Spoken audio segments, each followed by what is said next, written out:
Hello everyone and welcome back to Old Man Stories. I'm aware that many of you use these videos to fall asleep, so before you doze off, I thought it would be a fun idea if each of you could leave a comment letting me know which part of the world you're listening from.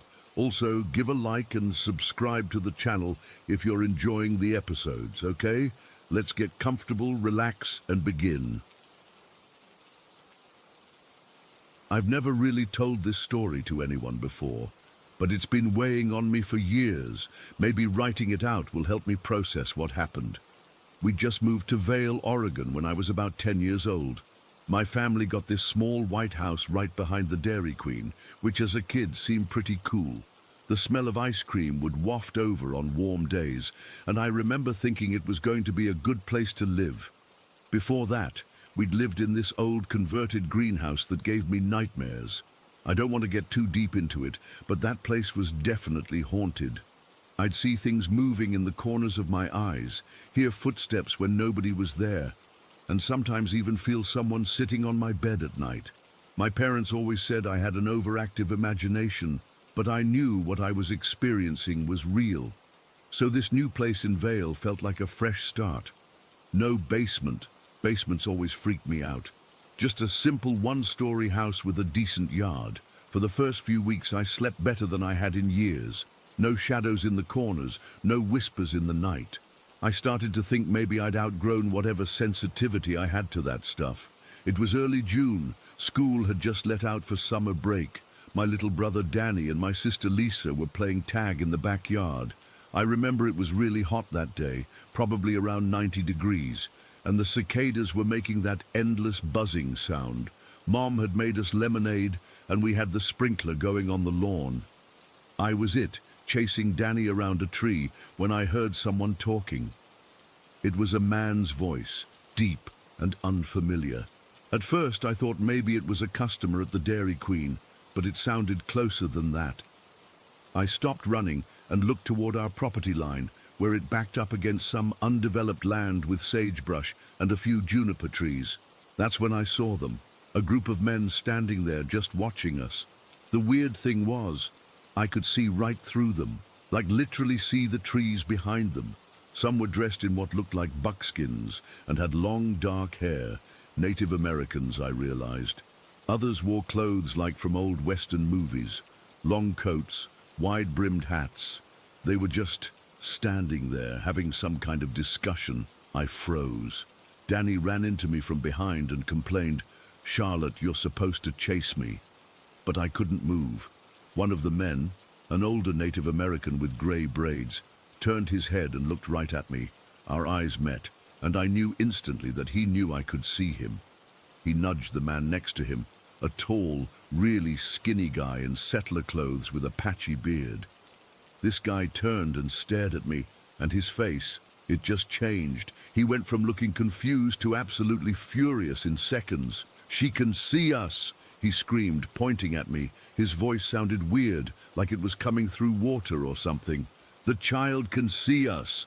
I tried to act normal, to pretend I hadn't seen anything, but it was too late. The skinny settler guy started walking toward me, his face twisted with rage. "Witch!" he yelled. "She's a witch!" My heart was pounding so hard I could feel it in my ears. Danny was tugging on my shirt, asking what was wrong, but he couldn't see them. Lisa ran over too, looking confused. "Charlotte, what are you staring at?" The man was getting closer, and others were following him now. The older Native American guy seemed to be trying to calm the settler down, but he wasn't having it. "Mom!" I screamed, tears starting to run down my face. "Mom!" My mom came running out the back door, looking alarmed. By now I was sobbing uncontrollably while the transparent men approached. They were only about 15 feet away. "Charlotte, what happened? Did you hurt yourself?" Mom knelt down next to me, checking for injuries. "The men!" I choked out. "The men are coming!" Mom looked around, confused. "What men, honey? There's nobody here." The skinny settler was now right in front of me, his face inches from mine. I could see every detail of his weathered face, the yellow of his teeth as he snarled at me. But there was no breath, no smell, nothing but cold air where he stood. "She's having one of her migraines," Mom said to Danny and Lisa. Let's get her inside. Mom helped me up and guided me toward the house. The ghosts, because that's what they had to be, followed us. I kept looking back over my shoulder, seeing them right behind us. The Native American man put his hand on the settler's arm, speaking to him quietly, and the settler seemed to calm down a bit, but they all kept following. Inside, Mom had me lie down on the couch with a cold washcloth on my forehead. The ghosts came right through the walls and stood around the living room watching me. I kept my eyes shut tight, pretending I couldn't see them, hoping they'd go away. I'm going to get you some medicine, Mom said, heading to the kitchen. As soon as she left, I opened one eye slightly. They were all still there. The settler had calmed down but was pacing back and forth.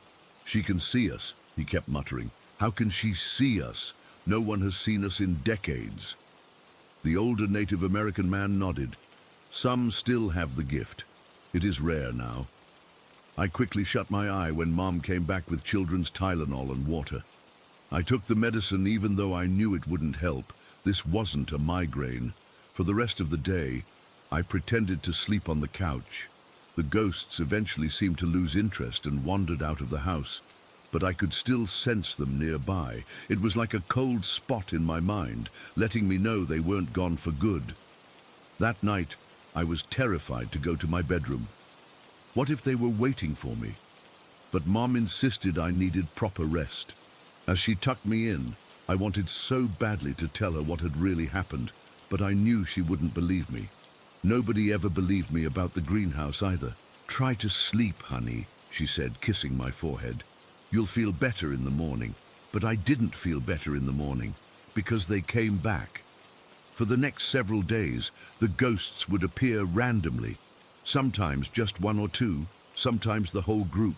They'd try to talk to me, especially when I was alone. I pretended I couldn't see or hear them, but it was exhausting. I couldn't play outside anymore because they'd always be there, watching from the property line. I couldn't even use the bathroom without checking first to make sure none of them were in there. My birthday was coming up that weekend. Mom had planned a small party with cake and a few friends from my new school. I was trying hard to act normal so the party wouldn't get cancelled, but it was getting harder each day. The ghosts were getting more persistent, especially the skinny settler guy. He seemed to have gotten over his initial anger and now was just intensely curious about me. The morning of my birthday, I woke up to find a Native American woman sitting at the foot of my bed. She wasn't one I'd seen before. She looked younger than the others, with long black hair and a gentle face. She didn't say anything, just watched me with sad eyes. I bolted upright and ran out of my room, nearly colliding with Mom in the hallway. "There's someone in my room," I blurted out before I could stop myself. Mom sighed. "Charlotte, not today. It's your birthday." "But Mom, there really is—" "Enough," she snapped, then immediately looked guilty. "I'm sorry, sweetheart. I know you have a vivid imagination, but we need to start getting ready for your party. Can we please have a nice, normal day?" I nodded, feeling tears well up. Mom thought I was making it up or that I was crazy. Maybe I was crazy. I went back to my room reluctantly. The native woman was still there, sitting patiently. I closed the door behind me and leaned against it. "What do you want?" I whispered, finally acknowledging one of them for the first time. She smiled sadly. "You can see us, not many can anymore." "I don't want to see you," I said, my voice shaking. "I want you all to leave me alone." "I understand," she said. Her voice was soft, like distant wind chimes. "But you have a gift." "It's not a gift," I hissed. "It's ruining my life." She nodded. "It can feel that way. Some with your ability choose to help spirits. Some use it for entertainment. Others ignore it completely." She stood up and approached me slowly.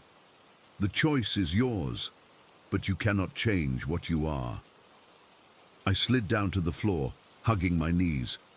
"Why are there so many of you here? Why are you following me?" "This land has known much death," she explained. "Native peoples, settlers, travelers. Many died here in conflict or hardship. Most spirits pass on. but some remain tied to the place of their death. The angry man, I started. Thomas, she supplied. He was killed by natives after he attacked a village. He is not at peace. He called me a witch. She smiled slightly. In his time, a child who could see the dead would be feared. But you are not a witch. You are simply open to what others cannot perceive. Can you make them leave me alone? I asked, desperately hoping. She knelt in front of me. I cannot make them leave this place, but I can ask them to respect your boundaries. You may still see us, but they will not approach you unless you wish it. Why would you help me? Because I remember what it was like to be young with this gift. It is frightening when you do not understand it. There was a knock at my door. Charlotte, are you talking to someone? Mum called. Just practicing my thank you speech for my presence, I called back, then turned to the woman. What's your name? A pony, she said. It means butterfly. Thank you, a pony. She nodded and then just faded away. Not dramatically, just gradually became less visible until she wasn't there at all. My birthday party went surprisingly well. No ghosts showed up, at least none that tried to get my attention. I could sense them at the edges of the yard, watching, but they kept their distance as a pony had promised. Over the next few weeks, I gradually became more comfortable with the situation. I'd occasionally see the spirits around the property, but they no longer approached me or tried to speak to me. Sometimes I'd see a pony watching over me from a distance, and I'd give her a small nod of acknowledgement. In a weird way, the White House in Vale became one of my better childhood memories. It was where I finally started to accept this part of myself that I'd been fighting for so long. A pony was only the second spirit who'd ever shown me kindness.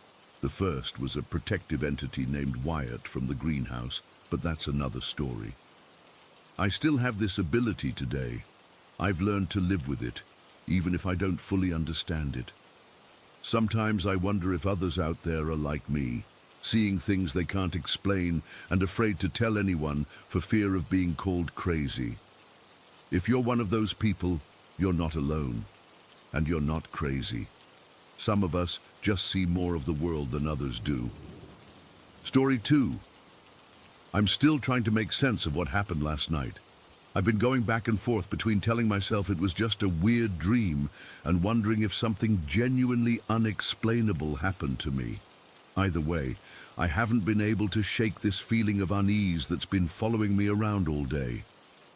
So last night, I was just chilling in bed with my laptop watching zero punctuation videos on YouTube.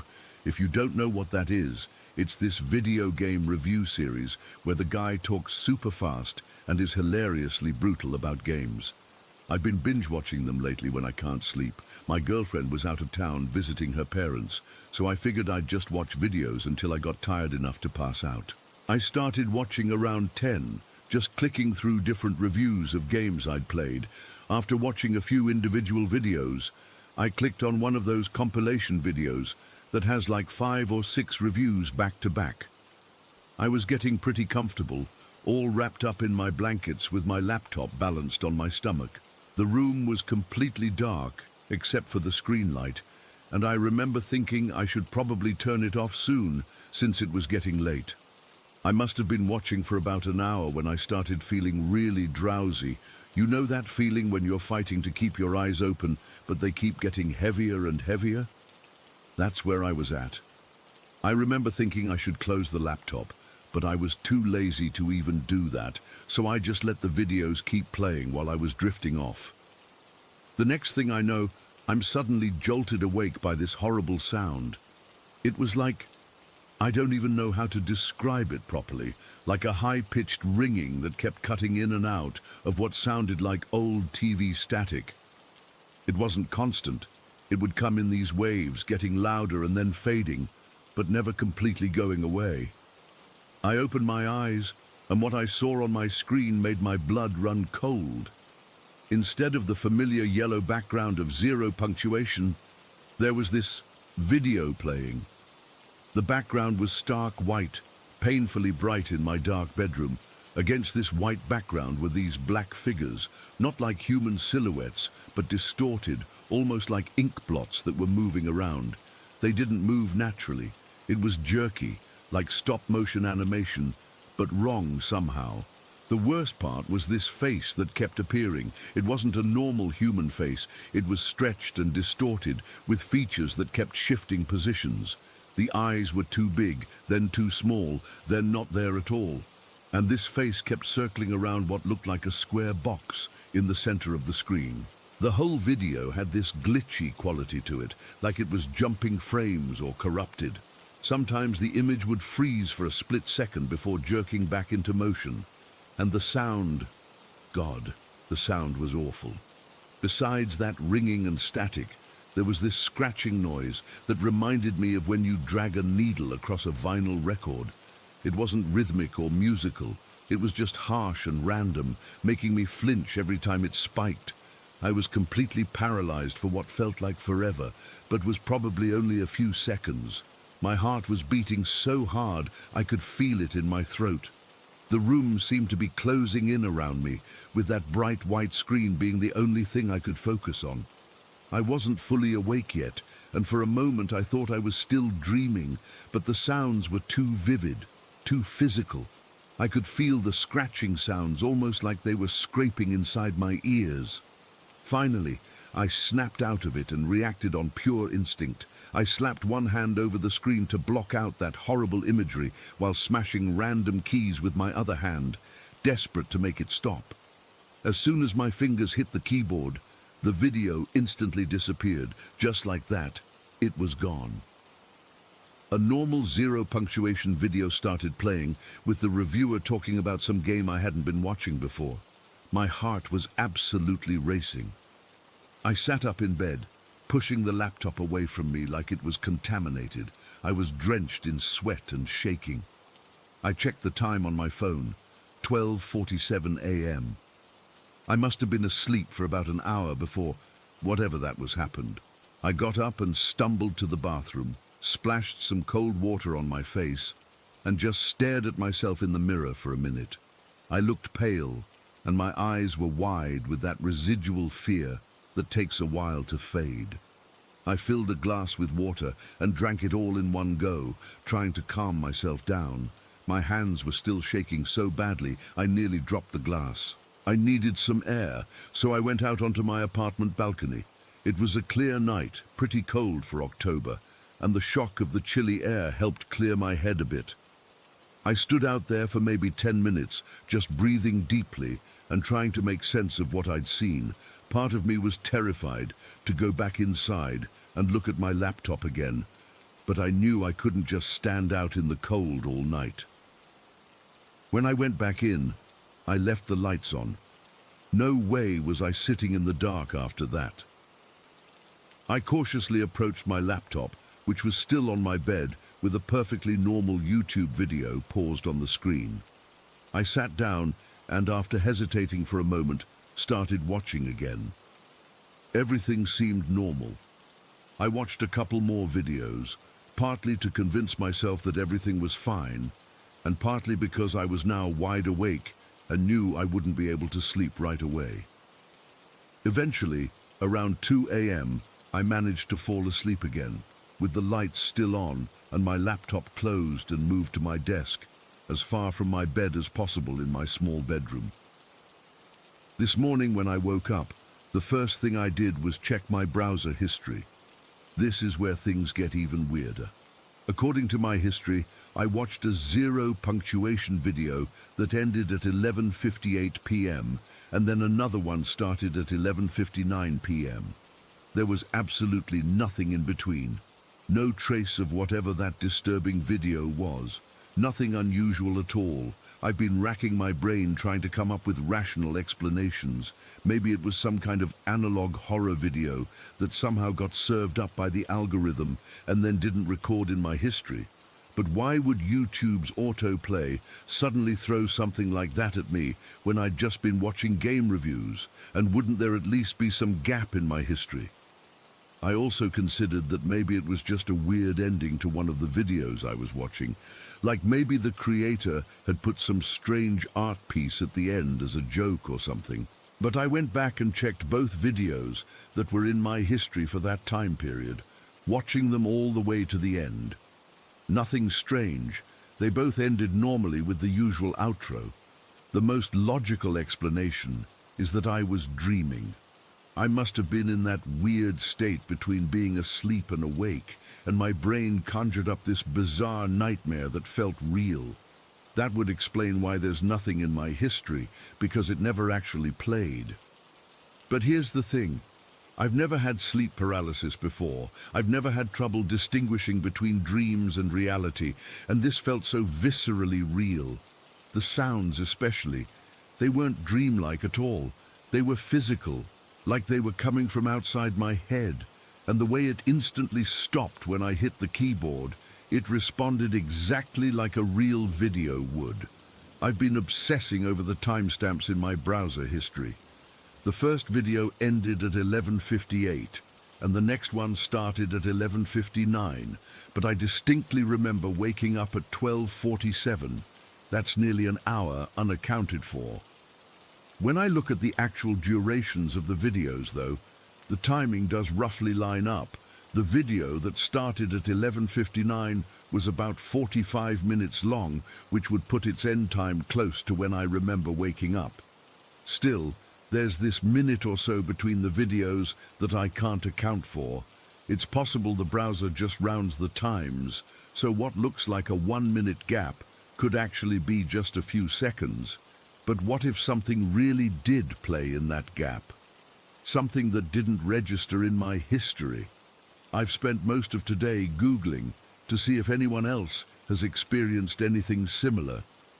I've searched for descriptions of the video I saw, looking for anything matching those black figures on the white background, that distorted face circling the box. Nothing comes up that matches exactly what I saw. I even took the extreme step of running a virus scan on my laptop, thinking maybe I'd somehow gotten malware that was designed to display disturbing content.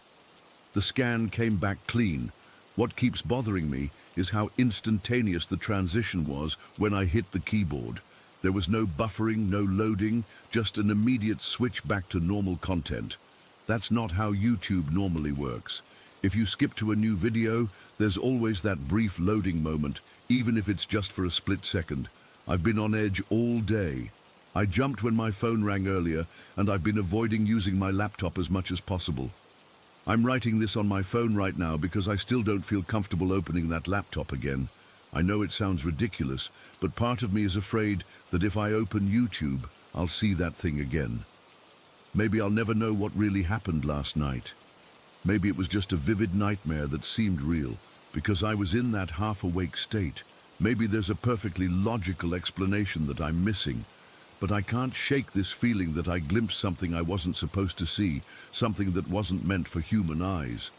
Tonight, I think I'll read a book before bed instead of watching videos, and I'm definitely keeping my laptop out of my bedroom. Some things just aren't worth the risk of experiencing twice, even if they were just dreams. I can't explain it, I can't prove it happened, and yet I can't convince myself it didn't. That face, those sounds, the way they made me feel, it was too real, too deliberate, like it was watching me back. Has anyone else ever experienced anything like this? I need to know I'm not losing my mind here. Story 3. I never believed in ghosts. Growing up in a practical German household, we were taught to find logical explanations for everything. But what happened in our family home has left me questioning everything I thought I knew about the world. Our house was built sometime around 1910, nestled in a small town in Bavaria. It had that classic German architecture, solid stone foundation, thick walls, small windows. Nothing particularly special about it, just a sturdy old home that had weathered 2 world wars and countless German winters. We moved in when I was 7, and right from the beginning, there was something different about the place. Not scary exactly, just a feeling like someone was always watching. My parents brushed it off as just the creaks and groans of an old house settling. The first time I noticed something truly strange was during a sleepover when I was 9. My friend Julia refused to use our bathroom after dark. When I asked her why, she just whispered, "It feels like someone's in there." I laughed it off, but then other friends started saying the same thing. Eventually, none of my childhood friends would use our bathroom once the sun went down. They'd rather hold it or go home early. My mother just rolled her eyes at this. "Children and their imaginations," she'd say with that typical German pragmatism, but I noticed she never went into the basement after dark without turning on every single light along the way. Over the years, we experienced what we called the little things. Magnets that had been on the refrigerator for years would suddenly drop to the floor when no one was near them. Family photos that had been hanging securely would suddenly crash down in the middle of the night. My father, ever practical, would just shrug and say, "Das ist halt so, it is what it is," before fixing whatever had fallen. One time, when I was 14, I was alone in the living room working on homework when a picture of my grandparents fell off the wall. It didn't just slip off its hook, it flew forward almost a meter before hitting the floor. I remember my heart racing as I picked it up, the glass somehow unbroken. When I told my parents, they suggested maybe a truck had driven by and caused vibrations. But I knew our street was too small for large vehicles, and I hadn't felt or heard anything. These occurrences became so common that we barely acknowledged them anymore. When something fell or moved, someone would just mutter, "The house is at it again," and we'd go about our day. But then came the incident with the kitchen sign. My mother loved decorating our home with little sayings and quotes. She had this one steel sign with a funny saying about wine that she absolutely adored. It was about 30 centimeters long and 15 centimeters high, made of heavy metal with ornate edges. The sign read, "In wine there is wisdom, in beer there is strength, in water there is bacteria." Very German humor. She had placed it on the far left end of our kitchen counter, nestled against the wall where our cabinets met. It was a spot where nothing could knock it over, nowhere near where we prepared food or washed dishes, away from any edges. It had been there for years, without issue. Then one night, when I was 17, we all heard it, a loud, unmistakable metallic clatter that echoed through the house. It was around 11 at night, and we were all getting ready for bed. My father was already upstairs, my mother was locking up, and I was in my bedroom. The sound was so distinct that we all stopped what we were doing. "What was that?" my father called down. My mother checked the kitchen and called back up, "I don't know. Nothing seems out of place." The next morning, as I was making coffee, I noticed the wine sign was missing. "Mom," I called out, "did you move your wine sign?" She came into the kitchen, still in her robe, and looked confused. "No, it should be right there." She pointed to the empty spot. We looked everywhere, on the floor, under the counter, behind the microwave. It was nowhere to be found. The counter where it had sat was sealed to the wall with silicone. There was no gap where it could have fallen behind. "Maybe someone knocked it off and forgot to mention it," my father suggested, though we all knew that wasn't likely. Nothing in our house disappeared without explanation. For days we searched, we moved everything in the kitchen. We even checked ridiculous places like the refrigerator and the oven. The sign had completely vanished. Eventually, my mother started joking, "The ghost must have taken it. Maybe it doesn't like wine." It became a running joke in our family. Whenever something went missing, someone would say, "The ghost must have it." But we never found that sign. Weeks turned into months, and months into years. My mother eventually replaced it with a different decoration, though she would occasionally mention missing her old wine sign. I went off to university, came back for holidays, and life went on. The house continued its small hauntings, things falling, strange noises, but nothing as dramatic as the disappearing sign. We had all but forgotten about it by then. Almost exactly 10 years after the sign disappeared, my parents decided to renovate the kitchen. The old dishwasher had started leaking, and they figured it was time for an upgrade anyway. I was visiting that weekend to help with the renovation. My father and I carefully disconnected the old dishwasher, shut off the water, and started to pull it out from its built-in cabinet. The appliance was wedged in tightly, and as we struggled to wiggle it free, I noticed something metallic glinting behind it. "Hold on, Dad," I said, grabbing a flashlight from my pocket. I shined it into the gap between the dishwasher and the wall. There, wedged vertically behind the dishwasher, was my mother's wine sign. I felt the blood drain from my face. "Dad," I whispered, "look." My father bent down and saw it too. His face went pale. "That's not possible," he muttered. "The thing is, the dishwasher was on the complete opposite side of the kitchen from where the sign had been. There was at least 4 meters between where the sign had sat and where we found it, and the dishwasher was completely sealed into its cabinet. There was no way for the sign to have slid in there from the front. The only way it could have gotten there was if someone had put it there before the dishwasher was installed, but the dishwasher had been installed 5 years before we even moved into the house. With shaking hands, I reached back and pulled out the sign. It was dusty, but otherwise exactly as I remembered it. The same ornate edges, the same silly wine saying, even the small chip in the corner from when my mother had accidentally knocked it against the sink years ago. I called for my mother, who was upstairs sorting through old linens. When she came down and saw what I was holding, she let out a small gasp.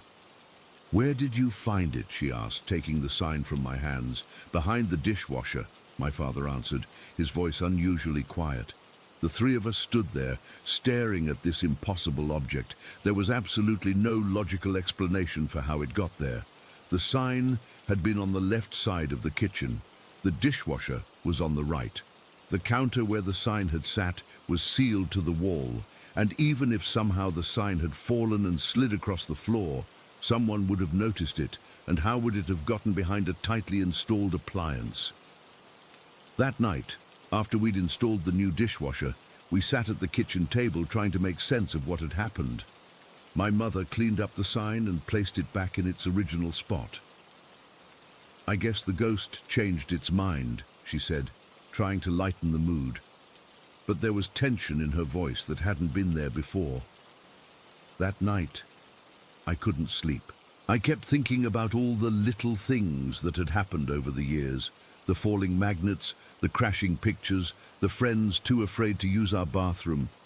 They no longer seemed like coincidences or the overactive imaginations of children. Around 3 in the morning, I heard it again, that distinctive metallic clatter.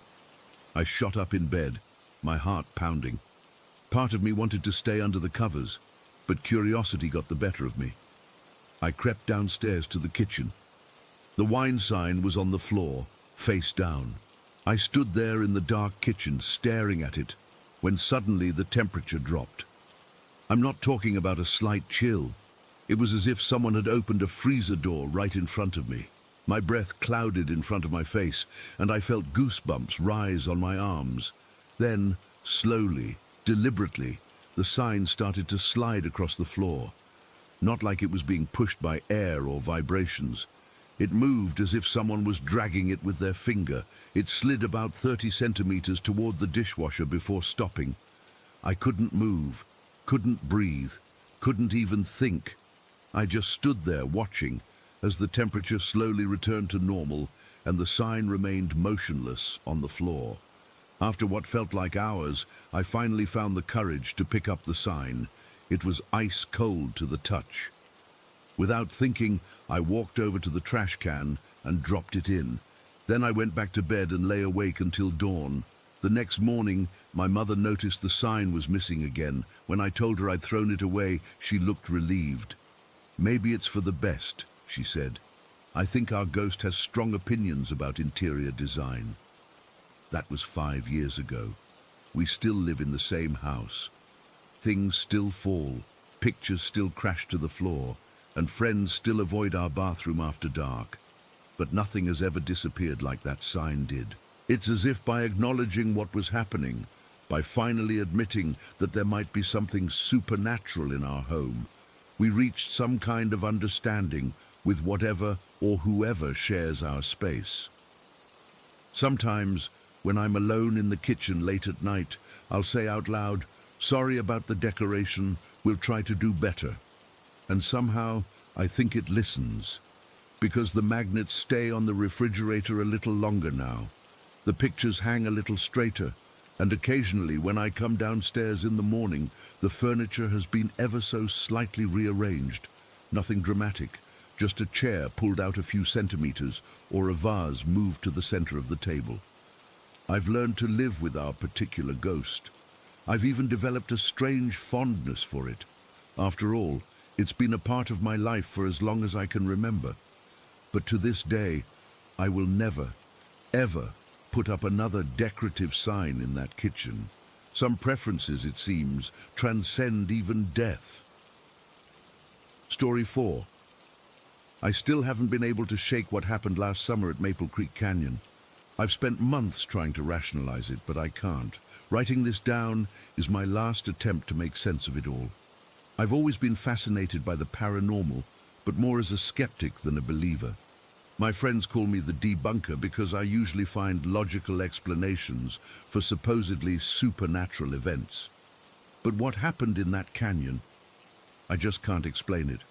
Maple Creek Canyon in Utah has a reputation. Locals avoid it after sunset. The stories go back decades. An apparition of a man in 70s clothing running down an impossible cliff face, a collapsed mine that claimed multiple lives, fallen rock climbers, black magic rituals, unexplained disappearances, even a Ted Bundy murder site. There's supposedly an old battleground where Native Americans and Mormon settlers clashed. Some even claim Bigfoot sightings. I thought it was just local folklore to keep tourists interested. About a month before the incident, I hiked there with my buddies Mike and Trent. We brought our dogs and planned to reach the summit before sundown. Around 6 in the evening, when we were deep in the canyon, the dogs started acting weird. They wouldn't stop barking at nothing, tails between their legs. Then we heard it. This strange drum-like whooshing sound, followed by banging noises. It seemed to echo through the entire canyon, but we couldn't pinpoint where it was coming from. The dogs were freaking out, and honestly, so were we. We left immediately. That experience stuck with me. I couldn't stop thinking about it. So I did what any curious person would do. I researched the hell out of Maple Creek. The more I read, the more I wanted to go back with proper equipment.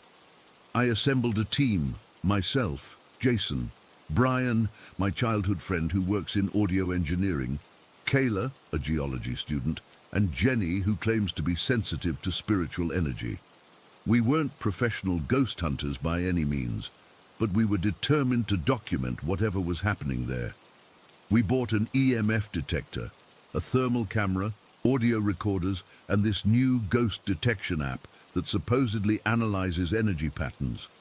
I was skeptical about the app, but figured it couldn't hurt.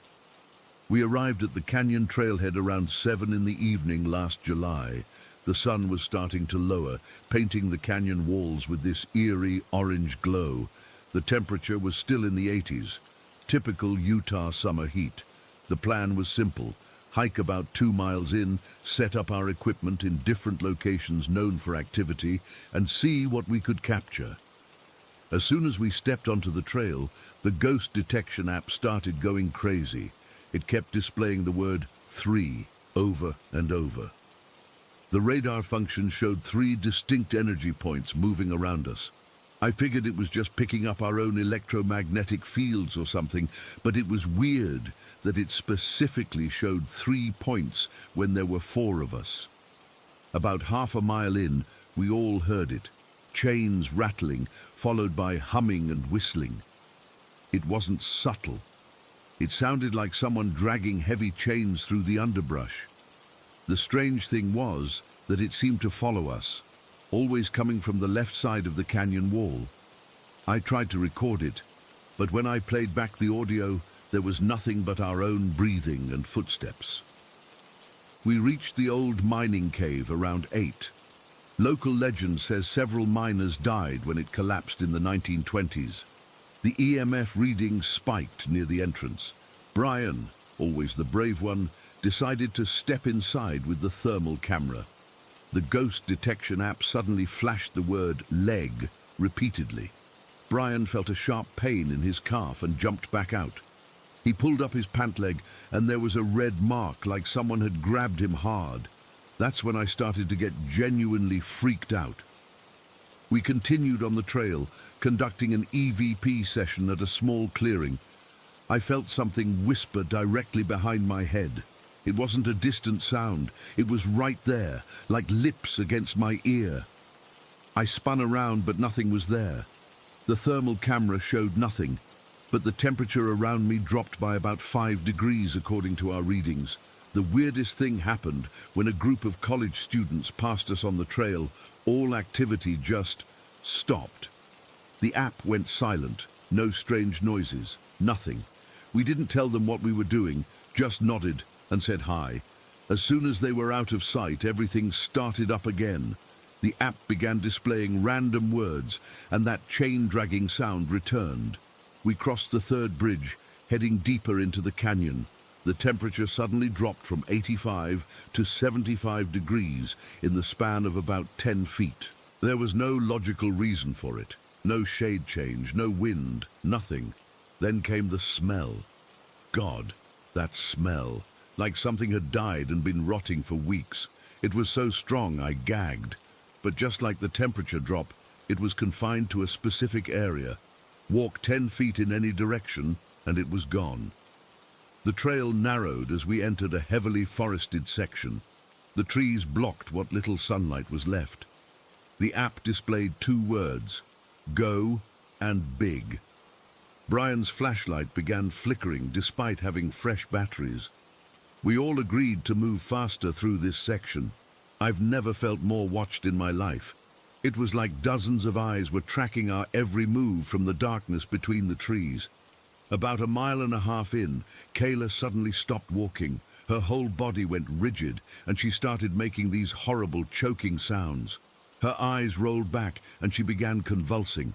It looked like a seizure, but Kayla had no history of epilepsy. While Brian and I tried to help her, Jenny stood frozen, staring into the woods. She later told us she saw something moving between the trees. The humming sound surrounded us now, coming from all directions. The app started doing something I didn't even know it could do. The radar display formed a perfect circle around our group, like it was creating some kind of boundary. Kayla's seizure stopped as suddenly as it had started. She had no memory of what happened. She just remembered feeling incredibly cold and then blacking out. Jenny, trying to lighten the mood, suggested we all visualize something positive, specifically a brown-eyed bunny. It was this weird mindfulness technique she used when scared.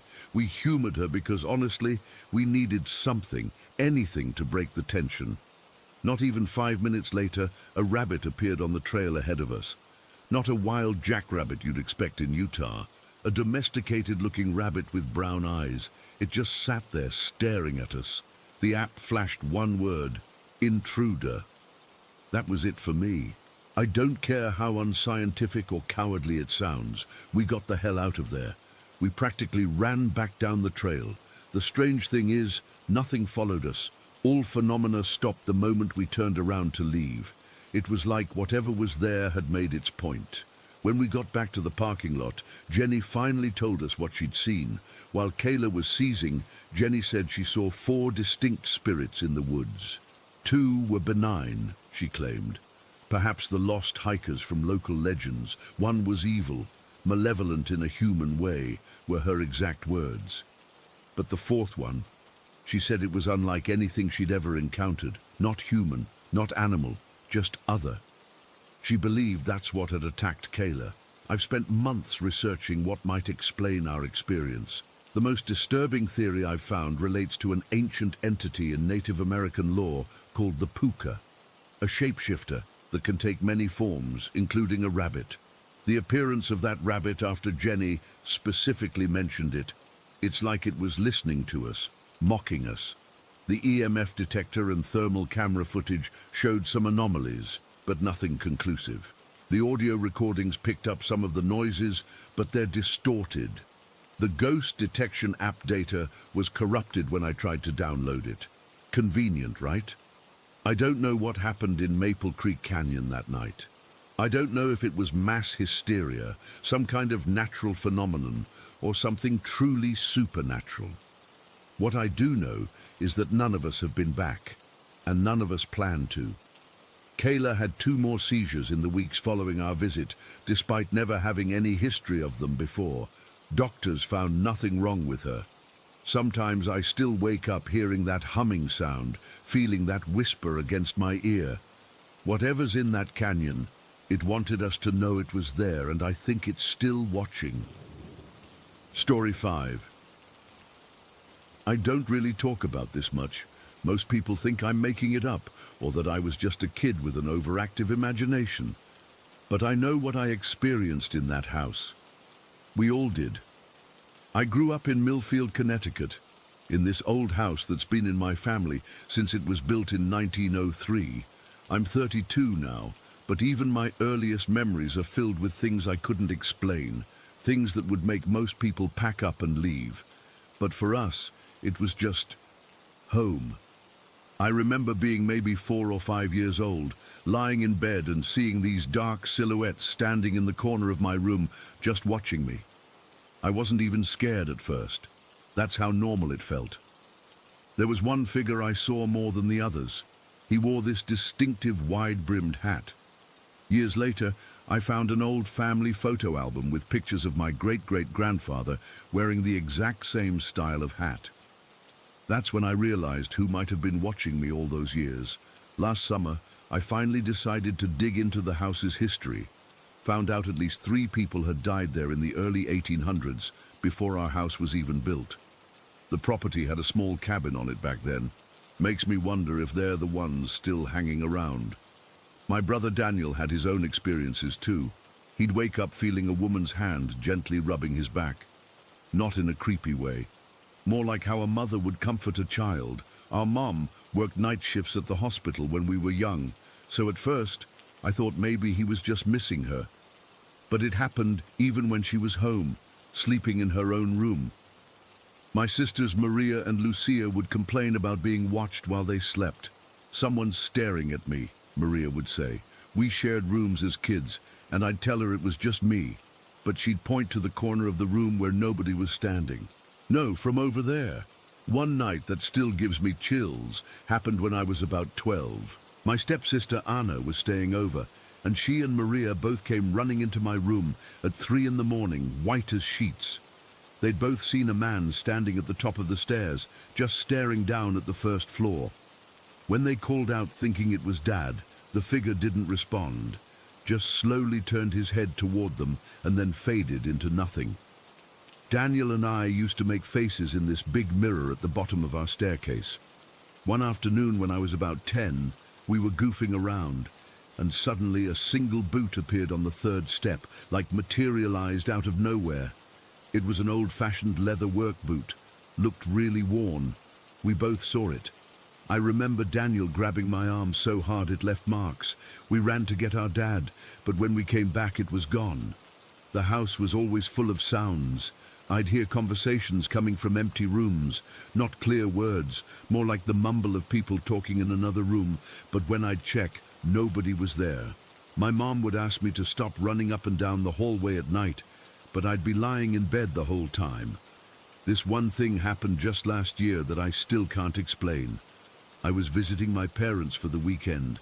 I left my wired headphones on the floor beside the bed when I went to sleep. In the morning, they were neatly rolled up and placed in the top drawer of my dresser across the room. The drawer was closed. I live alone in an apartment now, and I'm not a sleepwalker. Objects would move all the time, not just small shifts. I mean literally fly across the room. I've seen pencils launch themselves off desks, empty boxes shoot off shelves, and books jumped from bookcases. My college physics textbook once flew off my desk and hit the opposite wall with enough force to knock down a picture frame. Nobody else was in the house. The bathroom incident is something I've never fully recovered from. I was 14, brushing my teeth. Through the crack in my bedroom door, I saw what looked exactly like my grandmother walking across my room. She had died 3 years earlier. She moved exactly like her, that slight hunch in her shoulders, the way she'd shuffle her right foot. I stood frozen, toothpaste dripping down my chin. Then she stopped. Just stopped mid-step and slowly turned her head toward the bathroom door, toward me. Her eyes darted directly at the crack I was peering through. I slammed the door shut and locked it, heart pounding so hard I could hear it. When I finally got the courage to open the door again, my room was empty. But it was cold, so cold I could see my breath. The footsteps were a regular thing. I'd be lying in bed, and they'd start, from my bedroom door, slowly across the room to my window, then back again, pacing. Sometimes they'd stop right beside my bed, and I'd feel the weight of someone sitting down on the mattress. The depression in the blankets was visible, but nobody was there. My sister Maria had her own terrifying experience when she was 16. She was up late studying and glanced at her window. There was a face staring in at her, a dark, shadowy figure. Our rooms were on the second floor. When she screamed, the figure ducked away. Dad ran outside immediately but found nobody. The weird part, our porch has these loose stone steps that make a horrible scraping noise whenever anyone uses them. Dad said he didn't hear a single sound when he went to check. Whatever was at that window didn't use the stairs or made no noise doing it. My dad's not the type to believe in this stuff, but even he had an experience. One morning at breakfast, he casually mentioned seeing that woman in the blue dress in the hallway the night before. I nearly choked on my cereal, because that's exactly how I'd described the figure I'd seen in my bedroom years earlier. He thought it was Mom getting up for water, but when he checked, she was sound asleep. The doors in our house are old and often get stuck due to the humidity, but sometimes they'd unstick themselves. You'd be sitting alone in a room, and a closed door would slowly swing open, like someone had pushed it. No drafts, no open windows, just a door deciding to open on its own. The knocking was the worst. 3 distinct knocks, always in the same rhythm, coming from inside the walls or under the floorboards, sometimes from the ceiling. My parents had contractors check for loose pipes or structural issues multiple times. They never found anything. Electronics would turn on and off by themselves. The old radio in the kitchen would suddenly blare at full volume at 2 in the morning. The TV in the living room would switch channels during dinner. My alarm clock would reset itself to 12:07 for no reason. I later found out that was the time my great-grandfather had passed away in the house. What makes it all even weirder is that we have a small family graveyard on our property. It's about 50 yards from the house, surrounded by a low stone wall. Most of the graves are from the 1800s, but my great-grandparents and one of my uncles are buried there too. Sometimes at dusk, I'd see what looked like lantern light moving between the headstones, but when I'd look directly at it, it would vanish. Our house is full of antiques passed down through generations. My mum believes some of these objects carry energy from their previous owners. There's this rocking chair in the living room that belonged to my great-grandmother.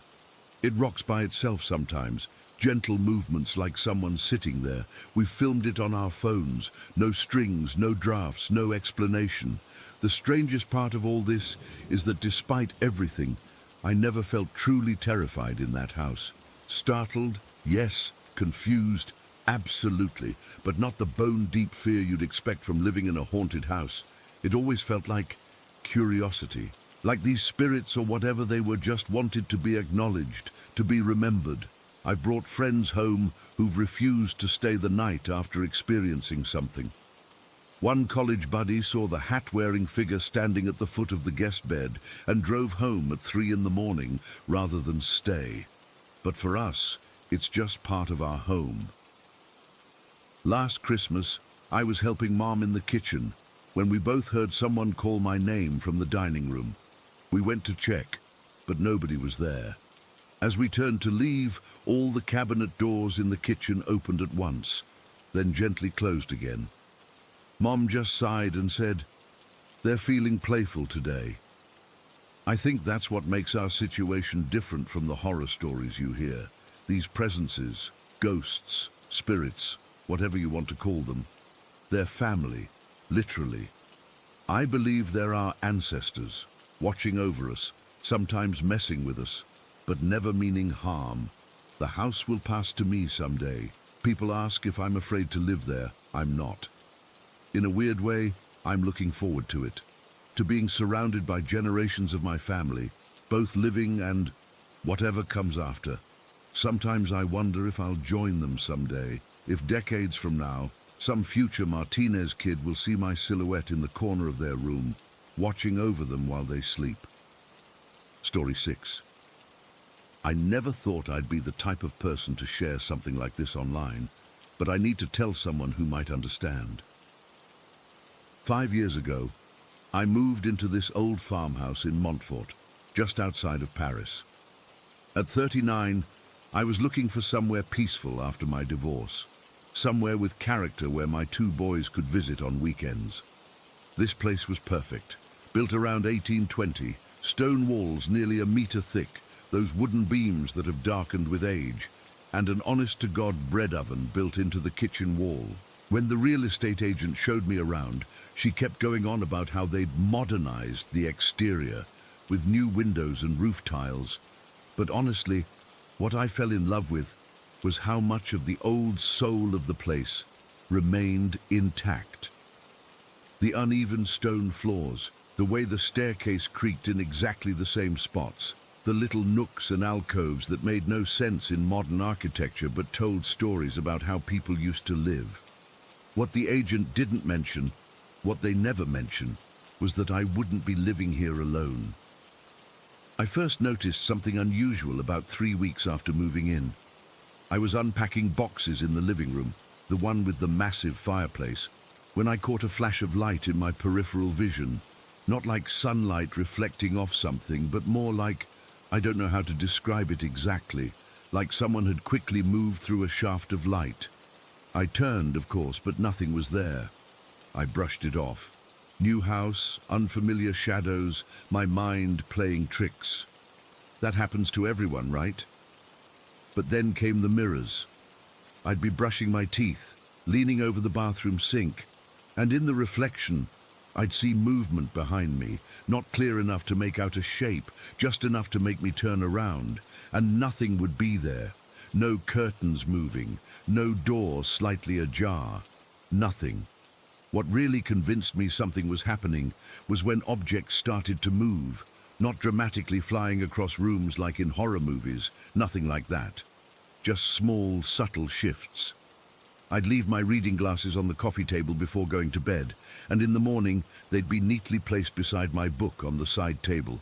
The fruit bowl that was centered on the kitchen island would be shifted slightly to the right. My younger son's toys would be arranged in different patterns than how he'd left them.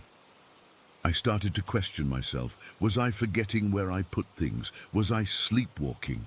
I even set up my phone to record the living room one night, but the battery died halfway through and I captured nothing. Then came the breeze. The first time it happened, I was lying in bed reading, all windows closed because it was the middle of winter. Suddenly, I felt this cool air on my face, not cold like a draft, but cool, steady, rhythmic, like someone gently breathing near me. I froze, book still in hand, and my first instinct was terror. I'd lived in a house with negative energy before, a rental in my 20s, where I constantly felt watched, where doors would slam, and where I'd wake up with inexplicable scratches on my arms. That house had taught me to fear the unexplained. But this was different. As I lay there, feeling this cool breath, something unexpected happened. Instead of panic rising in my chest, I felt it drain away. A sense of calm washed over me, deep and profound. I can't explain it rationally, but I knew somehow that whatever was with me meant no harm. I actually fell asleep with my book still open, something I never do, and slept better than I had in months. After that night, I started to pay more attention. The presence, and I began to think of it as a presence rather than a ghost or spirit, seemed to concentrate in 3 areas: the living room with its ancient fireplace, the bathroom with the large mirror, and oddly, my older son's bedroom. Sometimes weeks would pass with nothing unusual happening, and I'd find myself wondering if it had gone. Then, just when I'd convinced myself I'd imagined everything, something would happen again. One evening stands out clearly in my memory. It was about 7 months after we moved in. I was having a terrible day. Work stress, ex-husband drama, bills piling up. I came home, threw my keys on the counter, and just stood in the kitchen feeling overwhelmed. Tears were threatening, and I was fighting them back, not wanting to fall apart. That's when I felt it, that same cool, gentle breeze on the back of my neck. Immediately, the tightness in my chest eased. I actually said out loud, "Thank you, I needed that," and felt a bit silly afterward. But then, as I turned to get a glass of water, I saw my keys had moved from where I'd thrown them. They were now neatly placed next to my purse, with my house key separated out and facing upward, ready to be grabbed. I hadn't touched them. I was alone in the house. And somehow, I wasn't scared. I was comforted. Over time, I've become convinced the presence is feminine. I can't explain how I know this. It's just a feeling, an intuition. She never makes herself visible, never does anything dramatic. Just those peripheral flashes of light, the mirror movements, the subtle shifting of objects, and that comforting breeze. She seems to be most active when I'm stressed or when the boys are upset about something. Last year, my older son came down with a terrible fever. He was 10 at the time, burning up at 39 degrees, and nothing seemed to help. I was sitting beside his bed, damp cloth in hand, worried sick, when he suddenly looked past me toward the corner of the room and said, "Mum, who's the lady?" I turned so fast I nearly fell off the chair, but of course saw nothing. When I asked him what lady, he just shrugged and said, "The one who was touching my forehead." It felt nice. His fever broke an hour later. Sometimes when I'm home alone, I talk to her. Not long conversations, that would feel weird, but little acknowledgements. "Thanks for straightening the books." Or, "Was that you in the bathroom mirror this morning?"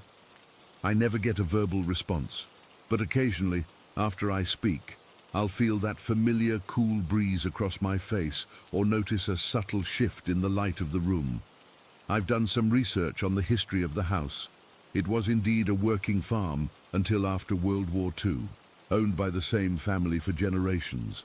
The last owners before the property was divided and sold were an elderly couple who had no children. The wife, Marguerite, died in 1976, and according to local gossip, she was known for helping neighbors during difficult times, especially during the occupation.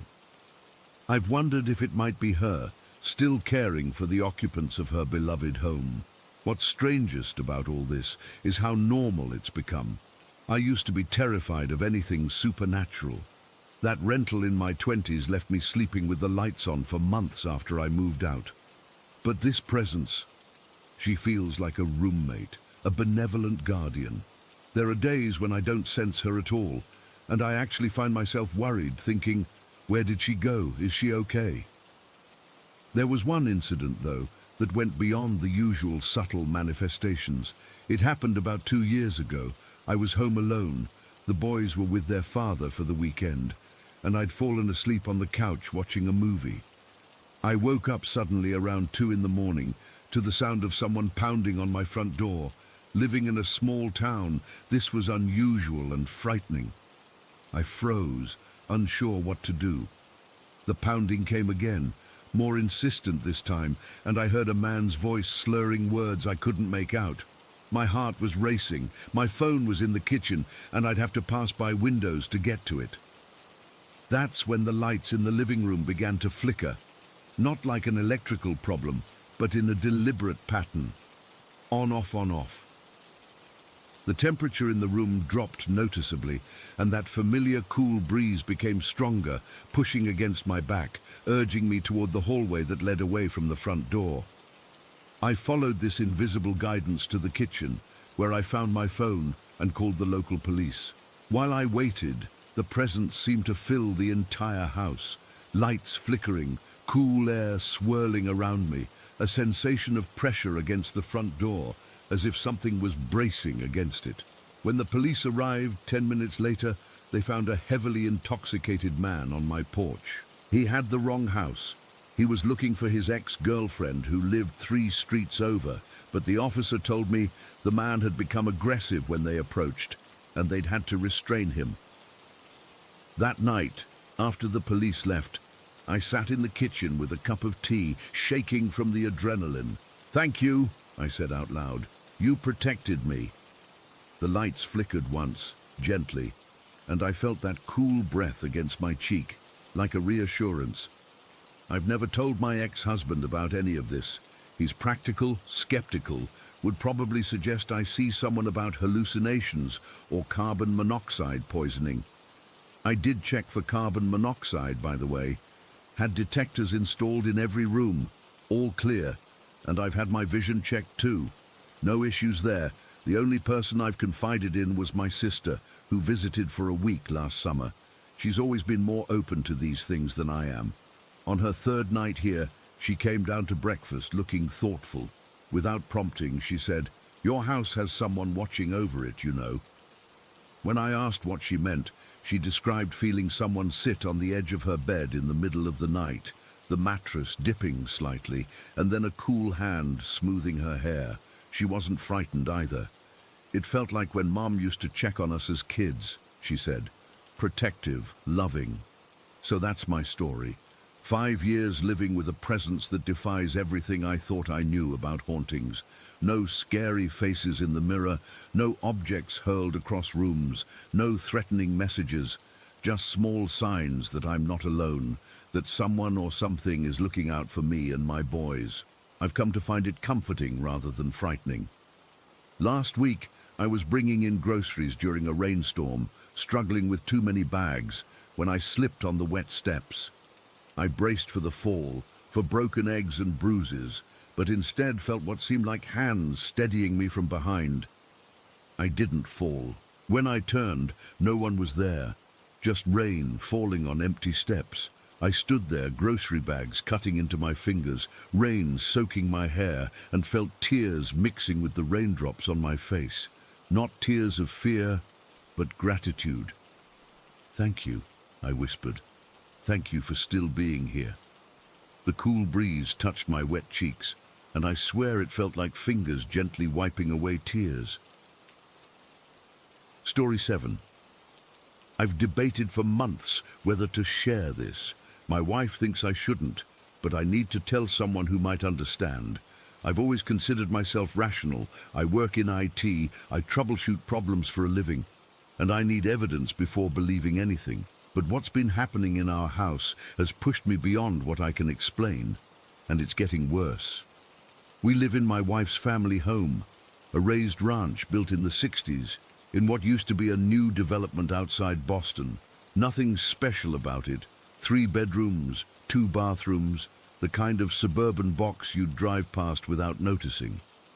My wife grew up here, and when her parents moved to Florida 8 years ago, we bought it from them at a good price. Our adult daughter moved back in last year after her divorce, taking her old bedroom in the basement level. My mother-in-law first told me about the oddities of the house after I proposed to my wife 26 years ago. She sat me down one evening when everyone else was out and explained that strange things had happened in this house since they'd purchased it back in '47. The property originally had an older farmhouse that burned down, and they built this place on the same foundation. "We never talk about it with visitors," she told me. "That way, when they experience something, we know it's real." I laughed it off then. I figured old houses settle, pipes knock, and people's minds play tricks. Besides, her stories weren't that dramatic. Misplaced objects, footsteps when no one was home, doors that wouldn't stay closed. Nothing worth getting worked up about. The first time I experienced something myself was about 3 months after we moved in. I was alone in the house, working from home, when I heard what sounded like someone dragging furniture across the floor upstairs. It was so loud I actually called out, thinking my wife had come home early. When I went to check, nothing was moved, and all the doors were still locked. Over the years, we've had dozens of these incidents. Lights turning on after we've shut them off. The TV suddenly blaring at full volume at 3 in the morning. The smell of cigarette smoke drifting through rooms, even though no one in our family smokes. We'd rationalize each one. Faulty wiring, power surges, neighbors' smoke drifting through vents. Most of the time, these explanations were enough. But in the last few months, things have escalated. It started with small objects disappearing. I'd put my keys on the hook by the door, turn around to take off my shoes, and they'd be gone. I'd find them later in bizarre places, inside a cereal box in the pantry or balanced on top of the shower curtain rod. My reading glasses would vanish from my nightstand only to appear in the freezer. My wife's wedding ring disappeared from her jewelry dish and showed up 3 days later in our daughter's makeup bag downstairs, a place none of us had any reason to access. I started doubting myself. Was I moving these things without remembering? Was I experiencing early onset dementia? I even made an appointment with my doctor, who ran some tests and found nothing wrong. I considered seeing a psychiatrist. My wife and daughter were experiencing the same things, but we rarely discussed it beyond practical concerns. Have you seen my phone? Did you move the remote? Who left the garage door open? Last month, I finally broke down and hired help to deep clean the house. Jane is a retired nurse in her 60s, practical and no nonsense. She comes twice a week and doesn't put up with any bullshit. I figured if anyone could restore order to our increasingly chaotic home, it would be Jane. It was during her 3rd visit that everything changed. We were cleaning the kitchen together. I was helping because the place had gotten so bad. I opened a new package of blue scrubber sponges, handed one to Jane, and set the package on the counter next to the coffee maker. I remember this clearly because I was thinking we needed to descale the machine. We worked for about 20 minutes, me scrubbing the stovetop while Jane tackled the sink. She asked for another sponge because hers was falling apart. "They're right there by the coffee maker," I said, not looking up. "No, they're not," she replied. I turned around, and she was right. The package was gone. I felt that familiar chill creep up my spine, but I tried to play it cool. "I must have moved them," I said, though I knew I hadn't. We looked everywhere. Under the sink, in drawers, behind appliances. The kitchen isn't that big. There weren't many places they could be. What made it worse was that the area between where I'd placed the sponges and the rest of the kitchen was blocked by a stepladder, a bucket of cleaning supplies, and the garbage bin we'd pulled out to access the cabinets. No one could have walked through that space without moving everything. After about 5 minutes of searching, Jane straightened up and pointed to the breakfast bar counter at the opposite end of the kitchen. "There they are," she said flatly, and there they were. The package of sponges was sitting neatly on the counter in plain sight, in a spot we'd both looked at multiple times. Jane stared at me, and I stared back. Neither of us had gone near that counter. Neither of us had moved the sponges. My daughter was at work, and my wife was visiting her sister 2 hours away. "Huh," Jane said finally, her voice carefully neutral. "You folks have a poltergeist." She said it casually, like she was commenting on the weather, but her hands trembled slightly as she took a sponge from the package. That broke something open between us. As we continued cleaning, I told her about the other incidents. Not everything, just the recent disappearances. She listened without interrupting, nodding occasionally. "My sister's house was like that," she said when I finished. "Things would move, doors would open. They brought in a priest eventually." "Did it help?" I asked. She shrugged. "They moved." After Jane left, I sat in the kitchen for a long time, staring at that counter. Having another person witness what was happening changed things. It wasn't just us anymore. It wasn't just in our heads. That night, I finally told my wife and daughter everything I'd been experiencing. We sat at the dining room table and compared notes. My daughter admitted she'd been hearing scratching in her walls at night. My wife confessed she'd seen a dark figure standing at the foot of our bed twice in the past month, but hadn't wanted to scare me. We decided to set up cameras. Nothing fancy, just our phones positioned strategically around the house. We weren't even sure what we were looking for. Ghosts, intruders, evidence of our own sleepwalking. 3 nights ago, it all came to a head. I was alone in the house. My wife at her book club, my daughter at a concert with friends. I was in my home office catching up on work when the power went out. Not unusual during summer storms, but the sky was clear that night. I used my phone's flashlight to find my way to the basement to check the circuit breaker. Everything looked normal, no tripped switches. As I stood there puzzled, I heard a soft thud from upstairs, like something heavy had been set down on the floor. My first thought was that my wife had come home early. "Hello?" I called up the stairs. No answer. I climbed back up, flashlight scanning ahead of me. The living room was empty. The kitchen, too. Another thud, this time from the direction of our bedroom. "Hello?" I called again, heart pounding. "Is someone there?" Silence. I should have left. I should have gone outside and called the police. But instead, I moved toward our bedroom, clutching my phone like it could protect me. The bedroom door was closed. I knew I'd left it open earlier when I changed clothes. My hand shook as I reached for the knob. The door swung open before I touched it. The room beyond was dark, but my flashlight beam caught something, a figure standing by the window. For a split second I thought it was my wife, but then I realized it was too tall, too thin, and it had no face.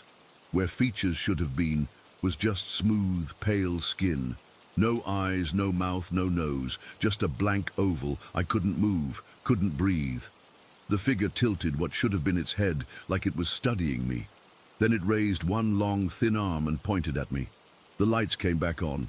The figure was gone. I backed out of the room, stumbling over my own feet, and ran downstairs. I sat in my car for 2 hours, waiting for my wife to come home, too terrified to go back inside. When I finally told her what I'd seen, she went pale. "My mom saw it too," she whispered. "When I was a teenager. She made me promise never to talk about it." Yesterday morning, I woke up to find every single drawer and cabinet in the kitchen open. Not just a jar, fully extended, as if someone had methodically gone through each one. Nothing was missing. Nothing was disturbed. They were just open.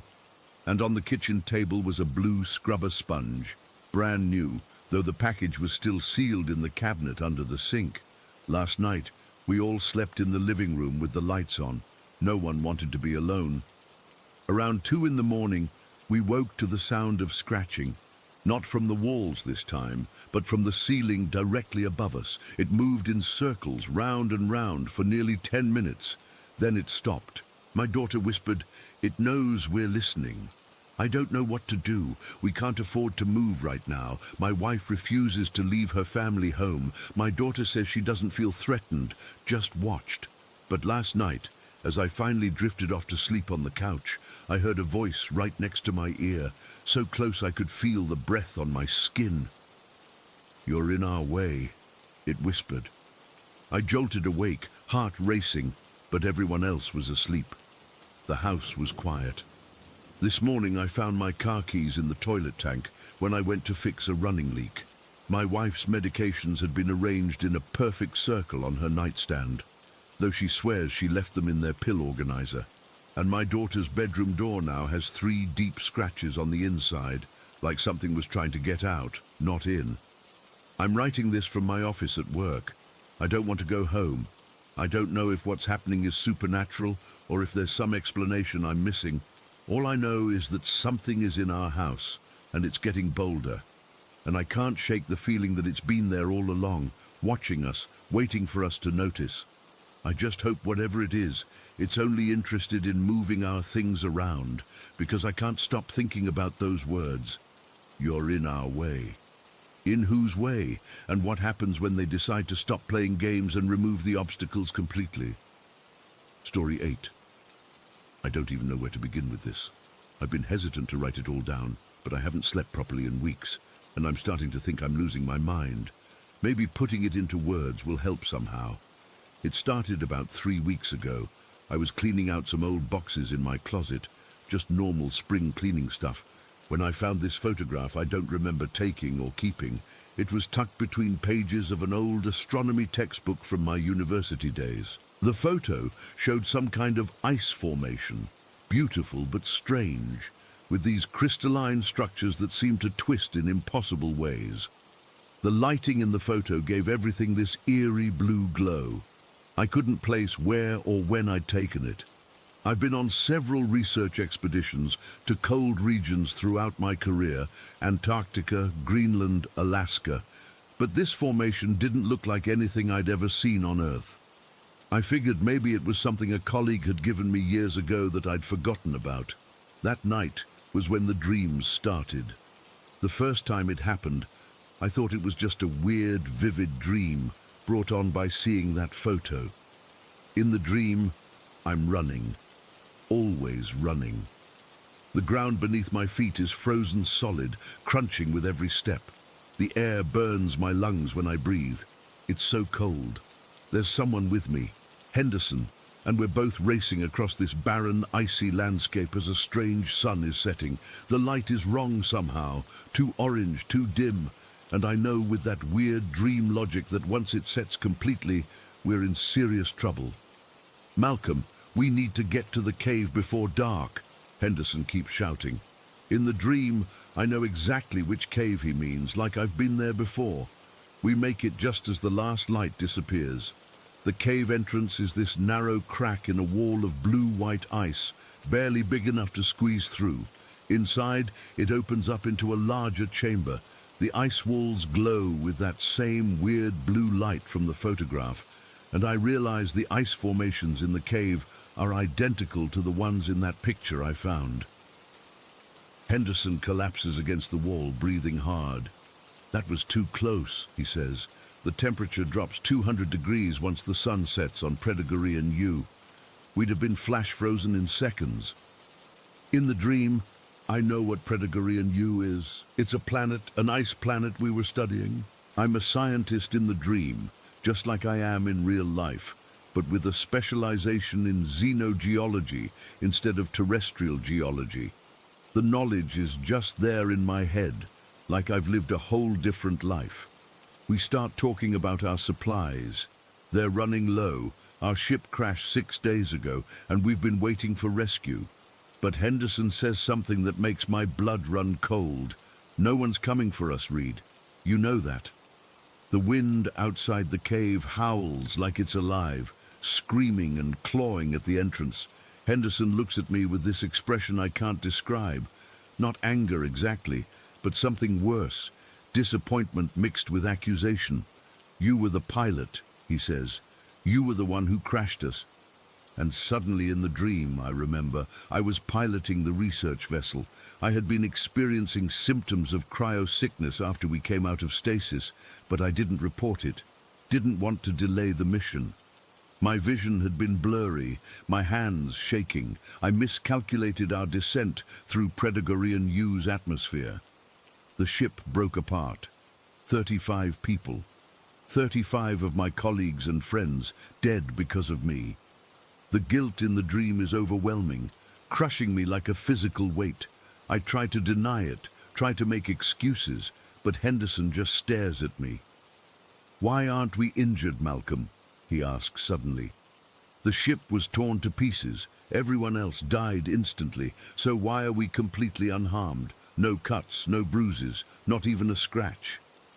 And that's when I notice for the first time that he's right. We should be injured. We should be dead. The realization hits me like a punch to the gut. Henderson smiles, but it's not a pleasant smile. What does Predagorian U spell if you rearrange the letters, Malcolm? I stand there in the dream, my mind racing, rearranging the letters. And then it clicks. Purgatory. As soon as I make this connection, the howling wind outside stops. The silence is deafening. Henderson points to the cave entrance, which is now growing wider, brighter. It's time to face what's out there, he says. I walk to the entrance, and instead of the icy landscape we crossed earlier, I see something else. Something I can never quite remember when I wake up. Something beautiful and terrible all at once. And that's where the dream always ends. I wake up gasping, drenched in sweat, with this overwhelming sense of dread and guilt for something I never actually did. The first few nights, I told myself it was just a dream. Weird, but just a dream. But it keeps coming back, every single night. Exactly the same words, the same revelation, the same ending I can never quite remember. And it feels so real. The cold that burns my lungs, the sound of ice crunching under my boots, the blue glow of the cave. All of it feels more real than my waking life sometimes. I've tried everything to stop the dreams. Sleeping pills just trap me in them longer. Alcohol makes them more vivid. I've stayed awake for as long as I could. My record is 53 hours, but as soon as I inevitably crash, the dream is waiting for me. The worst part is how it's bleeding into my waking life. I've started feeling cold all the time, even though it's the middle of summer, and my thermostat reads 78 degrees. Sometimes I swear I can hear that howling wind when I'm alone in my apartment. And twice now, I've caught myself almost calling colleagues by the names of people from the dream. People who don't exist. I went back to that photograph after the third night, thinking maybe there was something about it triggering these dreams. But when I pulled the astronomy book off my shelf, the photo was gone. I tore my apartment apart looking for it, but it's like it never existed. That scared me more than anything. Was I hallucinating the photo in the first place? I tried to research Predagorian U online, thinking maybe it was from some sci-fi movie or book I'd forgotten about. Nothing. Not a single mention anywhere. I even tried looking up the anagram angle. Nothing about purgatory connected to ice planets or anything similar. Last week, I made an appointment with a psychiatrist. I was desperate. I told her everything about the photo, the dreams, how real they felt. She prescribed some anti-anxiety medication and suggested it might be stress-related. Said sometimes the brain processes complex emotions through symbolic dreams. Told me to take a vacation. So I did. I'm writing this from a cabin in the mountains that I rented for the week. I thought maybe a change of scenery would help. It hasn't. If anything, the dreams are more intense here. Last night, I woke up and the bedroom was so cold I could see my breath. The thermostat said 70 degrees, but I swear it felt like freezing. And for a split second, just as I was waking up, I thought I saw Henderson standing in the corner of the room. I've started wondering if there's something wrong with my brain physically, a tumor or something pressing on the part that separates dreams from reality. But would a brain tumor create such a specific, consistent dream? Would it make me hallucinate a photograph that then disappears? The thing that scares me most is how the guilt feels in the dream. It's so raw, so real. I've never experienced anything like it in my waking life. I've never been responsible for anyone's death. I've never even been in a serious accident. But in the dream, the weight of those 35 deaths feels like something I've carried for years. I keep coming back to what Henderson said about why we weren't injured.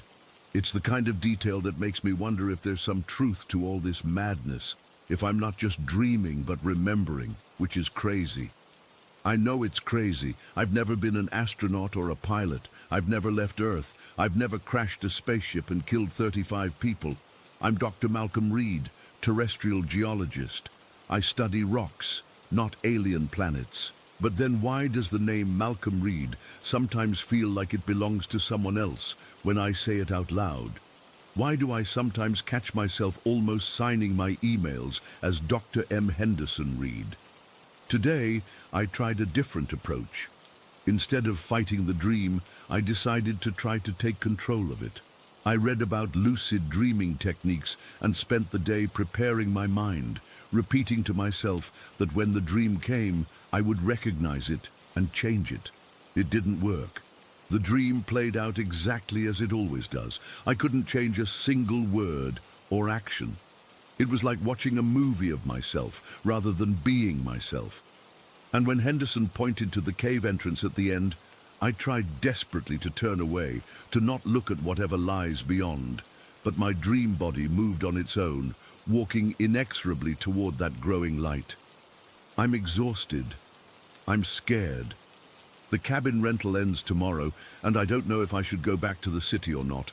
Part of me is terrified that if I stay here much longer, alone with these dreams, I'll lose my grip on reality completely.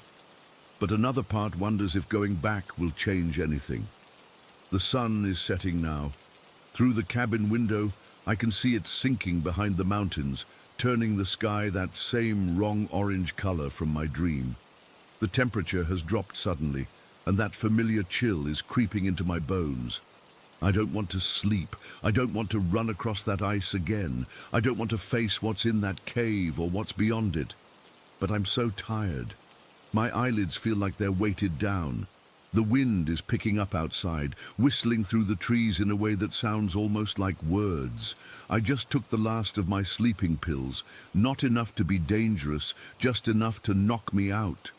Maybe this time the dream will be different. Maybe this time I'll see what's beyond that cave entrance and understand why this is happening to me. Or maybe I'll wake up back in my real life, the life I'm starting to remember pieces of. The life where I wasn't always Dr. Malcolm Reed, where I made a terrible mistake that cost 35 lives, where Henderson and I are trapped in some kind of purgatory, forced to relive our final moments over and over. I don't know which possibility terrifies me more. The wind is getting louder. It sounds like it's calling my name now. The pill is starting to kick in. If anyone is reading this and knows anything about Predagorian U, or about ice formations that glow blue from within, please help me. I don't know how much longer I can keep doing this. I don't know how many more times I can face that cave, that revelation, that whatever lies beyond. I think I hear someone knocking at the cabin door now, even though I'm miles from any other people. It sounds like Henderson's knock. Story 9. I still can't sleep with the lights off. I'm 32 years old now, but what happened when I was 5 has stayed with me all these years. I've tried therapy, medication, even those stupid ghost hunting shows to make myself feel better about what I experienced, but nothing helps. I'm sharing this because I need to know if anyone else has gone through something similar. When I was 5, we lived in this small blue house at the edge of town in western Pennsylvania. Just a simple one-story place with 3 bedrooms, nothing special. My mum was pregnant with my little brother at the time, and I think she worried about me feeling left out once the baby arrived, so she convinced my dad to get me a puppy. That's how Chip came into my life. A little brown mutt with floppy ears and more energy than sense. I loved that dog immediately. He followed me everywhere, and we'd spend hours in the backyard playing superhero. I'd tie a bath towel around my neck as a cape, pretending to be Superman, and Chip was my super dog. Looking back now, those moments in the yard were probably the only times I felt truly happy in that house. Because the truth is, I hated being inside our home. Even before the shadows started moving, something about it just felt wrong. The air felt heavier indoors, like it was pressing down on my chest. I couldn't explain it then. I was just a kid. But I made up every excuse to play outside until my mum forced me to come in. When I had to be inside, having Chip made it bearable. He'd curl up next to me while I watched cartoons or slept beside my bed at night. Until that one evening in October when everything changed. It had been raining all day, so I'd been stuck inside, restless and bored. After dinner, my dad was watching TV in the living room while my mum was getting things ready for bedtime. I remember her belly was really big by then. My brother was due in about a month. I was in my room playing with some action figures when Chip suddenly got up from where he'd been lying and went to stand at my bedroom doorway. His whole body went rigid and he started growling, this low, throaty sound I'd only heard a few times before. His hackles were raised and he was staring intently into the hallway, though I couldn't see anything there. "Chip, what's wrong?" I whispered, suddenly afraid to speak at normal volume. He just kept growling, taking a step forward into the hallway, then back, like he couldn't decide whether to advance or retreat. This wasn't the first time he'd done this. For the past few weeks, he'd occasionally growl at empty corners or bark at nothing, but this time felt different, more intense. My mom heard the growling and came to check. She stood in the doorway, one hand on her pregnant belly, looking annoyed. "That dog is going to wake up the whole neighborhood," she said. "I think he needs to sleep outside tonight." I begged her not to take him. "Please, Mom, he's scared of something. I need him here." "Daniel, I'm worried he might snap at you in the middle of the night. He's acting strange, and I don't want you getting hurt. He'll be fine in the backyard until morning." No amount of pleading changed her mind. I watched from my bedroom window as she put Chip in our fenced backyard with his doghouse. He kept looking back at the house, still on edge, and I felt a cold knot of dread form in my stomach. That night I lay in bed staring at the ceiling, missing Chip's warm presence beside me. My room felt emptier, colder without him. I had a nightlight, one of those plug-in ones with Mickey Mouse on it, but it only illuminated a small corner, leaving most of the room in shadow. I was almost asleep when I heard it. A soft rustling sound from the far side of my room, by my toy chest. At first, I thought maybe it was just the house settling or the wind outside, but then I heard it again, more distinct, like something moving across the carpet. I turned toward the sound, but saw nothing. Yet the moment I looked away, I caught movement in my peripheral vision, just a slight shifting of the shadows. I froze, afraid to look directly at it, but more afraid not to. "Mom," I called out weakly, but not loud enough for anyone to hear. The rustling continued, and now I could swear the shadows were deepening in the corners of my room, becoming more solid somehow. My heart was pounding so hard I could feel it in my throat. I pulled my blanket up to my chin, trying to convince myself I was imagining things. That's when the temperature dropped. I could see my breath coming out in little clouds, even though it was only October and the heat was on in the house. The rustling grew louder, and now it seemed to be coming from multiple directions. The closet, under the bed, the ceiling. I couldn't take it anymore. I yanked the covers over my head completely, creating a tight cocoon around myself. I was trembling, tears streaming down my face, trying not to make a sound. In my child's mind, I thought if I couldn't see them, maybe they couldn't see me. I don't know how long I stayed like that, maybe minutes, maybe an hour, when suddenly there was light. Not the warm yellow of my nightlight, but a cold, bluish glow that penetrated even through my blanket. It seemed to be coming from the window behind my bed, then I felt it, pressure on my blanket like hands pushing down, trying to pull it away from me. The weight increased, and I gripped the edges of my blanket tighter, terrified of what I might see if it came off. "Go away!" I finally screamed, summoning all my courage. The pressure immediately vanished. Shaking, I lowered the blanket just enough to peek out. My room looked normal, but the shadows seemed to be vibrating slightly, as if agitated by my outburst. "Mom! Dad!" I called out, my voice breaking. No response. I could hear the TV still on in the living room, but no one came. I was about to call out again when the shadows started moving. Not subtle shifts like before, but deliberate movement, sliding across the floor, climbing up walls, stretching and contorting into impossible shapes. They weren't just darker patches where light didn't reach anymore. They had depth and substance, like holes in reality. I watched, paralyzed with fear, as one shadow detached itself from the wall and crept along the ceiling directly above my bed. It had no defined shape, just a blackness deeper than any darkness I'd ever seen. As it moved, it seemed to absorb what little light was in the room, I couldn't even scream. My voice was trapped in my throat as the shadow paused above me, seeming to observe. Then it began to lower itself toward my bed, stretching down like thick black syrup. That's when my bedroom door slammed shut with such force that the walls shook. The shadow instantly retreated to the corner, merging with the other darkness there. My mom burst in seconds later, flipping on the light switch. "Daniel, what on earth is going on?" She looked annoyed and exhausted, one hand supporting her lower back. I was sobbing by this point, trying to explain between hiccuping breaths about the rustling, the cold, the shadows that moved by themselves. She sat on the edge of my bed, smoothing my hair back from my forehead. "Honey, you were having a nightmare," she said gently. "There's nothing in here, see?" She gestured around the room, which now looked perfectly normal under the ceiling light. "The wind probably just blew your door shut."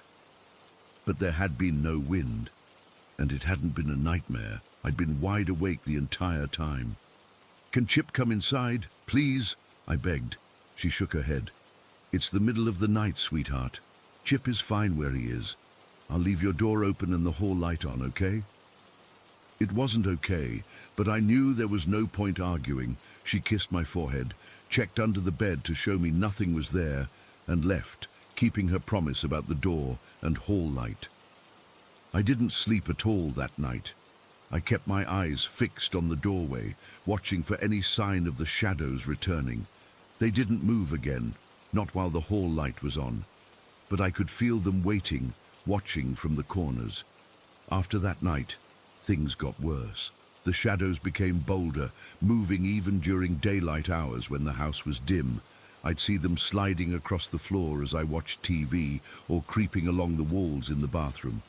Sometimes they'd take shapes that almost looked human, but distorted, elongated in ways that made no sense. My mom noticed how I refused to stay indoors and arranged play dates with kids who lived nearby, probably thinking I just needed social interaction. That's how I met Tommy and Sarah from down the street. One afternoon, while playing in Tommy's backyard, I worked up the courage to ask if they ever saw shadows moving in their houses. The way they both went quiet and exchanged looks told me everything I needed to know. "In my closet," Tommy finally said. "They come out when I'm trying to sleep." "My mom says I'm making it up," Sarah added, her voice barely above a whisper. "But I see them in the bathroom mirror sometimes, standing behind me." That conversation should have terrified me more, knowing that whatever was happening wasn't just in my house. Instead, it was almost a relief not to be alone in my fear. Meanwhile, things at home were deteriorating quickly. My dad started drinking more than usual. He'd never been the most involved parent, but now he was hardly present at all, even when physically there. When he was home, he and my mom fought constantly. I'd hide in my room with Chip, who was allowed inside during the day now, and try to block out the shouting. One night, about 2 weeks after the shadows first moved, I woke up to the sound of breaking glass and my mum crying.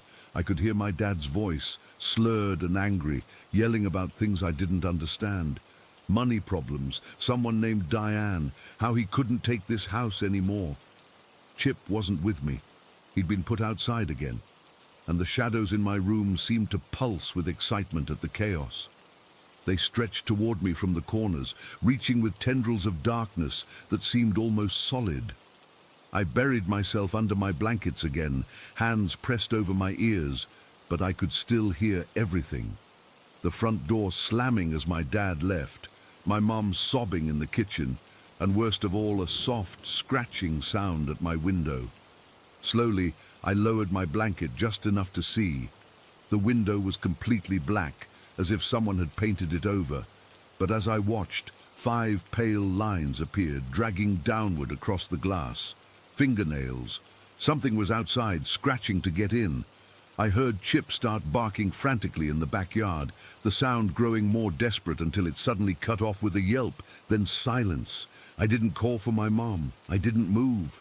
I just lay there, tears streaming silently down my face, watching as the blackness at my window gradually receded, revealing the normal night sky again. The next morning, we couldn't find Chip anywhere. The backyard gate was still latched, but he was gone. My dad didn't come home that day or the next. My mum called the police about Chip, but they just said dogs run away sometimes. They didn't care about the scratches on my window that I tried to show them, or the deep gouges in the dirt under my window that looked like something had been digging. We moved out 2 weeks later, just days before my brother was born. My mom said it was because the house was too small for a new baby, but I knew the real reason. She'd finally seen them too.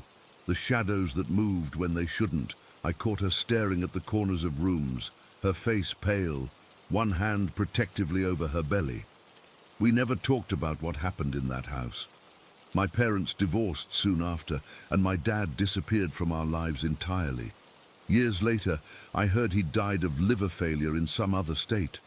I've driven past our old house a few times as an adult. Different families have lived there over the years, but none stay longer than a year or two. The current owners have 3 kids. Sometimes I think about knocking on the door, asking if they've noticed anything strange about the shadows in their home. But what would I say? What could I do to help them? All I know is that whatever was in that house, it wasn't just shadow and imagination. It was something hungry, something patient. And sometimes, when I'm alone at night, I still feel it watching me, waiting for me to let my guard down and turn off the lights. Story 10. I've never been one to believe in the supernatural. Growing up in Mumbai, you hear all sorts of stories. Haunted buildings, possessed objects, spirits that linger. My parents are somewhat traditional, so I was raised with these tales, but I always considered myself more practical. Science, facts, logic. That was my world, at least until 3 months ago. I'm 28, working as a software developer at a tech firm in Lower Parel. I've always had a thing for watches, not the fancy Swiss brands I can't afford, but vintage pieces with character. There's something about mechanical watches that fascinates me. Tiny universes of gears and springs, keeping perfect time without batteries or chips. It was a Saturday in July when I was wandering through the lanes near JJ Hospital. I wasn't looking for anything in particular, just killing time before meeting friends for lunch. That's when I stumbled upon this tiny antique shop, wedged between a tailor and a pawn shop. The kind of place you'd walk past 100 times without noticing. The shop was cluttered with all sorts of junk. Old brass items, faded photographs in ornate frames, colonial-era furniture. The owner was this elderly man with thick glasses and skin like dried leather. He barely acknowledged me when I walked in, just glanced up briefly from whatever he was polishing.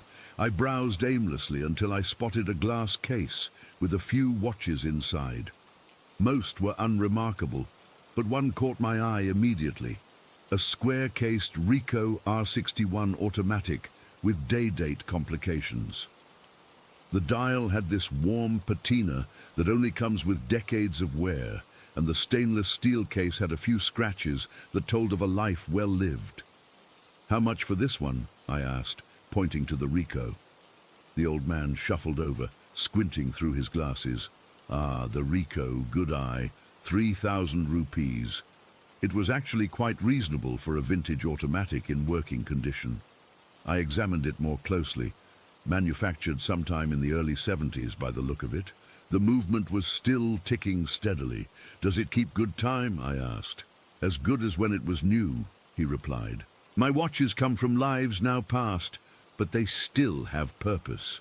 Something about the way he said it made me pause, but I brushed it off as the typical mystic talk shopkeepers use to make their merchandise seem more interesting. I haggled a bit out of habit, eventually paying 2,500 rupees for it. As I was leaving, the old man called after me. "Some things carry more than just time, young man." Again, I dismissed it as sales patter. I strapped the watch to my wrist and headed to meet my friends, pleased with my purchase. That night was when everything changed. I'm not in the habit of wearing watches to bed, but I was so enamored with my new acquisition that I forgot to take it off.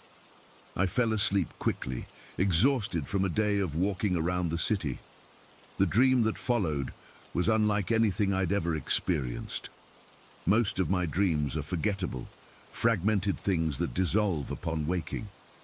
This was different, visceral, hyper-realistic and sequential. I found myself in a disco, the kind you'd see in 70s Bollywood films.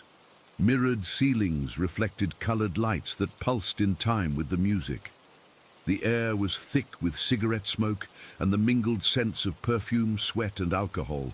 I could feel the bass vibrating through my chest as Up Jaisa Koi blared from massive speakers. What struck me was the detail. The women in their flared pants and platform heels, men with wide collars and even wider lapels. I wasn't just watching, I was there, experiencing it all through someone else's eyes. Through these eyes, I scanned the room with purpose, nodding to various people who greeted me with a mixture of respect and fear. I felt powerful, important. My hands, not my actual hands, but the ones in the dream, were adorned with gold rings, and on the left wrist was the same Ricoh watch I'd just purchased. The dream focused on a man across the room, tall, charismatic, dressed in a white polyester suit with a maroon shirt open at the collar to display a gold chain. People gravitated toward him, yet he seemed oblivious to his own magnetism. He laughed, drank, danced. Then the atmosphere shifted. I felt my dream self tense as three men entered the club. There was no overt hostility, but I sensed danger. The man in the white suit noticed too. His eyes met mine across the room, and a silent message passed between us. What happened next was chaos. Gunshots exploded over the music. People screamed and dove for cover. I watched, helpless, as the man in white was hit multiple times, his body jerking with each impact. Blood bloomed across his maroon shirt like dark flowers. As he fell, his eyes locked with mine one final time. Not accusatory, but resigned, almost peaceful. I woke up gasping, my heart hammering against my ribs. The room was dark, my sheets tangled around me. My wrist felt ice cold where the watch touched my skin, despite the muggy July heat. I told myself it was just a nightmare, probably triggered by some old gangster movie I'd watched and forgotten. Mumbai, or Bombay as it was then, certainly had its share of underworld violence in the 70s and 80s. My subconscious had simply constructed an elaborate scene from fragments of films and stories. The next day, I nearly forgot about the dream until I was crossing the road at Dadar. I was checking messages on my phone when something, a feeling, an impulse, made me step back suddenly. A split second later, a motorcycle sped through the exact spot where I would have been standing, running the red light at dangerous speed. It missed me by centimeters. My heart raced as I realized how close I'd come to serious injury or worse. What was strange was that I hadn't heard or seen the motorcycle. I had simply felt an urgent need to step back, as if someone had physically pulled me. That night, I deliberately wore the watch to bed, curious if the dream would return. It did, the exact same scene, down to the smallest detail. The disco, the man in white, the shooting. Every night I wore the watch, the dream repeated, like watching the same film reel over and over. On days I didn't wear it to sleep, I slept dreamlessly. The pattern was undeniable. About a week after buying the watch, I had an important certification exam for work. I'd prepared well, but was still nervous. During the test, whenever I encountered a particularly difficult question, I'd feel a slight cold sensation on my wrist where the watch sat. Each time, I'd suddenly recall information I thought I'd forgotten, as if someone was whispering the answers directly into my mind. I aced the exam with a score far higher than I expected.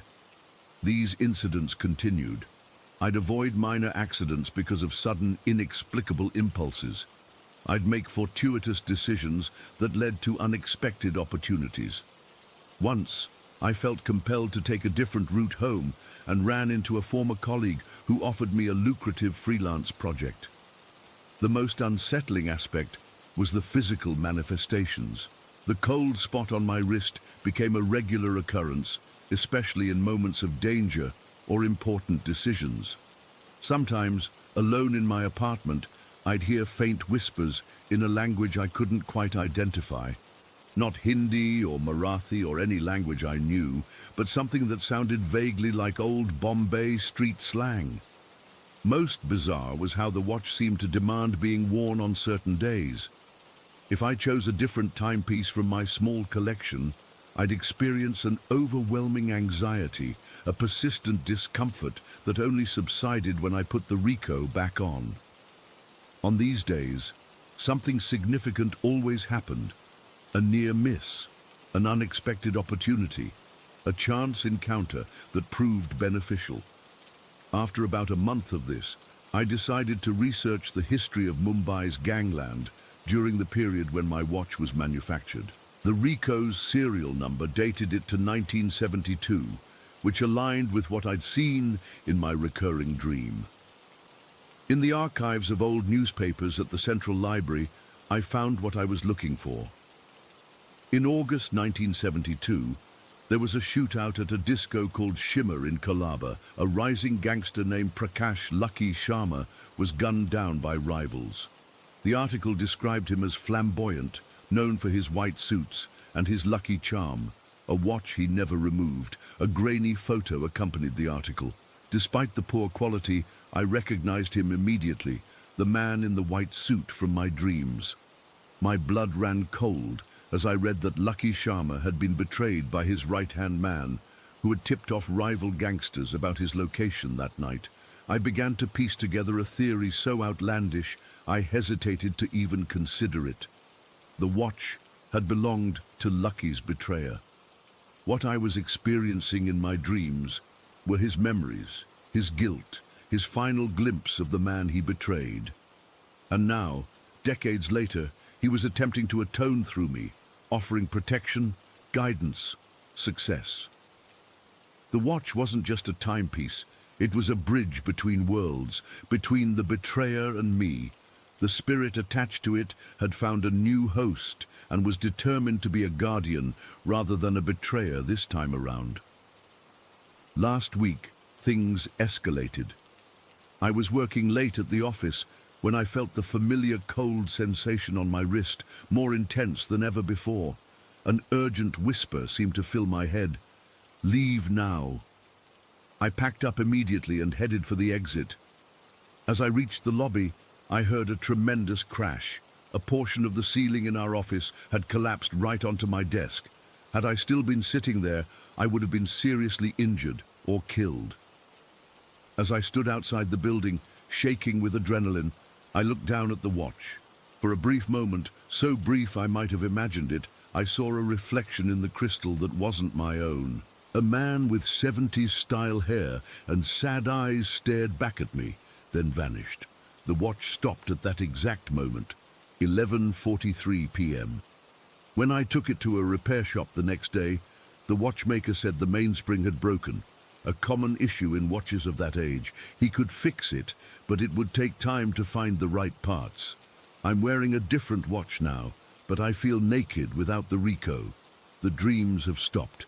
The whispers have stopped. The cold sensations have stopped. I miss them, which sounds crazy even as I write this. The watch will be repaired soon. I'm both eager and terrified to put it back on.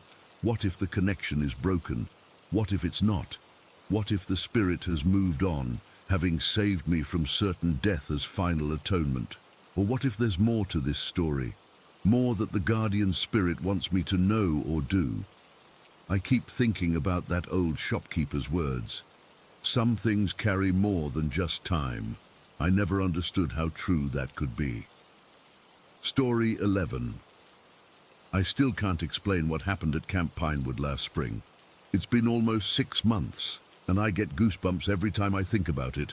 I've never told anyone the full story until now, but I need to get this off my chest. I was 13 when our school organized this 3-day camping trip to Camp Pinewood. It's this remote place deep in the Appalachian forest, about 2 hours from our town. Our science teacher, Mr. Parker, had been hyping it up for weeks, talking about how we'd learn survival skills and appreciate nature. Honestly, I was pretty excited, even though I'm not really the outdoorsy type. The day we arrived, It was weirdly foggy. The bus drove through these winding roads until we reached this clearing with wooden cabins and a big fire pit in the center. There were no other schools there, just us, about 45 kids total, split into groups of 13. My group got assigned to this massive tent near the edge of the campsite. It wasn't like a normal camping tent.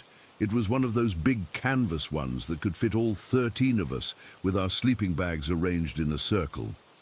Being close to the forest edge made me nervous from the start, but I didn't say anything because I didn't want to look like a baby. The first day was actually pretty fun. We built these tiny boats out of sticks and leaves and raced them down the creek.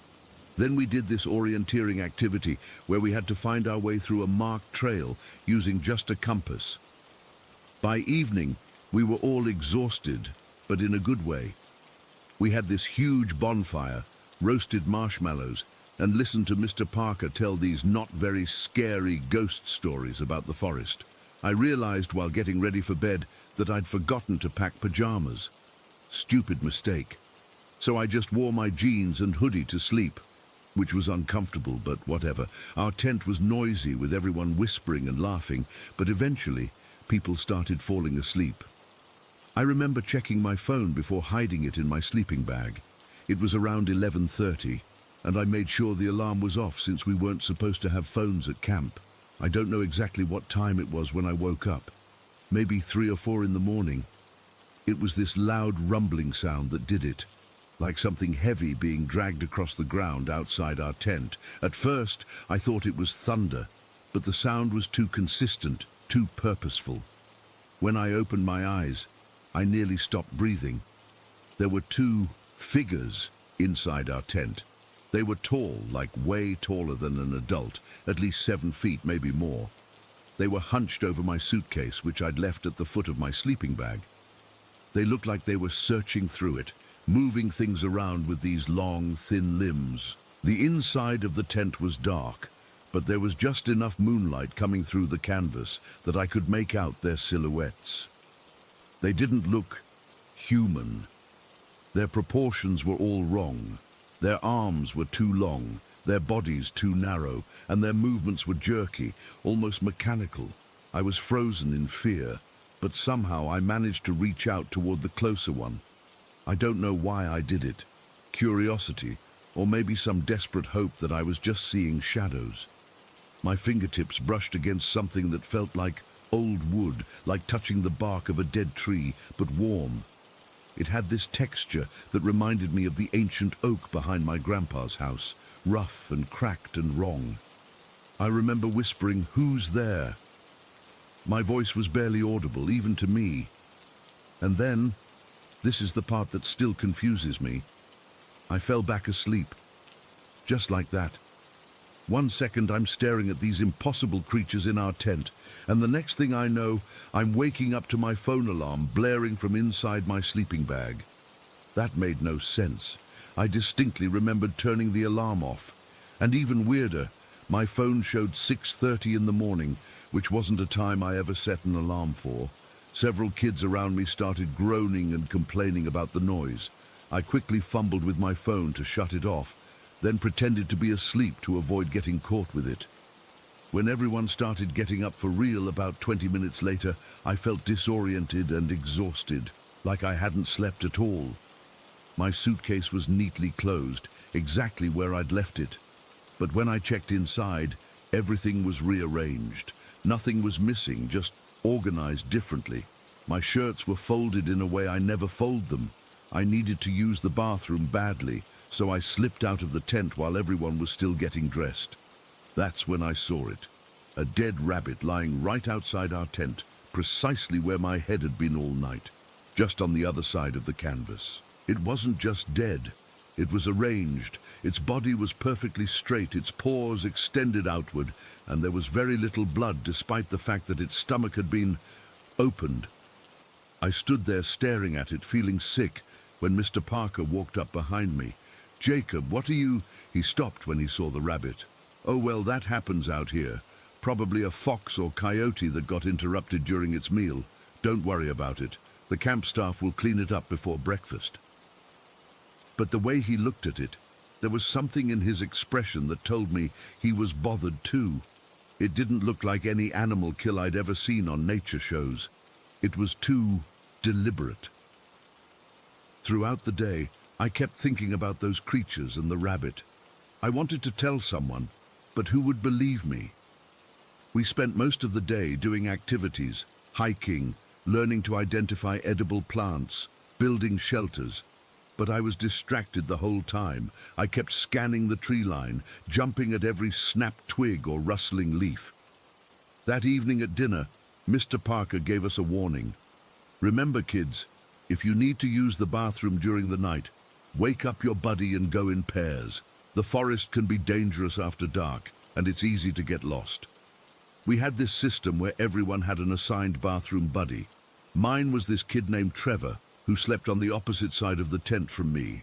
I didn't think much of the warning at the time, figured it was just standard camp safety stuff.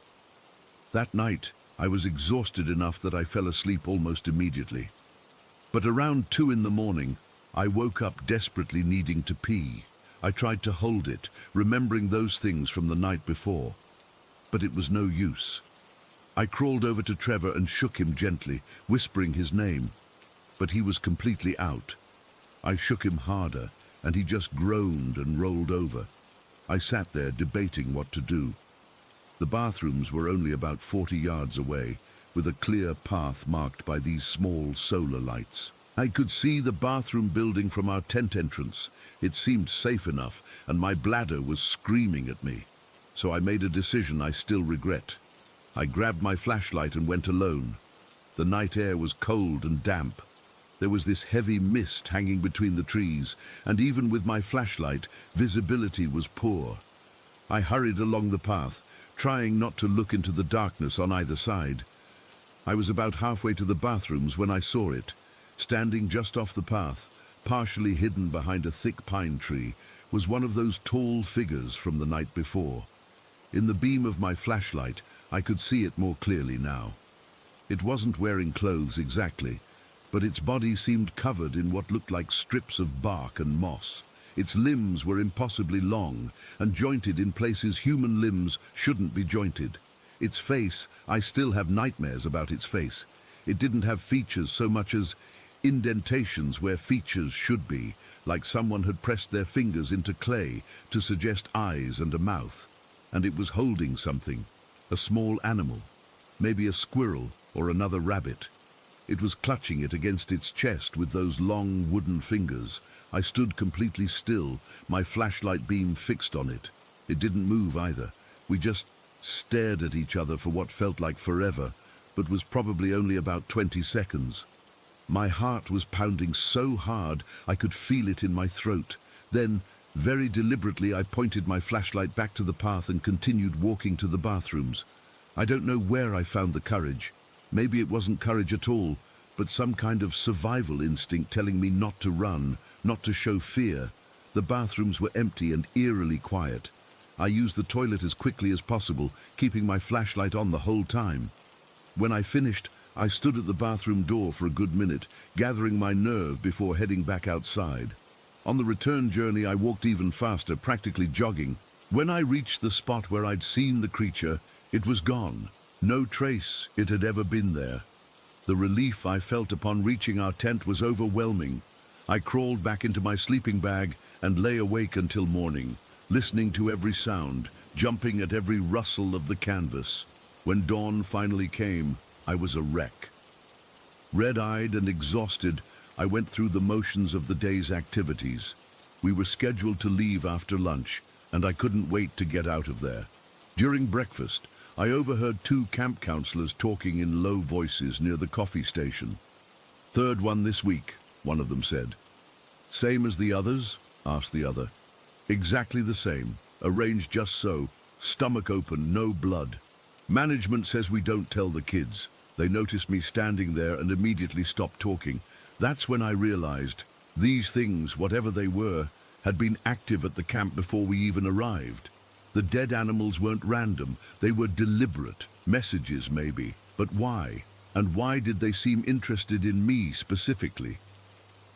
On the bus ride home, I sat alone, staring out the window at the trees thinning as we got closer to civilization. I kept thinking about those creatures, about how no one else had seen them, about how they had gone through my things. Here's the strangest part, and I've never told anyone this until now.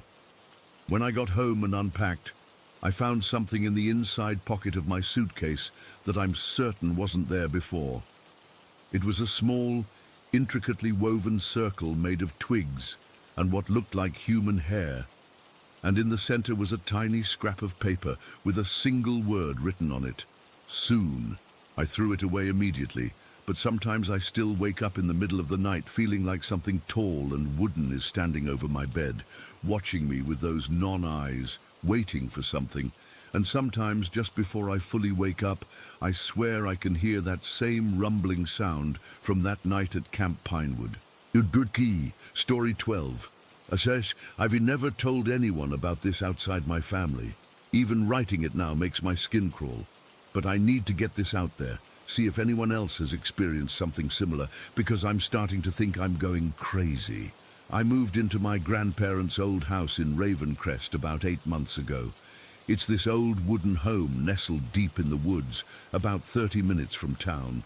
When my grandpa passed last year and left it to me, it seemed like the perfect escape from my messy breakup and mounting debt. A fresh start, you know. Just me, the trees, and blessed silence. My closest neighbors are my cousins, who live about a mile down the dirt road, and we're not exactly close. They keep to themselves, and I wanted to do the same. The first few weeks were honestly amazing.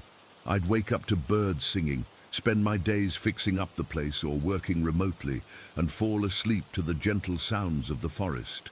I felt at peace for the first time in years. Then the knocking started. It was just past sunset on a Tuesday in late October. I was in my bedroom getting ready for bed when I heard it. 4 quick light taps on my window. Tap, tap, tap, tap. I froze. My bedroom is on the ground floor, but the windows are pretty high up. I'm 5'2", and I can barely reach them standing on my tiptoes. My first thought was a branch hitting the glass, but it was too rhythmic, too intentional. I pulled my curtains tighter and tried to ignore it. The next night, same time, I heard it again. 5 taps this time.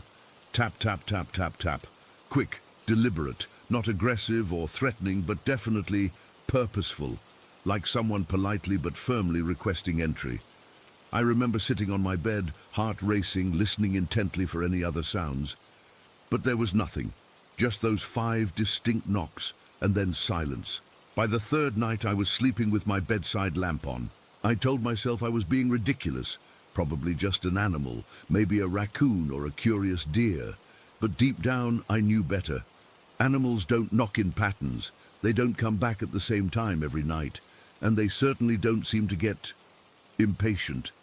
Because that's what was happening. The knocking was getting more insistent, not louder exactly, but more determined. I still never looked outside. Something in my gut told me not to open those curtains, not to acknowledge whatever was out there. I'd just lie in bed, completely still, hardly breathing, waiting for it to go away. I tried setting up my phone to record outside the window during the day, but the battery always died before nightfall, no matter how fully charged it was. I bought a security camera, but it would mysteriously disconnect every evening around 7:30. Technology just seemed to fail around this house when I needed it most. After about 2 weeks of this, I broke down and called my cousin Tyler. He's the more approachable of the two who live nearby, though we hadn't spoken more than a handful of times since I moved in. I tried to sound casual, asking if they'd noticed anyone wandering around the properties lately. "Why? Someone bothering you?" he asked, sounding genuinely concerned. I downplayed it, saying I'd heard some noises at night. He offered to come check it out, but something stopped me from accepting. I don't know why. Maybe because deep down, I knew this wasn't something he could help with, or maybe because I was afraid of what he might find or not find. "It's probably just animals," I said. "I'm still getting used to forest living." He hesitated before answering. "Lily, if you hear anything strange, anything at all, don't go outside to investigate. Just call me, okay? Day or night." His tone sent chills down my spine. I wanted to press him for more, to ask what he meant, but I thanked him and hung up instead. That night, it was November 11th, I remember, because it was exactly 3 weeks since the knocking started. Everything changed. At exactly 7:50 p.m., I checked my phone the moment it happened. The pattern shifted. Instead of the usual rapid sequence, there were 3 slow, deliberate knocks. Knock, knock, knock. The air in my bedroom instantly felt different, heavy and cold. It was like all the oxygen had been sucked out, replaced with this thick, oppressive feeling. My ears popped like I'd suddenly changed altitude. I sat there, completely paralyzed, as goosebumps erupted across my skin. The 3 knocks came again. Knock, knock, knock. Slower this time, more forceful. Like whatever was out there knew I was listening and was making sure I understood that it knew. I couldn't move, couldn't breathe. The room felt charged with some kind of energy I've never experienced before or since. My bedside lamp flickered, dimmed, then brightened again. On the dresser across the room, a glass of water I'd left there began to vibrate, little ripples forming on its surface. Knock, knock, knock.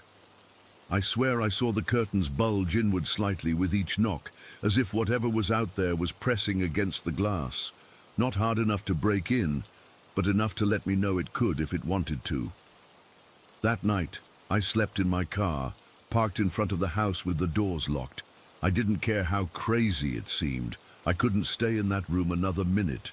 The next day, I drove into town and spent hours at the local library, researching the history of my house, the land it was on, anything that might explain what was happening. The librarian, an older woman who'd apparently known my grandparents, kept giving me strange looks as I piled books about local folklore on my table. "Finding everything all right, dear?" she asked, her voice gentle but her eyes sharp. "Just curious about local history," I said, trying to sound casual. She nodded slowly. "Your grandfather's place has quite a bit of history attached to it."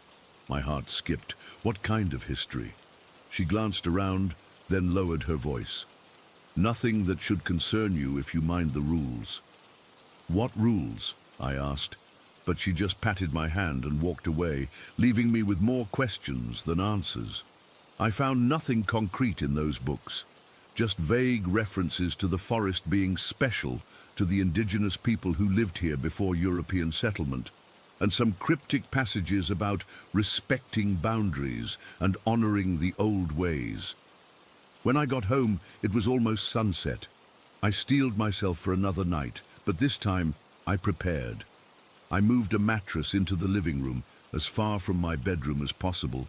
I placed salt lines at all the windows and doors, something I'd read about in one of those books. I even found an old crucifix of my grandmother's and hung it on the wall.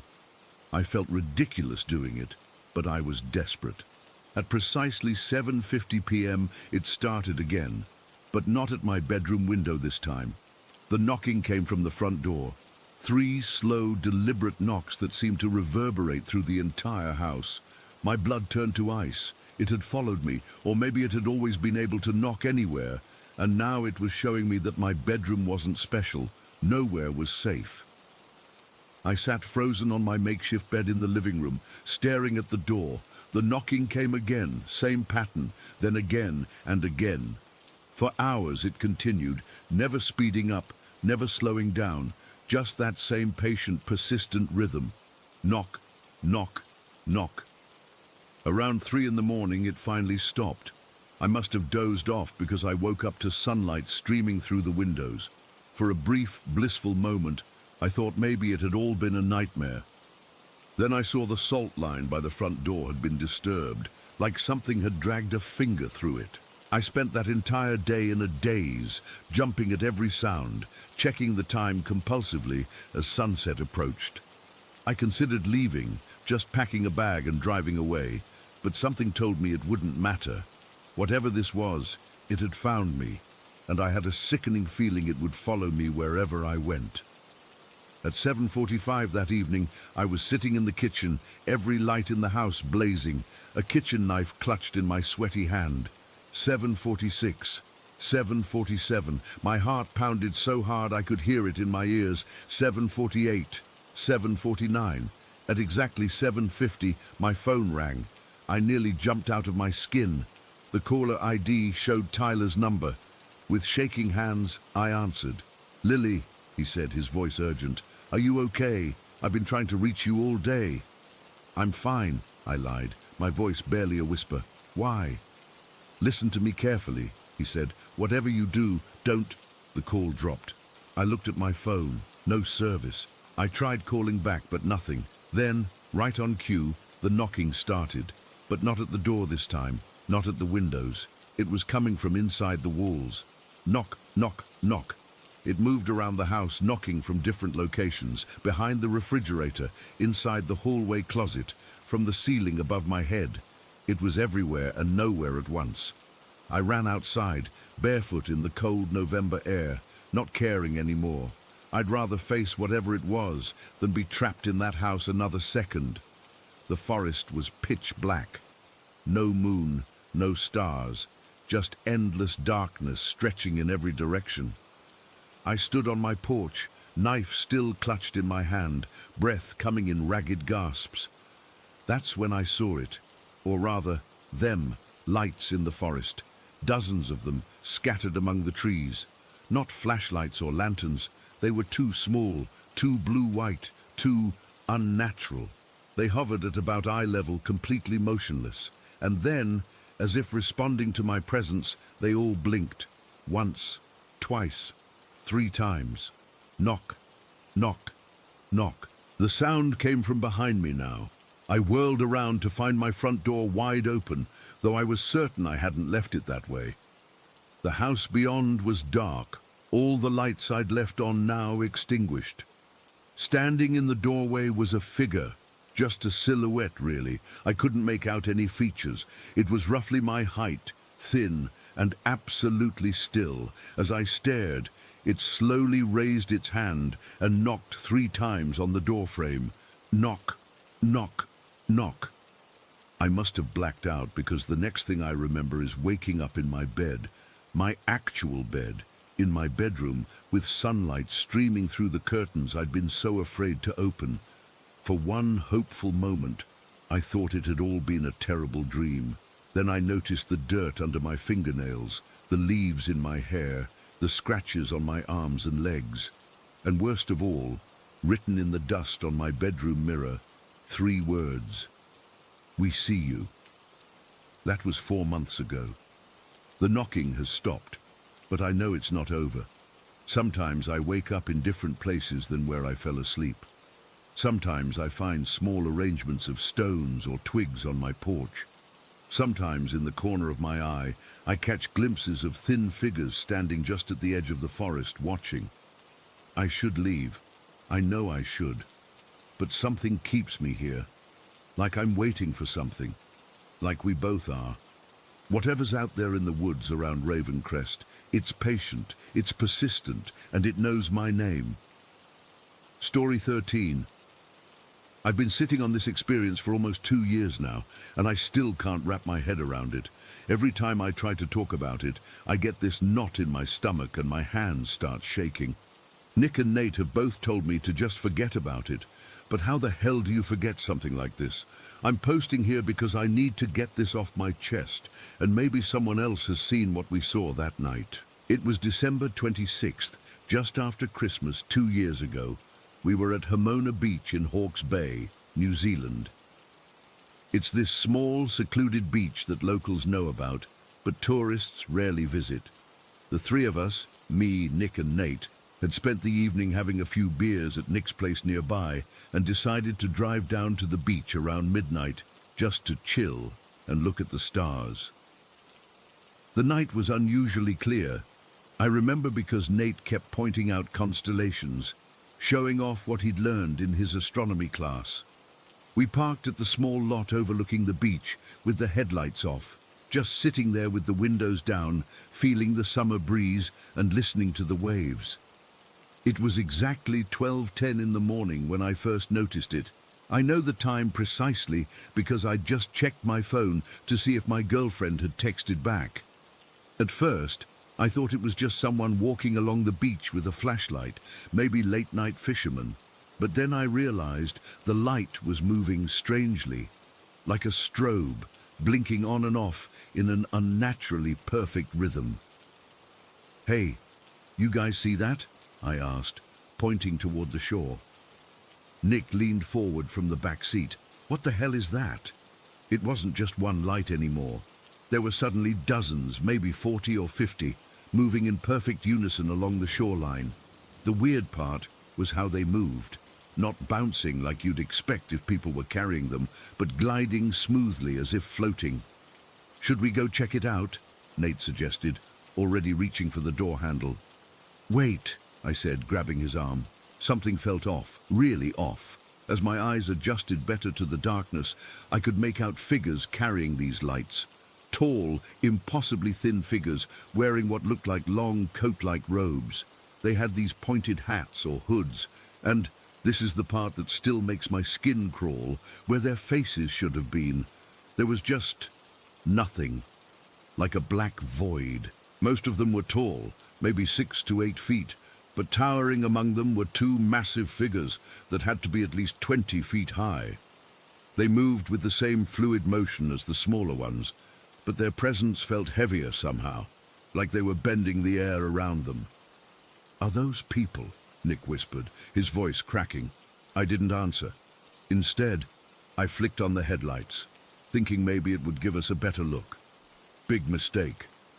The moment our lights hit the beach, all the figures stopped moving simultaneously. Then, all at once, they turned toward us. Not gradually, not one by one. All of them, in perfect sync, like they were connected by invisible strings. The smaller entities raised what looked like rectangular devices, and suddenly bright white lights were flashing directly at our car. Not randomly, but in sequences, like they were communicating. "Turn the car on," Nate hissed from beside me. "Turn it on now!" My hands were shaking so badly I could barely get the key in the ignition. The car roared to life, but I didn't drive away. Some stupid part of me was frozen, watching in horrified fascination. That's when they started moving toward us. The smaller beings moved at first, coming up from the beach in a single file line. But the way they moved, it wasn't walking or running. It was more like they were gliding or floating, but with jerky, bird-like motions, covering ground at impossible speeds. Within seconds, they had surrounded our car, moving in a perfect circle, always maintaining the same distance from each other. "Lock the doors!" Nick shouted, but I was already frantically pressing the button. The click of the locks engaging was drowned out by the sound of my own heartbeat thundering in my ears. The entities circled our car faster and faster, until they were just a blur of darkness, punctuated by those strange rectangular lights. Then, as suddenly as they had started, they stopped. Each of us, me, Nick in the passenger seat and Nate in the back, found ourselves face to face with one of the giant beings, now standing just feet from the car. I could see its face clearly through my window. It wasn't a face at all, just a blank, hood-like covering that reminded me of those KKK hoods, but completely black and somehow deeper, like you could fall into it forever. I felt an overwhelming sense of being examined, not just physically, but mentally. Like this thing was rifling through my thoughts, my memories, my fears. The weirdest part, I didn't feel threatened. Terrified, yes, but not like it wanted to harm me. More like it was curious. I felt waves of emotion washing over me. Not my emotions, but something external, alien, confusion, interest, amusement even. It was communicating with me, but not with words, with feelings. The giant being closest to my window suddenly turned away and moved, or more accurately, teleported, to the public toilet block about 50 meters away. 1 second it was by my window. The next, it was standing by the toilet block. My brain couldn't process the movement. There was no in-between. The being raised what I can only describe as an arm, though it didn't look solid. more like a darker patch of night air. The toilet door swung open, but instead of the dingy interior I'd used earlier that day, there was nothing but brilliant white light pouring out. So bright it should have lit up the whole beach, but somehow the light stayed contained, like it was respecting the boundaries of the doorframe. One by one, the smaller beings broke their circle around our car and flew, not walked, not ran, but flew in a single file line into this doorway of light. They moved with that same bird-like speed, jerky yet fluid. The two giant beings were the last to enter, ducking their impossible heights through the normal-sized doorway, which somehow accommodated them. As the final being disappeared, the light snapped off like someone had flipped a switch, and the toilet door slowly swung closed. For what felt like hours, but was probably only seconds, we sat in complete silence. I couldn't even hear Nick and Nate breathing. "Drive," Nick finally whispered. "Just fucking drive." I slammed the car into reverse, spun around, and floored it out of that parking lot. My hands were shaking so badly I could barely keep control of the steering wheel. We were all hyperventilating, looking frantically out the windows to make sure those things weren't following us. We'd made it about 2 kilometers down the winding coastal road when Nate started slapping the back of my seat frantically. "There's a car behind us," he said, his voice higher than I'd ever heard it. I checked the rearview mirror and saw headlights, normal white headlights, following us at a steady pace. Just a car. Just a normal human car. I felt a wave of relief. "It's just someone else leaving the beach," I said, trying to calm us all down. "At 12:30 in the morning?" Nick questioned. "And look at it. It's keeping the exact same distance behind us, no matter how fast you go." He was right. I slowed down, it slowed down. I sped up, it sped up, always maintaining the exact same distance. I could make out the car now, an old, beat-up green Toyota Corolla, with one headlight slightly dimmer than the other. There was something off about it, though. It seemed almost flat, like a cardboard cutout of a car rather than a real vehicle. "There's no driver," Nate said, staring out the back window. "I can see inside. There's no one driving it." Before I could process that, Nick let out a yelp and pointed ahead. "Look!" Coming around the bend in front of us was another car, identical to the one behind us. Same beat-up green Corolla, same slightly dimmer left headlight, same empty driver's seat. I slammed on the brakes, causing our car to fishtail slightly before coming to a stop. The Corolla behind us stopped too, maintaining that exact same distance. The one in front did the same. "What do we do?" I whispered, gripping the steering wheel so tight my knuckles were white. We didn't have to decide. Both Corollas suddenly accelerated, the one behind passing us on the left, the one in front backing up at impossible speed on our right. They began circling our car, getting faster and faster until they were just green blurs with streaks of headlights. And then they were gone. Not like they drove away, they literally vanished mid-circle. One second they were there, the next they weren't. The road was empty except for our car. We didn't talk for the rest of the drive back to Nick's place. What was there to say? We'd all seen it, we'd all experienced it, but none of us could explain it. In the days after, we tried to rationalize what happened. Maybe it was an elaborate prank. But who could coordinate something like that? With the impossible movements, the teleportation, the identical cars appearing and disappearing. Maybe we were drugged. But we'd only had a few beers, and we'd all brought our own drinks. 2 years later, and I still don't have answers. Nick refuses to talk about it anymore. Nate moved to Australia 6 months after it happened, saying he couldn't stay in Hawke's Bay after that night. I've done research since then, read about interdimensional beings, about entities that exist outside our perception of reality. The closest explanation I've found is that maybe what we saw were 4-dimensional beings temporarily visible in our 3-dimensional world.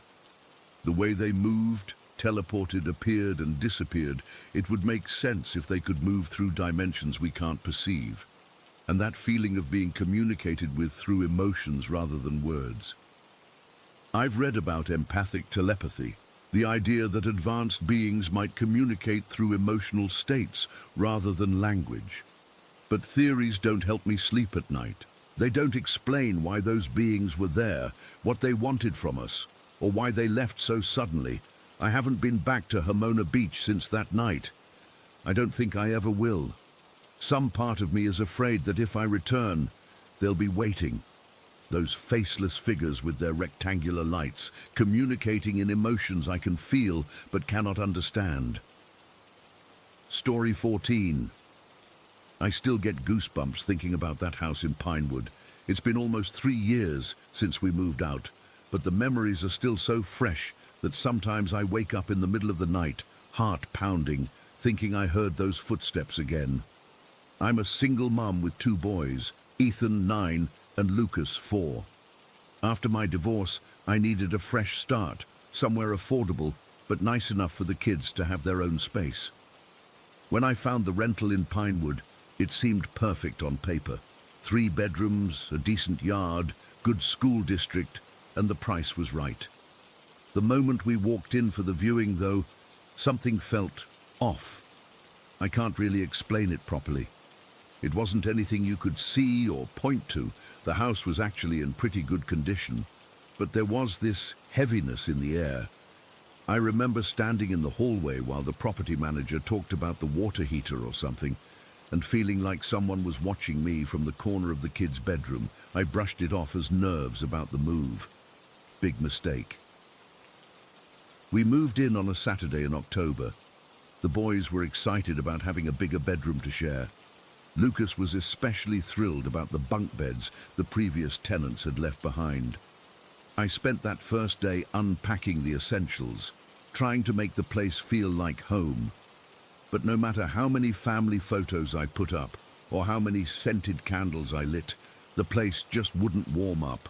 Not temperature-wise, emotionally, I guess. It felt resistant somehow, like the house itself didn't want us there. That first night I had trouble sleeping. The house made all these unfamiliar sounds, not just the normal settling noises you'd expect, but deliberate sounding creaks, like someone was walking around. I told myself it was just an old house, and I'd get used to it. By the 3rd night, both boys were sleeping in their room, and I was trying to establish our new normal.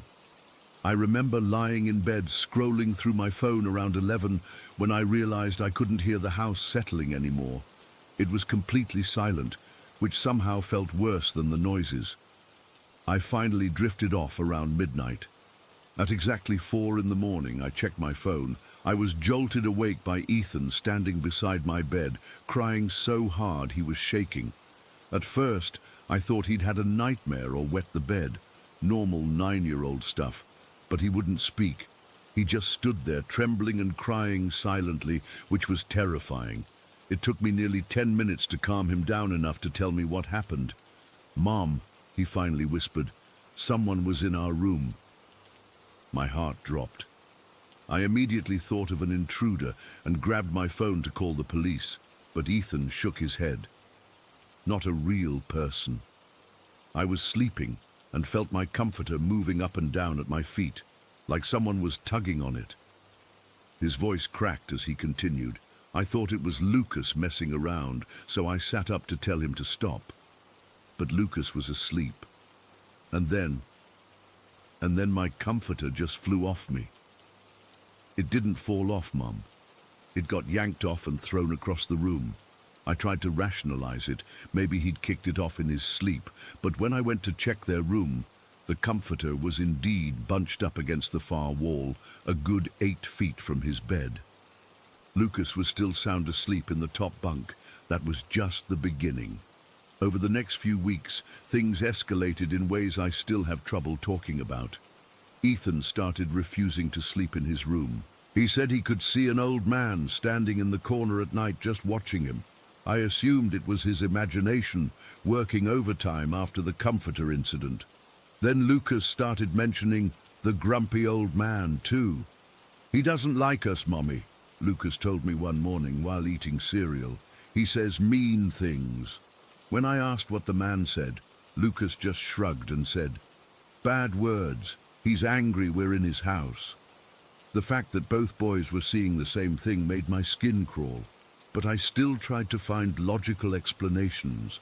Maybe they were feeding off each other's imaginations. Maybe there was a TV show they'd watched that I didn't know about.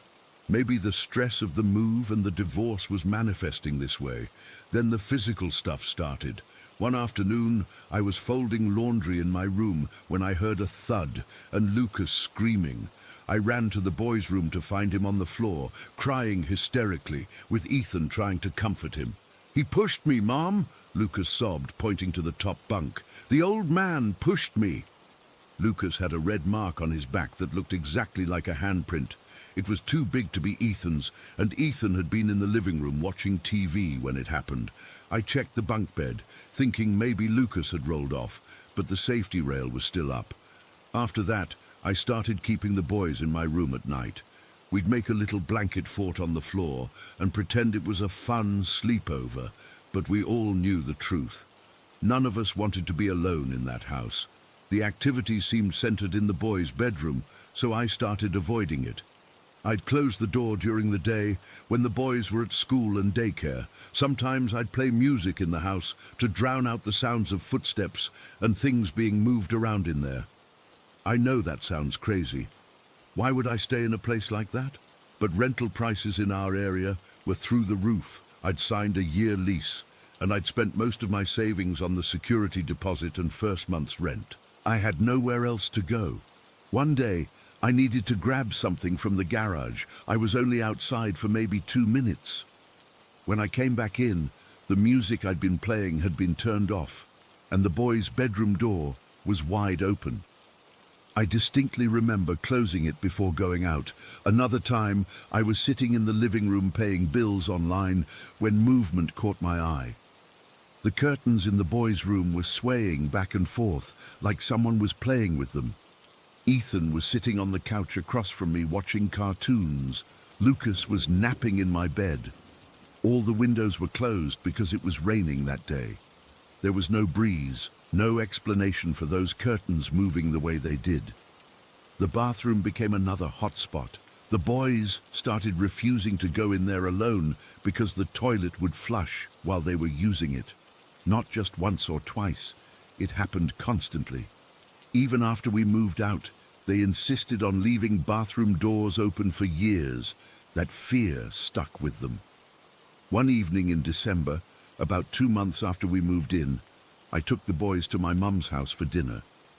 We stayed later than planned, and it was fully dark when we got home around 8:30. As I pulled into the driveway, I saw bright flashing lights coming from our living room, like a TV on the fritz or a strobe light. My first thought was that someone had broken in and was watching TV, but all the doors and windows were locked when we got to the house. When I opened the front door, the living room was completely dark. No TV on, no lights, nothing that could have caused what I saw from the driveway. The boys were clinging to my legs, both of them terrified to go inside. After that night, I contacted a paranormal investigation team called TAPS that I'd found online. I was desperate and willing to try anything. They came out the following weekend with all their equipment, EMF meters, digital recorders, cameras, the works. The team was professional and didn't make me feel crazy for calling them. They spent hours going through the house, focusing mainly on the boys' room and the bathroom. Their equipment kept malfunctioning in weird ways. Brand new batteries would drain completely within minutes. Fully charged cameras would shut off.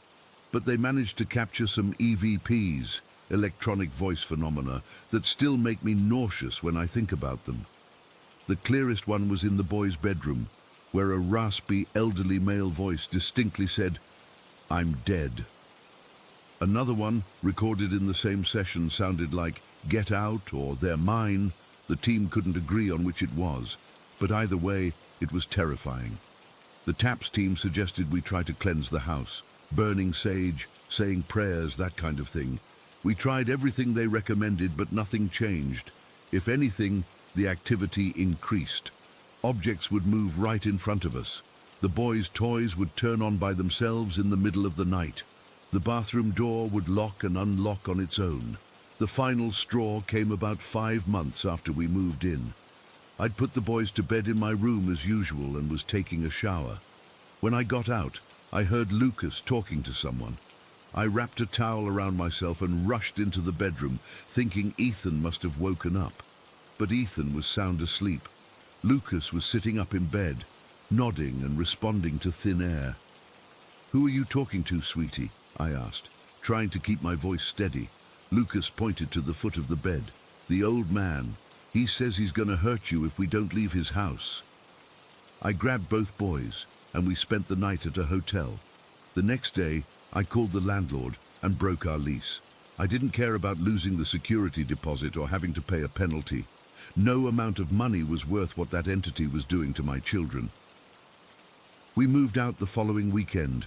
I took almost nothing from the boys' room.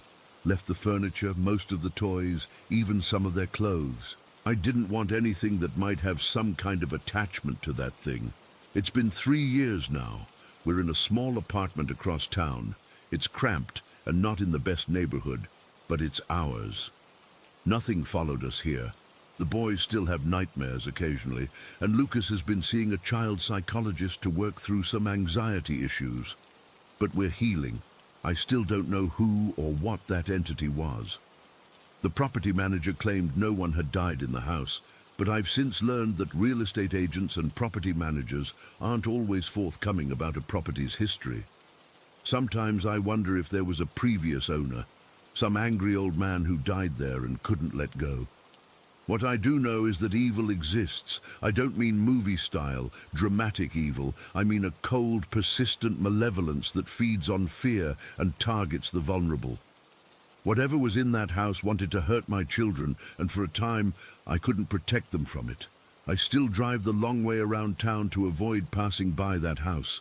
Last I heard, it's vacant again. The family that moved in after us only stayed 4 months. Story 15. I still can't explain what happened to me in that abandoned medical center in southern France. It's been 3 years since I left, and I still dream about it almost every night. I've never shared this experience publicly before, but I need to get this off my chest because it's eating me alive. Back in 2019, my friend Claire and I were looking for a property to renovate. We'd been searching for months when we stumbled upon this abandoned medical center in a small town about 40 minutes outside of Marseille. The listing described it as a 400 square meter fixer-upper with commercial potential, but that barely captured what it really was. The first time I saw it, I felt something I can't properly describe. The building had been empty for 5 years, covered in graffiti, with broken windows and trash everywhere. The realtor was apologetic as she showed us around, pointing out water damage and warning us about the extensive renovations it would need. But while Claire was calculating costs and looking concerned, I was entranced. I remember walking down this long corridor with 23 rooms branching off it. Former doctors' offices, operating rooms, staff quarters, storage spaces, all in various states of decay. But instead of feeling creeped out like any normal person would, I felt like I'd come home. I know how that sounds, but it's the truth. Claire thought I was crazy when I insisted we buy it. The price was surprisingly low because nobody wanted it, but still, it needed everything. New plumbing, electrical rewiring, structural repairs. It was a money pit, but I couldn't walk away. I literally couldn't. When we left the viewing, I sat in the car and cried until Claire agreed to at least consider it. 2 weeks later, it was ours. Then our plans hit a snag when our current apartment sold faster than expected and our temporary housing fell through. We ended up moving into the medical center before renovations could even begin. Claire took the former administrator's office because it had the least damage, and I chose what had been a patient recovery room at the far end of the corridor. The strange stuff started immediately, but not in the way you'd expect. I've always been sort of empathic, sensitive to energies and atmospheres. Within days of moving in, I started experiencing flashes.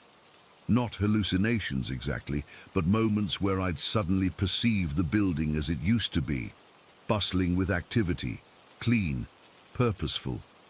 The weird part was that I always saw these flashes from the perspective of someone who worked there. Never as a patient. I'd be brushing my teeth in the morning and suddenly see the corridor filled with nurses walking briskly, doctors consulting charts. I'd blink and it would be gone. I'd be reading in bed and hear whispers from the hallway, like staff discussing patients. Footsteps were constant, walking up and down that long corridor at all hours. I never mentioned any of this to Claire at first. She's practical and would have thought I was losing it. But about 2 weeks in, she asked me something that gave me chills. "Do you ever feel like someone's watching you here?" I asked her what she meant, and she said she kept seeing movement in her peripheral vision. She'd turned to look, and no one would be there. She also mentioned hearing doors opening and closing when we were both accounted for. I admitted I'd been experiencing similar things, but downplayed it.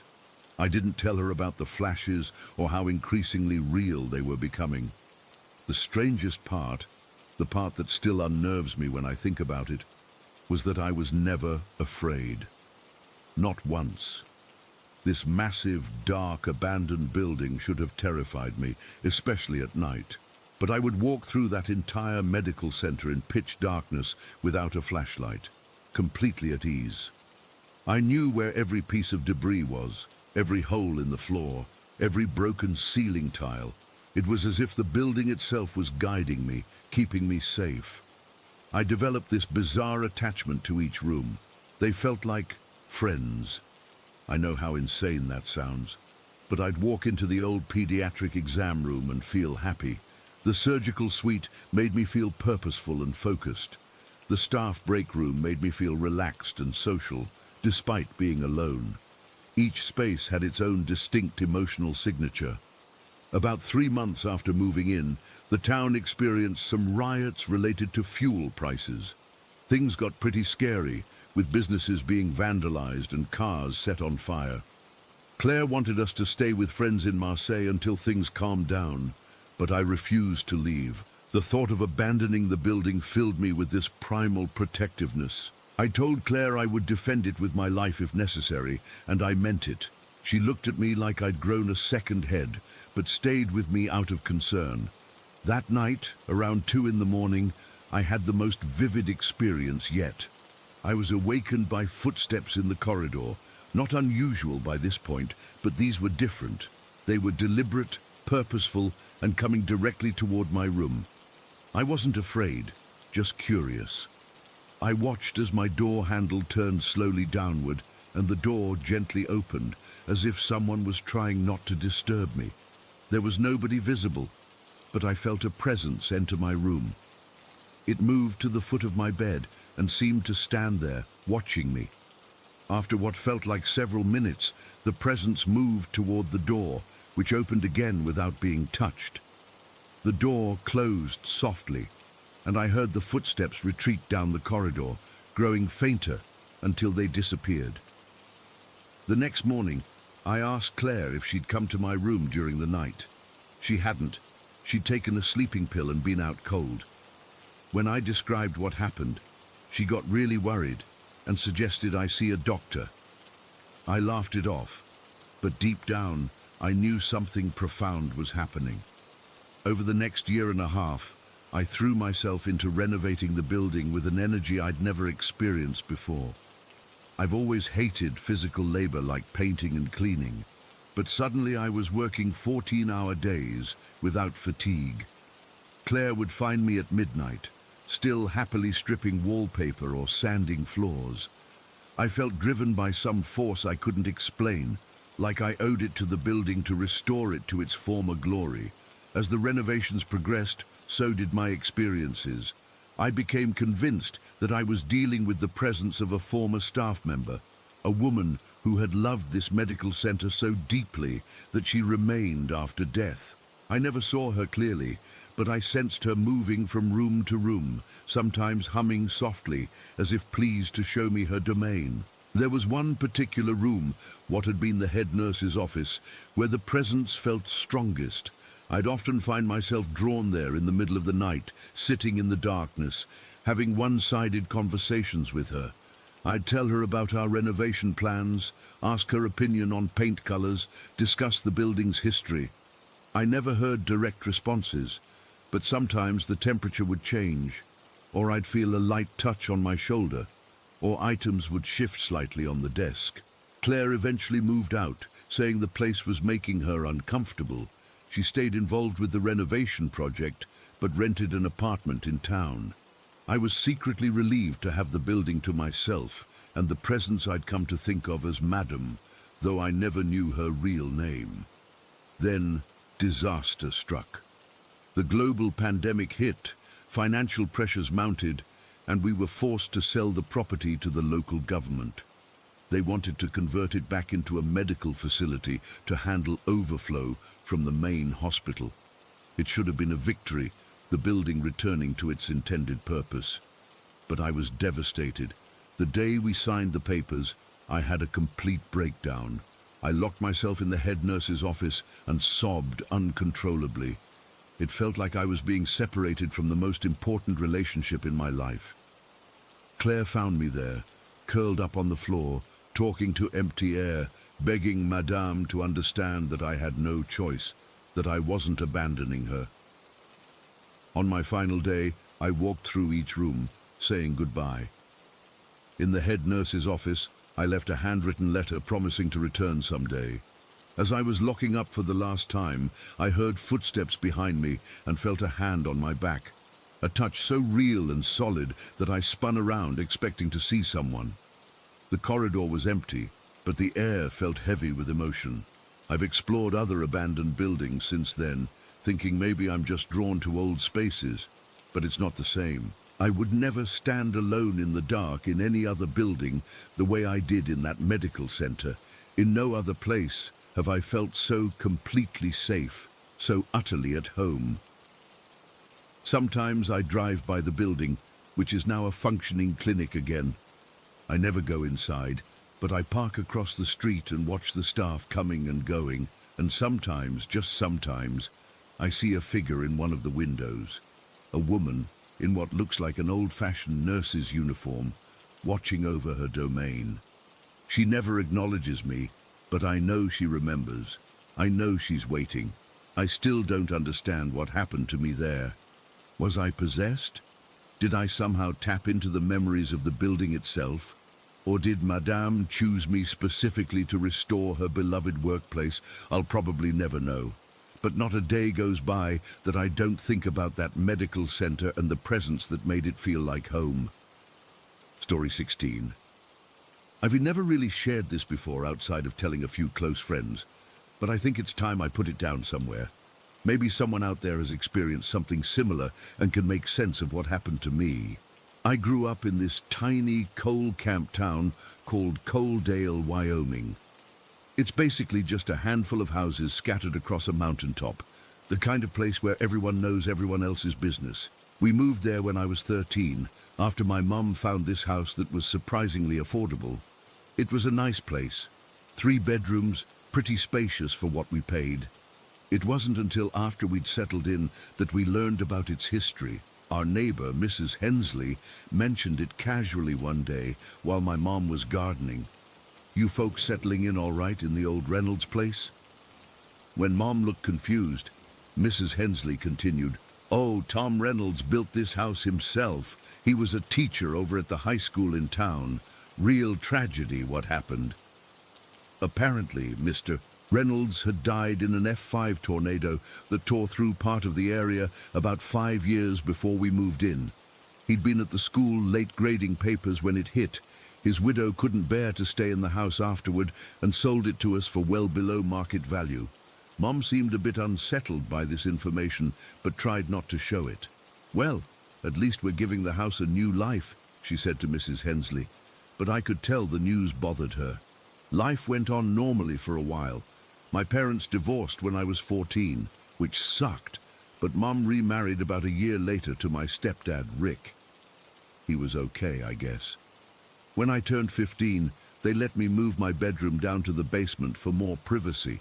which was probably the coolest thing they could have done for a teenage boy. The basement was finished, with a main rec room area where we had a ping pong table, an old couch, and my PlayStation 2 setup. There was also a smaller room off to the side that became my bedroom. The staircase leading down to the basement was enclosed, with a door at the top and the stairs opening directly into the rec room at the bottom. The first weird thing happened when I was 15. My friend Jake was staying over, and we were doing what teenage boys do, playing video games all night, chugging Mountain Dew, and trying to stay up until dawn just because we could. It must have been around 4 in the morning when we finally turned off the PS2 and were just watching some dumb movie on TV. Jake nudged me and pointed toward the stairs. "Dude, is someone coming down?" I looked over, and that's when I saw it. There was a figure on the stairs, not super clear, more like a shadow, but definitely the shape of a person, a man. I could make out a bald head and broad shoulders. He was just standing there, about halfway down the stairs, not moving. The figure wasn't solid. It was like looking at someone through really dirty glass. "Do you see that?" I whispered to Jake, not taking my eyes off the stairs. "Yeah," he breathed. "What the fuck is that?" We both froze, not daring to move. The figure stayed there for maybe 5 seconds, then just wasn't there anymore. It didn't walk away or fade gradually. It was just gone, like someone had flipped a switch. Jake and I spent the rest of the night with all the lights on, backs against the wall, watching the stairs. We didn't tell anyone. Who would believe us? My mom would think we were making it up or had fallen asleep and dreamed it. But Jake and I knew what we saw. After that night, I was on edge for weeks. I'd catch myself staring at the stairs whenever I was in the basement, waiting for the figure to appear again. But nothing happened. Eventually, I convinced myself it had been a trick of the light, our tired teenage brains playing tricks on us after being up all night. 2 years passed without any other incidents. I was 17, a junior in high school, and had mostly forgotten about that night. It was spring break and I had 3 friends over: Jake, the same one from before, Marcus, and Tyler. My parents were cool with us hanging out in the basement as long as we kept the noise down. So we were playing ping pong, listening to music, and just shooting the shit like normal teenagers. It was late, probably around 5 in the morning. We were all still wide awake, riding that weird second wind you get when you've been up all night. The ping pong game had wrapped up, and we were just sitting around talking about school, girls, the usual stuff. That's when it happened. The basement had these small rectangular windows near the ceiling that looked out at ground level. One of them was directly behind the ping pong table. I was in the middle of saying something about our asshole math teacher when I noticed a strange light outside that window. It started as just a glow, like maybe someone was outside with a flashlight. But then the light seemed to get more concentrated, forming into a ball or orb about the size of a basketball. I stopped mid-sentence and everyone followed my gaze to the window. "What is that?" Tyler asked. Before anyone could answer, the orb of light seemed to pass through the wall, not through the window, through the solid concrete foundation wall. It just slipped through like the wall wasn't even there. The air in the basement changed immediately. It felt charged, like right before a lightning storm. The hair on my arms stood up, and I could feel this swirling sensation around us, like a gentle whirlpool of air with the orb at its center. The light hovered there in my basement, about 5 feet off the ground. It wasn't blinding, but it was bright enough that I could see the stunned expressions on my friends' faces clearly. The orb had a bluish-white color and seemed to pulse slightly, like it was breathing. For maybe 3 seconds, it just stayed there, suspended in the middle of the room. Then, without warning, it shot across the basement at incredible speed, straight toward the interior wall that separated the rec room from my bedroom. And it passed right through that wall too. We all just sat there in shocked silence for a moment. Then Marcus whispered, "Did that just happen?" I nodded slowly. my mouth dry. Yeah.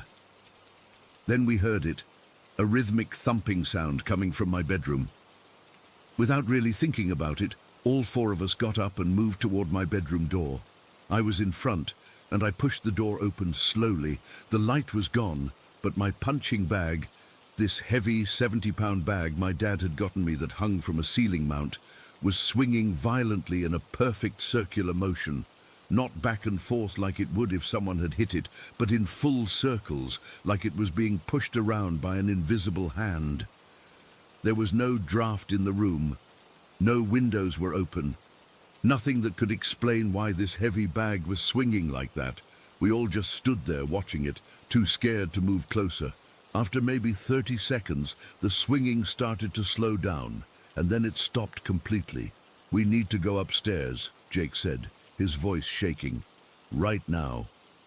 No one argued. We practically ran up the basement stairs and spent the rest of the night in the living room with all the lights on, trying to convince ourselves there was some logical explanation for what we'd seen. I couldn't sleep in the basement for weeks after that. I told my mom I was having trouble with the heating down there, and she let me temporarily move to the spare room upstairs. Eventually, though, I had to go back down. The house wasn't that big, and my step-siblings visited on weekends, needing the spare room. About a month after the incident, I overheard my mom on the phone. She sounded sad, and when she hung up, I asked her what was wrong. "You remember I told you this house belonged to a teacher and his wife before us?" she said. "Well, that was Mrs. Hensley on the phone. Mrs. Reynolds, the teacher's widow, passed away last month." The timing hit me like a truck. Mrs. Reynolds had died around the same time we'd seen the orb in the basement. Later that day, I worked up the courage to ask Mrs. Hensley more about the Reynolds. She told me that Tom Reynolds had built the house himself for his wife.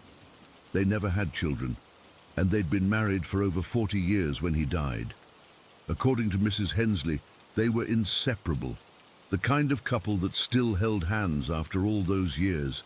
I never saw the shadow on the stairs or the orb of light again. I lived in that house until I left for college, and nothing else unexplainable ever happened. But I've thought about those incidents a lot over the years, and I've come to my own conclusion about what we experienced. I think Mr. Reynolds, or his spirit or energy or whatever you want to call it, had been watching over his home all those years. The shadow figure we saw was him, checking on the new occupants of the house he'd built with his own hands for the woman he loved. And that orb of light? I believe that was his final goodbye. A last look at the place he'd called home before joining his wife in whatever comes after this life. Sometimes I wonder if they're together now, Mr. and Mrs. Reynolds, somewhere beyond where we can see. I like to think they are, and even though it scared the hell out of me at the time, there's something kind of beautiful about the idea that love could be strong enough to keep a man watching over his earthly home until his wife was ready to join him. I've never been able to explain what happened in that basement scientifically. Maybe I never will, but I know what I saw, and I know what I felt. And somehow, despite how terrifying it was in the moment, I don't feel afraid of it anymore. Story 17. I've never told this story in full detail before. Honestly, I'm still not sure I can explain what happened to me that night in Bali. But it's been over 5 years now, and I still wake up in cold sweats sometimes. I figure maybe writing it all out might help me process it, or at least see if anyone else has experienced something similar. So back in the summer of 2018, when I was 23, me and 12 of my friends decided to take this trip to Bali. We'd been planning it for months, saving up, watching travel videos, the whole 9 yards. We were all so excited because most of us had never been outside the country before, and Bali seemed like this perfect mix of partying, beaches, and culture. We'd pooled our money and rented this amazing villa. I mean, it was way nicer than anything we could afford individually. It had this open concept design where the kitchen and living room were basically outdoors, but covered, and there was this massive Buddha statue in the corner, that the property manager told us was for good energy or something. The bedrooms were arranged in a semicircle around this beautiful pool with glass doors leading into each room. The first couple of days were exactly what we'd hoped for. We hit the beaches, tried local food, went to some clubs, took tons of pictures for Instagram, typical tourist stuff. By the third night, we'd fallen into a routine of going out, partying until late, then coming back to the villa to hang out by the pool. That night, I still remember it was a Tuesday, we'd been at this beach club called Potato Head. We drank these fancy cocktails, danced, and just had an amazing time. We all got back to the villa around 2 in the morning. Everyone was tired and a bit drunk, so people started heading to their rooms pretty quickly. I was sharing a room with my buddy Mike. He was beat and went straight to bed, but I wasn't quite ready to sleep. I grabbed my pack of cigarettes and decided to have one last smoke by the pool. I don't usually smoke much, but on vacation, you know how it is. So I'm standing there outside our glass door, looking at the reflection of the moon in the pool, taking drags of my cigarette, and just enjoying the warm, barley night air. The whole place was quiet, except for the chirping of insects and the distant sound of waves. That's when I noticed her. There was this figure sitting on one of the couches in the living area across the pool. At first I thought it was Jess, or maybe Amber, 2 of the girls from our group. The figure was just sitting there, facing away from me, and I could see long black hair cascading down the back of the couch. I almost called out, but something stopped me. The way she was sitting was weird, too still, too straight, and as I looked closer, I realized I didn't recognize the hair. All the girls in our group had different hairstyles. Jess had this blonde bob, Amber had curly brown hair, Kim had a pixie cut, and so on. But this was long, straight, jet black hair. A normal person would probably freak out, but my dumb ass decided to just finish my cigarette. I kept staring at the figure, trying to figure out if my eyes were playing tricks on me. She never moved, not once, not even a shift in position or a turn of the head. Just perfectly still, facing away from me. When I finished my cigarette, I flicked it in the direction of the living area. I know littering is bad, but I was freaked out and not thinking straight. Then I quietly slid open our glass door, stepped inside, and closed it as silently as possible. Mike was already snoring. The AC was blasting, making the room freezing compared to the humid night outside. I crawled into my bed without turning on any lights and pulled the covers up. Despite how unsettled I felt, I must have been more tired than I realized because I fell asleep almost immediately. I don't know how long I was out before it happened. Could have been minutes, could have been hours. All I know is I woke up, but I couldn't move. At first, I thought I was still dreaming because everything felt so heavy. My eyes were open. I could see our room, the dim light coming through the glass door, Mike still asleep in the other bed. But I couldn't move a single muscle. Not my arms, not my legs, not even my head. For those who've never experienced sleep paralysis, it's fucking terrifying. Your brain is awake, but your body's still in sleep mode.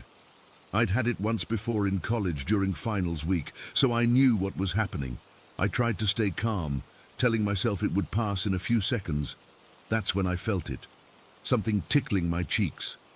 Hair, long black straight hair brushing against my face. I couldn't turn my head, but I could move my eyes. I strained to look to my right without being able to turn my head, and that's when I saw her. A face, barely visible in the darkness, was right next to mine on the pillow. It was so close I could feel breath on my skin. I could make out just enough in the dim light filtering through the glass doors to see that it was a woman, or something that looked like a woman. Her skin was an unnatural pale, her eyes wide and dark, and her mouth was stretched into this horrible grin that was too wide for her face. The worst part was that she seemed to know I was afraid. It was like she was feeding off my terror. Her eyes were locked onto mine, watching my fear grow. And then she laughed right into my ear, this high-pitched, rapid-fire laugh. Ha ha ha ha ha ha ha ha ha ha ha. It wasn't a normal laugh, it was manic, joyful in the most twisted way, and it echoed through my head like it was coming from inside my brain. It wasn't just the sound that terrified me, it was the feeling that came with it, pure malice. Like whatever this thing was, it enjoyed my fear and helplessness. I've never felt fight or flight like that before. My entire body was screaming at me to run, but I couldn't move. All I could do was lie there while this thing laughed in my ear. I don't know how, but somehow I managed to ball my hand into a fist. It took every ounce of willpower I had, like trying to lift 1,000 pounds with one finger. But once I did that, the paralysis broke. I shot up in bed, screaming at the top of my lungs. Mike jumped up, shouting, "What the fuck, man?" The lights in our room came on. He'd hit the switch. I was drenched in sweat, breathing like I'd just run a marathon. "There was someone here," I yelled, still half delirious with fear. "A woman, right here in the bed." Mike looked at me like I was insane, but he checked under the beds and in our bathroom. By this time, some of our other friends had heard the commotion and came to our room. Everyone was asking what happened, looking around the villa, checking if anything was missing. Nothing was out of place. All doors were locked, no sign that anyone had broken in. My friends were concerned, but clearly thought I'd had a nightmare or was still drunk from earlier. "You had sleep paralysis, dude," Tyler said, trying to be helpful. "My sister gets it all the time. It can make you see some messed up shit." I wanted to believe him, I really did. I know sleep paralysis can cause hallucinations, and the figure in the living room could have been my imagination or just shadows playing tricks on me. But the laugh, that laugh felt too real. The weight of her on my bed felt too real. The hair on my face felt too real. We stayed up for another hour or so, everyone hanging out in our room to make me feel better. Eventually, they all went back to bed, except Mike, who kept asking if I was okay. "I'm fine," I lied. "Just a nightmare. Sorry I woke everyone up." But I didn't sleep again that night. I sat up in bed with the lights on until sunrise, too afraid to close my eyes. When morning finally came, I was exhausted but relieved. Everything feels less scary in daylight. During breakfast, I tried to casually ask the property manager about the history of the villa, if anyone had ever reported anything unusual. He gave me this weird look and said the villa was only 3 years old, built on what used to be rice fields. Nothing that would suggest a haunting or anything like that. We stayed in Bali for 7 more days, and I never saw the woman again. I switched rooms with Tyler, claiming the AC in my original room was too cold, but really, I couldn't stand being in there anymore. I also made sure I was never alone at night and kept the lights on when I slept. The rest of the trip was fine, amazing even, but that night changed something in me. I've never been able to explain what happened. Was it just sleep paralysis combined with being in an unfamiliar place? Was it something about Bali? Some local spirit or entity I unknowingly offended? Was it the woman I saw in the living room somehow following me into my dreams? I don't know, but what I do know is that sometimes when I'm alone at night, I swear I can still hear that laugh. That horrible ha ha ha ha ha ha ha ha ha ha ha ha right in my ear. And every time it feels like she's still watching me, waiting for me to be vulnerable again. I've never gone back to Bali. My friends still talk about that trip as one of the best times of their lives and occasionally bring up my nightmare as a funny story. But it wasn't funny to me. It still isn't. Whatever I experienced that night, whatever she was, I still feel like she's out there somewhere. And sometimes I can't shake the feeling that one day, when I least expect it, I'll open my eyes in the middle of the night and see her face again, wearing that horrible grin, ready to laugh. Story 18. I've never been the type to believe in ghosts. Working in a morgue kind of desensitizes you to the whole concept of death. But what happened to me back in 1990 changed everything I thought I knew about life, death, and whatever might exist in between. I was working as a forensic technician at a medical school morgue in Southern California. It was a job most people would find disturbing, but I found it peaceful. There's a certain calm that comes with working with the deceased. They don't judge, they don't rush you, and in their silence, there's a strange kind of respect that develops between you. That Wednesday started like any other.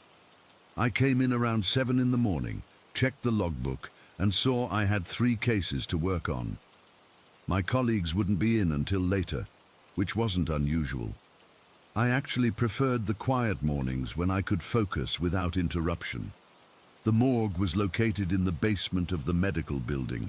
Stereotypical, I know. It was a maze of sterile rooms with fluorescent lighting that gave everything a harsh, unnatural glow. The walls were painted that institutional off-white that somehow looks both clean and dirty at the same time.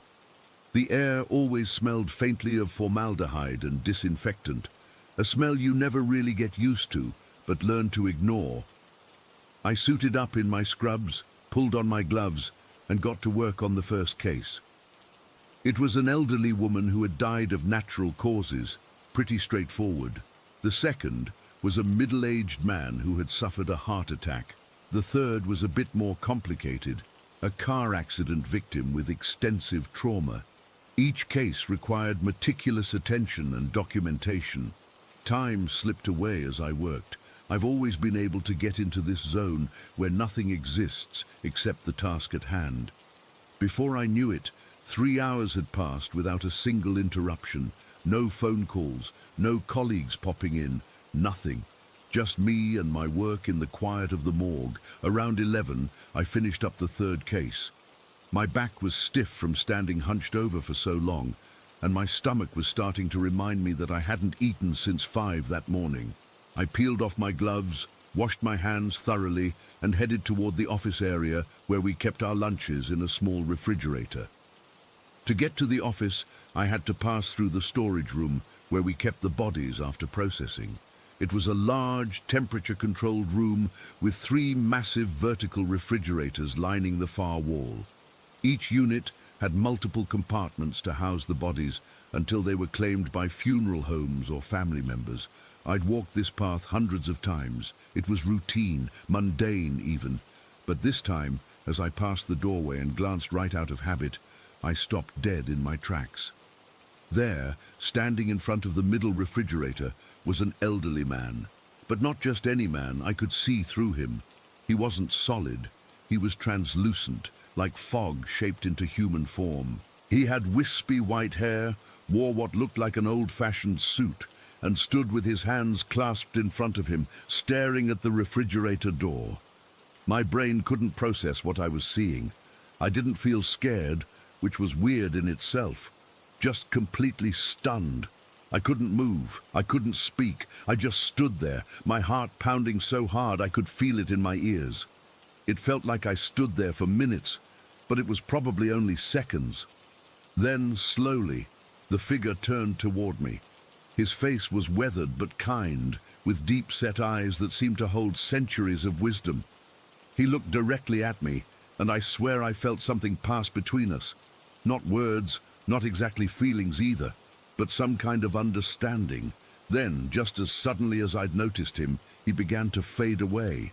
Not like in movies where ghosts dramatically disappear in a flash. This was more like watching cigarette smoke dissipate in still air, gradually becoming less and less visible until there was nothing left but empty space. I stood there for another minute, trying to make sense of what had just happened. My logical mind was racing through explanations. Exhaustion, a trick of the light, maybe something I ate, but deep down, I knew what I'd seen was real as anything I'd ever experienced. With shaky legs, I continued to the office. William was already there, eating a sandwich and reading a medical journal. William had been working at the morgue for nearly 20 years, and nothing ever seemed to faze him. He looked up when I came in and must have noticed something was off. "You look like you've seen a ghost," he said, then chuckled at his own joke. "I think I did," I replied, collapsing into a chair across from him.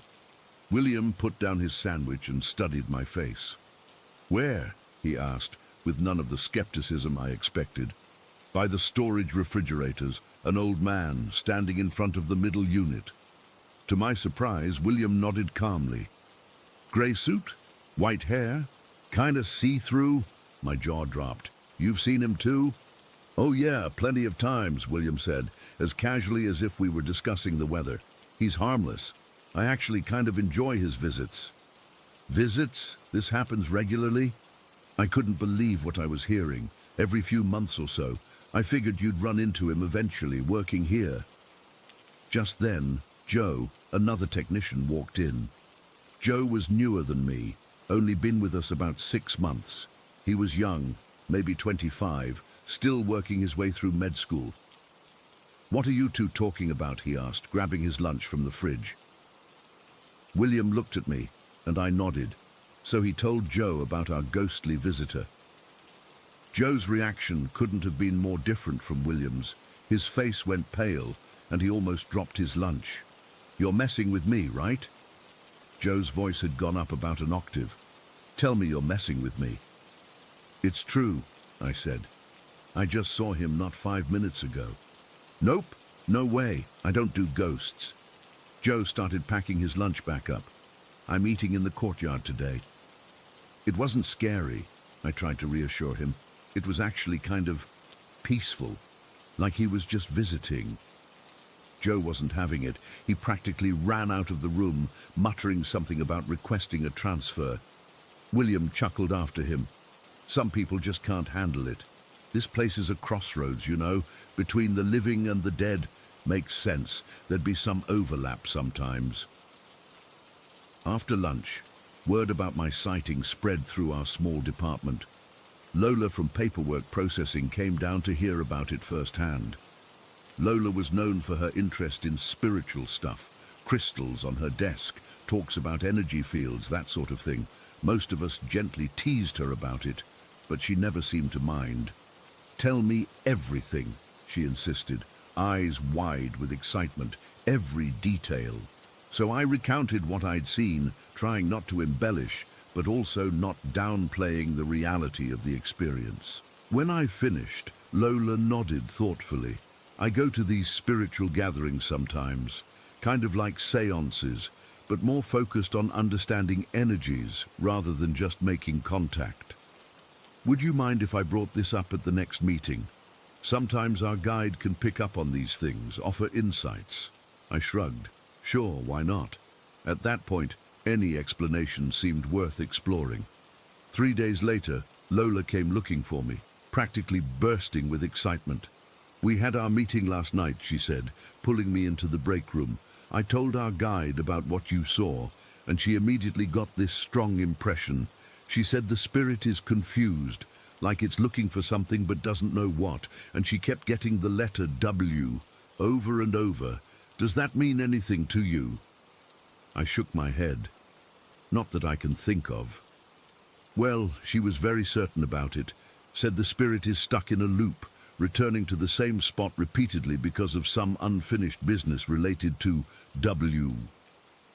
William overheard us as he came in for coffee. What are you two conspiring about? I filled him in on Lola's spiritual reading. The letter W. William frowned. Wait a minute. He put down his coffee.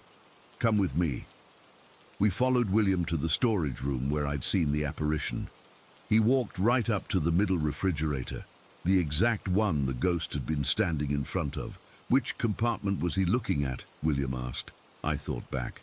About chest height, I think. William checked the name tag on the corresponding compartment. His expression changed as he read it. William Wood. Came in last week, 92 years old, died of pneumonia. A chill ran down my spine that had nothing to do with the room's temperature. William Wood, double W. Lola gasped. That's it. That has to be it. But why would his spirit be visiting his own body? I wondered aloud. Maybe he doesn't realize he's dead, Lola suggested. Or maybe he's making sure he's being taken care of properly. William had a different theory. Some cultures believe the spirit stays near the body for a certain period after death. Maybe he's just keeping watch until he's ready to move on. Whatever the explanation, the incident left a profound impact on me. I've thought about it nearly every day since. I've never been religious or particularly spiritual, but that moment forced me to reconsider everything I thought I knew about death. I think what happened that day was a rare glimpse into something most of us never get to see. Maybe my mind was in just the right state. 3 hours of deep concentration, working with the deceased, in a place where the veil between worlds is already thin. Maybe something in my subconscious was temporarily able to perceive what's normally invisible to us. I still work in forensic pathology, though not at that same morgue. I've never seen another apparition, though sometimes I think I feel presences around me when I'm working alone. Not in a creepy way, more like I'm being quietly observed by curious, benevolent visitors. I don't know what happens after we die. I don't know if what I saw was really the spirit of William Wood or something my brain constructed to make sense of an unexplainable perception. But I know what I saw, and I know it changed me. In a place where death is an everyday reality, I found something that made me believe in something beyond our understanding. And sometimes when I'm working late and the building is quiet, I'll look up, half expecting to see that kind, translucent face looking back at me, a fellow traveler at the crossroads between worlds. Story 19. I still don't know what to make of everything that's happened in my house these past few months. I've always been pretty level-headed and never believed in ghosts or anything supernatural, but after what my family and I have experienced, I'm not so sure anymore. My Uncle Gerald was always the odd one in our family, but in the best way possible.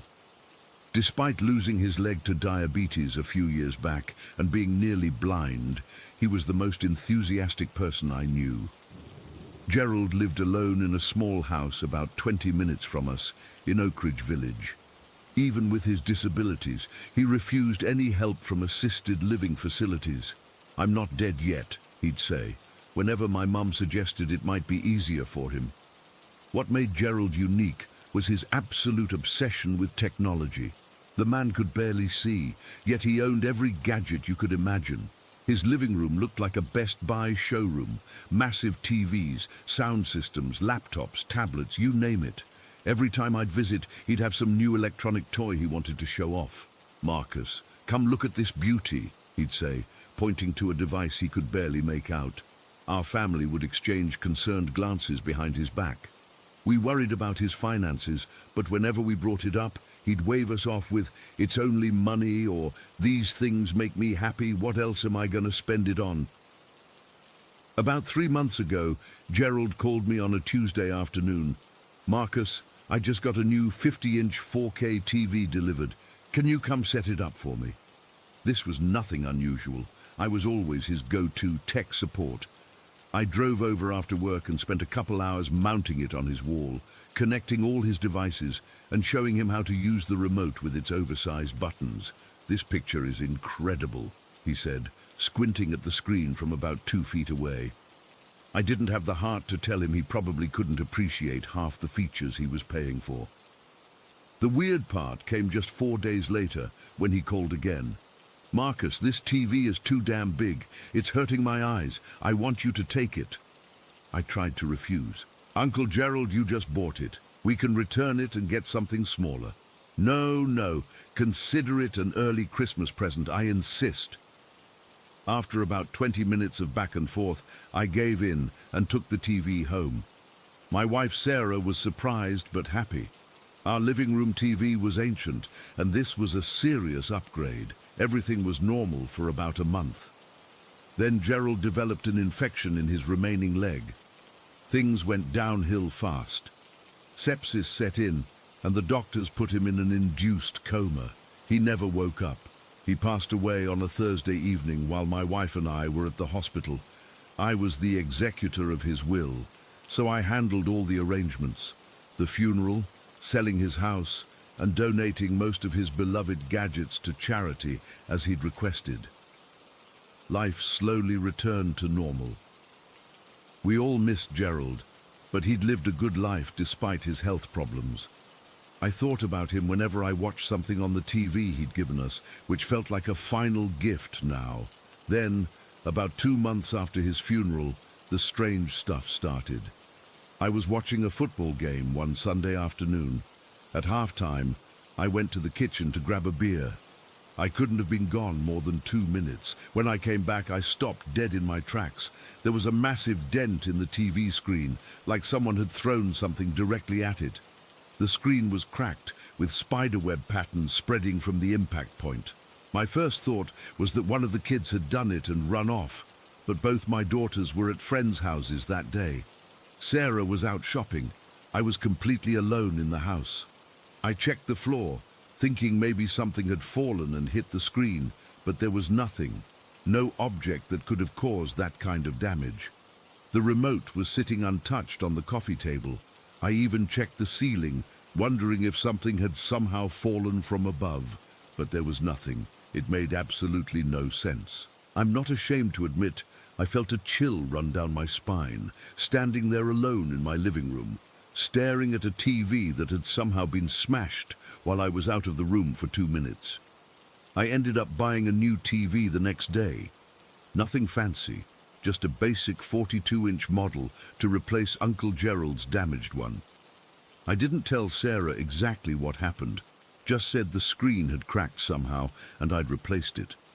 I didn't want to sound crazy talking about mysteriously damaged electronics. A week later, Sarah shook me awake at 3:17 in the morning. "Marcus, did you leave the TV on?" she whispered, clearly freaked out. I was groggy but managed to mumble, "No, why?" "It just turned on by itself, full volume, scared the hell out of me." I got up and went to the living room. Sure enough, the TV was blaring some infomercial. I grabbed the remote and turned it off, figuring it must have been a power surge or glitch. "Probably just a malfunction," I told Sarah as we went back to bed. "These smart TVs do weird stuff sometimes." But it happened again the next night, and the night after that. Always around 3 in the morning, always at full volume. I checked all the settings, made sure there were no timers set, even unplugged it before bed one night, only to have Sarah wake me up because she'd gone to get water and found the TV plugged back in and turned on. That's when I started getting seriously freaked out. How does an unplugged TV get plugged back in? I know I unplugged it. I specifically remember doing it and even showing Sarah. But the TV incidents were just the beginning. My 11-year-old daughter Emma came to breakfast one morning looking tired and irritated. "Dad, can you please not mess with my TV at night? It keeps turning on by itself and waking me up." I felt my stomach drop. "What do you mean?" "It turned on at like 3 in the morning and it had a big number 4 on the screen. Just a 4, nothing else. The remote for Emma's TV was on top of her dresser, well out of reach from her bed. And the number 4, Gerald's favorite number, he always played it in the lottery. I went to check her TV that evening and found nothing wrong with it. I even unplugged it before she went to bed, but Sarah told me Emma came to our room at 3:30 that night because her TV had turned on again, with the number 4 displayed again. Then came the pictures. Family photos started falling off walls for no reason, not just 1 or 2, all of them, sometimes simultaneously in different rooms. We'd be sitting watching TV, the new one, and hear a crash from upstairs, then another from the hallway, then another from the dining room. Every time, it was a framed photo that had been securely hanging for years. The weirdest part? None of the frames ever broke. They'd fall face down, but the glass never shattered. One particular photo kept falling more than others. A family picture from 2 Christmases ago with Uncle Gerald sitting in the center, beaming despite his health problems, surrounded by all of us. That picture fell at least once a day for a week straight. I was starting to connect the dots, and I didn't like where they were leading. These things started after Gerald died. The TV he gave me was the first thing affected. Electronics turning on by themselves, Gerald's passion, the number 4 appearing, Gerald's lucky number. It was my daughter Lily who finally said what we were all thinking. She's 13, and at that age, where she thinks she knows everything. "Dad, I think Uncle Gerald is haunting us," she said matter-of-factly over dinner one night, after we'd just picked up 3 more fallen pictures. Sarah shot her a look. "Lily, don't say things like that." "Why not? It makes sense. All this started after he died. And remember how he was always buying new gadgets? Maybe he's trying to use our electronics to talk to us." I wanted to dismiss it, but I couldn't. It did make sense in a completely insane way. That night, I sat alone in the living room after everyone had gone to bed. I felt ridiculous, but I needed to try something. "Gerald," I said to the empty room, "if you're here, give me a sign or something." Nothing happened. I waited for about 10 minutes, feeling increasingly stupid, then got up to go to bed. That's when the TV turned on by itself. Not blaring like before, just on, at a normal volume. It was showing static, but through the static I swear I could make out shapes moving, not clear images, just vague forms shifting in the snow. Then all the lights in the house turned on at once, every single one. I heard Sarah call out from upstairs, startled. The microwave started beeping. My phone, sitting on the coffee table, started cycling through all my apps on its own. I stood frozen, watching this electronic chaos unfold around me. Then, as suddenly as it started, everything stopped. The TV switched off, the lights went out, my phone went dark. In the sudden silence, I heard a sound that made my blood run cold. The distinct tapping of what sounded like a cane or crutch moving across our hardwood floor. 3 taps, pause, 3 taps, pause. Exactly how Gerald used to walk with his crutch after losing his leg. But there was nobody there. I could see the entire room, and it was empty, except for me. The next morning, I found all the family photos that had fallen arranged neatly on the dining room table in a perfect circle. In the center was Gerald's old iPad, the one I was supposed to have donated with his other possessions. I have absolutely no idea how it got into our house. When I turned it on, there was a single note open on the screen. It just said, "Thank you," and nothing else. We haven't had any incidents since that night. No TVs turning on, no pictures falling, no mysterious dents appearing in screens. It's like whatever was happening just stopped. I still don't know what to make of all this. Was it really Gerald's spirit? Was he trying to communicate with us? Was he attached to his possessions even after death? Or is there some rational explanation I'm just not seeing? All I know is that I've started to appreciate technology a little more.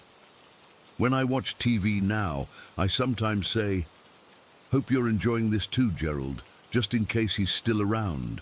And whenever I buy a new electronic device, I think of him and his childlike enthusiasm for gadgets. Maybe he was right all along. Maybe it is only money, and we should enjoy the things that bring us happiness while we can, because you never know when all you'll have left is memories, or maybe something more. Story 20. I still haven't been able to talk about this with anyone except my therapist. It's been 6 years, and I get goosebumps just typing this out. I need to share what happened that day in the pine forest outside of Millridge. Maybe someone else has experienced something similar and can help me make sense of it. I was 16 that summer. Me, Chris, and Sexton were making the most of school break, doing what bored teenagers do in small towns, finding ways to kill time. Chris came from money. His dad owned most of the commercial properties in town, and for his birthday that year, he'd gotten a quad bike. Not some cheap knockoff either. A proper Yamaha with all the bells and whistles. We spent most days riding that thing around, exploring places we'd normally never reach on foot. Chris was pretty generous with it, letting me and Sexton drive sometimes, even though his parents would have killed him if they knew.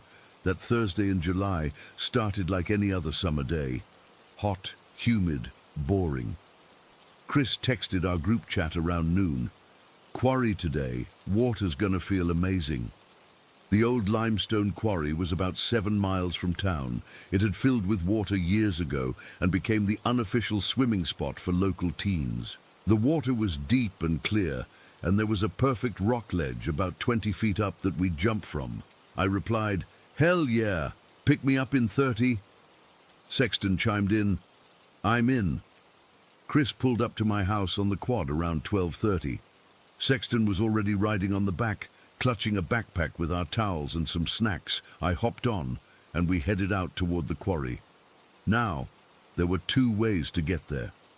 The long way followed the main dirt road, adding about 3 extra miles. The short way cut straight through the pine forest, a place with a reputation in our town. Every local kid grew up hearing stories about that forest. My older brother once told me he'd seen dead animals hanging from trees in there. Chris's brother claimed he and his friends once stumbled upon hooded figures performing some kind of ritual at midnight.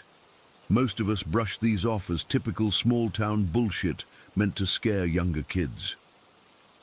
That day, we decided to take the shortcut through the forest. It was broad daylight, and we had the quad.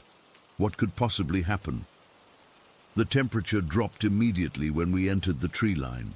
Those pines were planted in perfect rows decades ago, creating this eerie symmetry that played tricks on your eyes. The canopy was so dense that it blocked most of the sunlight, making it feel like dusk even at 1 in the afternoon. I remember trying to act tough. "Hey, forest demons," I shouted as Chris navigated between the trees. "We're just passing through. Don't mind us." Sexton told me to shut up, but I could tell he was laughing. We made it to the quarry without incident. There were maybe 10 other people there, some kids from school and a few older guys with beer coolers.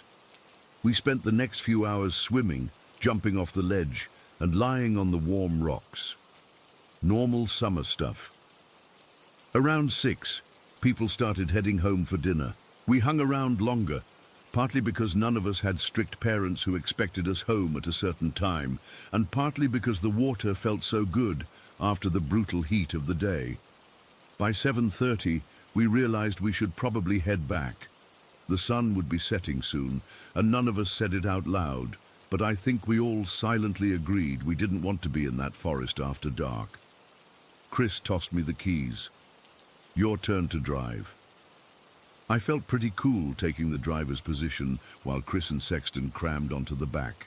We headed back toward town, and despite our unspoken plan to avoid the forest at sunset, we found ourselves approaching the tree line as the sun dipped below the horizon.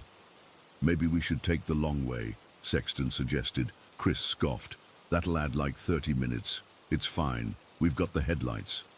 I flicked on the quad's headlights, which carved a narrow path through the darkening forest. The symmetrical rows of trees created this tunnel effect that was disorienting. I gripped the handlebars tighter and focused on navigating the rough trail. We were probably halfway through the forest when it happened. We'd reached a section where the trail narrowed, with overgrown bushes on either side. I was going maybe 25 miles per hour, not super fast, but fast enough that when the front right tire blew out, it sent us into a skid.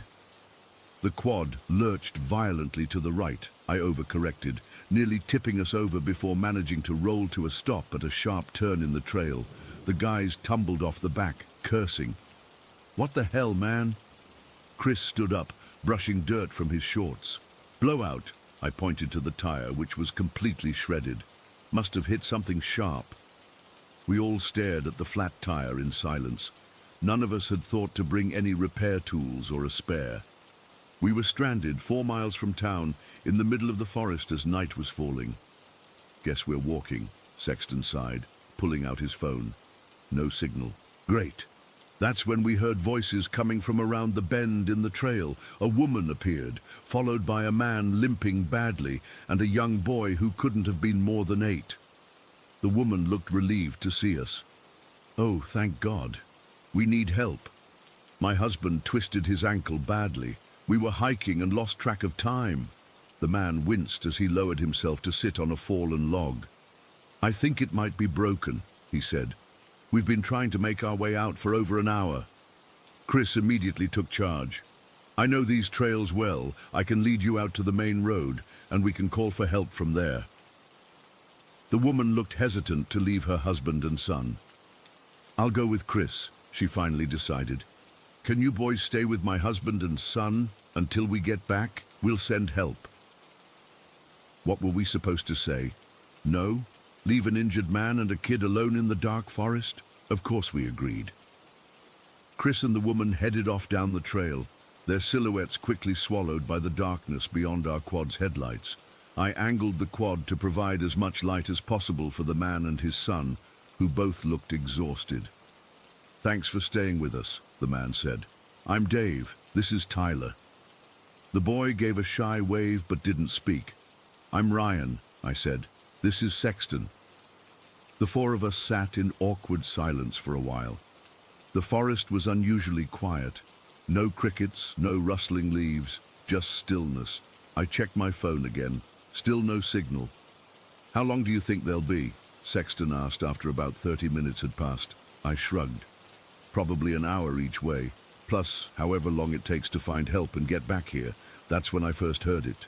A distant sound, like a dog barking, but not quite right. Too rhythmic, almost like speech. Dave and Tyler didn't seem to notice, but Sexton's head snapped in my direction. You hear that? I whispered. He nodded, eyes wide.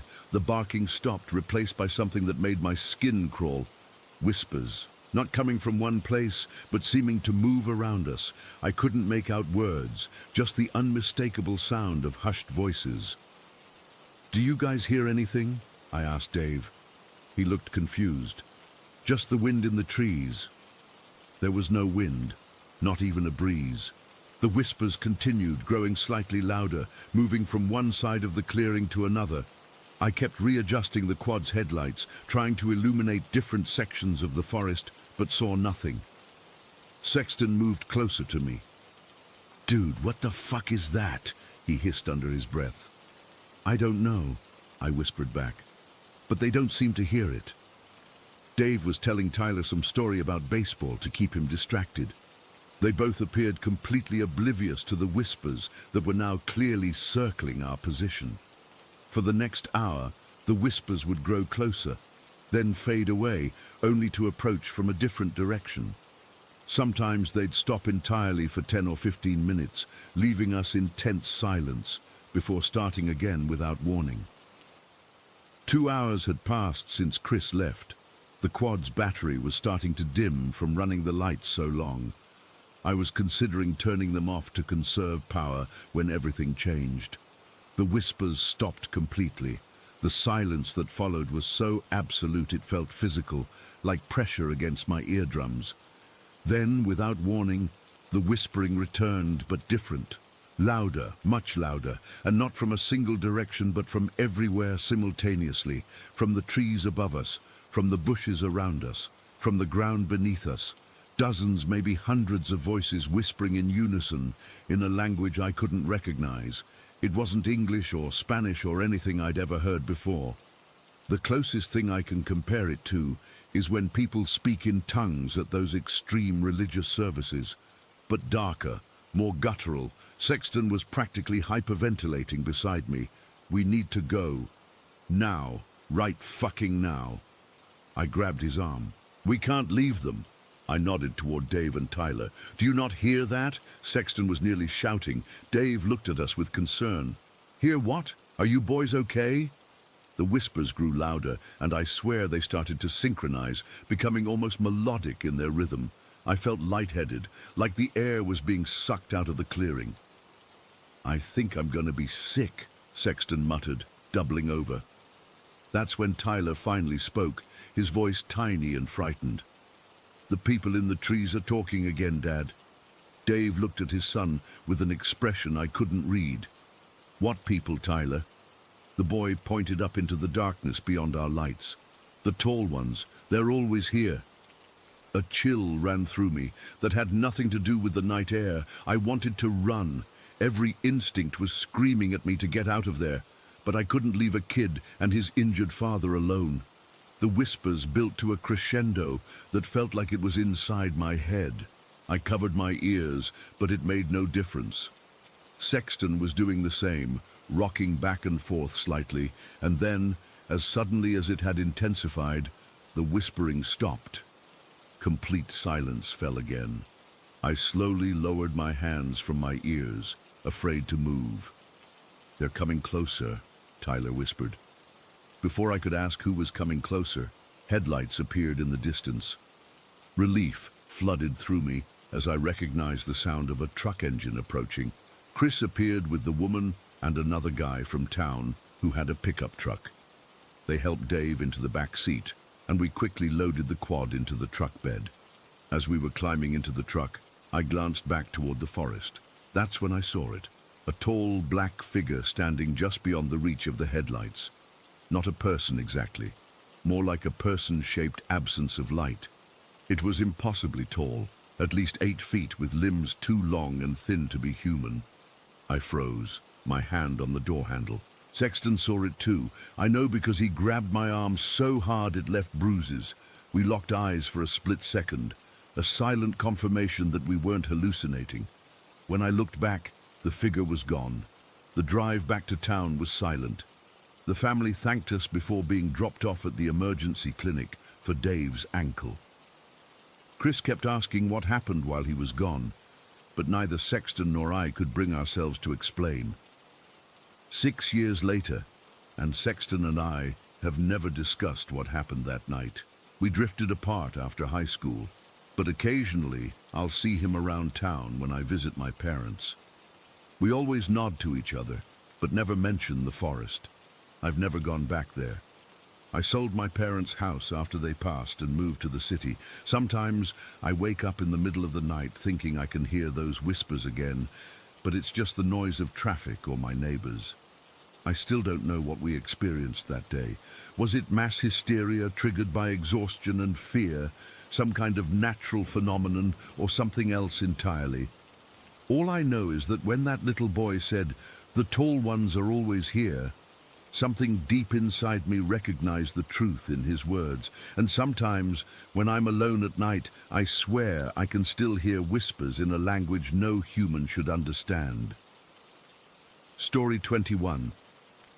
I moved to Mossholm about 3 months ago for a job at the local Marine Research Center. It's a quiet coastal town, the kind where everyone knows everyone, and the sea breeze carries the scent of salt and pine. My apartment is decent, nothing fancy, just a 1-bedroom place with a small balcony overlooking the town. The rent is cheap, which is honestly the main reason I took it. What I didn't realize when I signed the lease was that my apartment sits right at the edge of this small forest. I mean, it looked nice enough from the outside, just a patch of trees between the residential area and the coastline. Not particularly dense or scary looking during daylight. The realtor actually pitched it as a beautiful nature retreat right at your doorstep. I've always loved forests. Growing up in the countryside, I spent most of my childhood wandering through woods, climbing trees, and following animal tracks. Forests have always felt like home to me. Peaceful, welcoming places where I could clear my head and reconnect with nature. But this one felt different from the moment I first stepped into it. It's not particularly big, maybe 2.5 kilometers long and about 500 meters wide, stretching along the coastline, small enough that you can walk from one end to the other in less than an hour. But size isn't what makes a place feel wrong. The first time I ventured in was on a Saturday morning, about a week after moving in. I figured I'd explore my new surroundings, maybe find a nice spot to read or set up a hammock. The moment I stepped onto the main path, though, this overwhelming sensation washed over me. It felt like I was being watched, not just by one pair of eyes, but by dozens, hundreds maybe, all hidden among the trees. I tried to shake it off, told myself it was just the unfamiliarity of a new place. Maybe some birds or squirrels I hadn't spotted yet, but the feeling only intensified the deeper I went. The trees seemed to bend inward, creating this tunnel-like effect over the path. The wind would suddenly die, leaving this heavy stillness that made it hard to breathe. What struck me as odd was how quiet it was. Most forests are alive with sounds, birds calling, leaves rustling, small animals scurrying about. But here, the silence was almost deafening. Occasionally I'd hear a twig snap somewhere off the path, but when I'd look, there would be nothing there, nothing I could see anyway. I made it about halfway through before turning back that first day. Told myself I was being ridiculous. It was broad daylight, in a small forest, in a quiet town. What was there to be afraid of? But the feeling persisted every time I entered, no matter the time of day. I started avoiding it when possible, taking the longer route around to get to town rather than cutting through. But one night, about 3 weeks after moving here, something happened that made me realize my unease wasn't just in my head. I had stayed late at work, analyzing some water samples that couldn't wait until morning. It was nearly 11 by the time I headed home. The quickest route was through the forest, cutting my walk from 40 minutes to about 15. I hesitated at the entrance, the path ahead swallowed by darkness.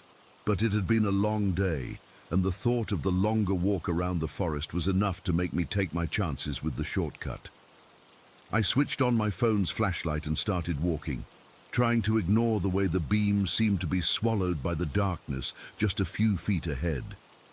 The sensation of being watched was stronger than ever, like a physical weight pressing against my skin. Every step I took felt like I was pushing against an invisible barrier, telling me to turn back. About halfway through, the path runs along the top of a small hill. On one side, the forest continues. On the other, the hill slopes down maybe 10 or 12 meters to meet the water. It's one of the few spots where you can actually see the ocean through the trees. I paused there, partly to catch my breath. The air felt unusually thick and hard to breathe, and partly because I thought I saw something moving on the water.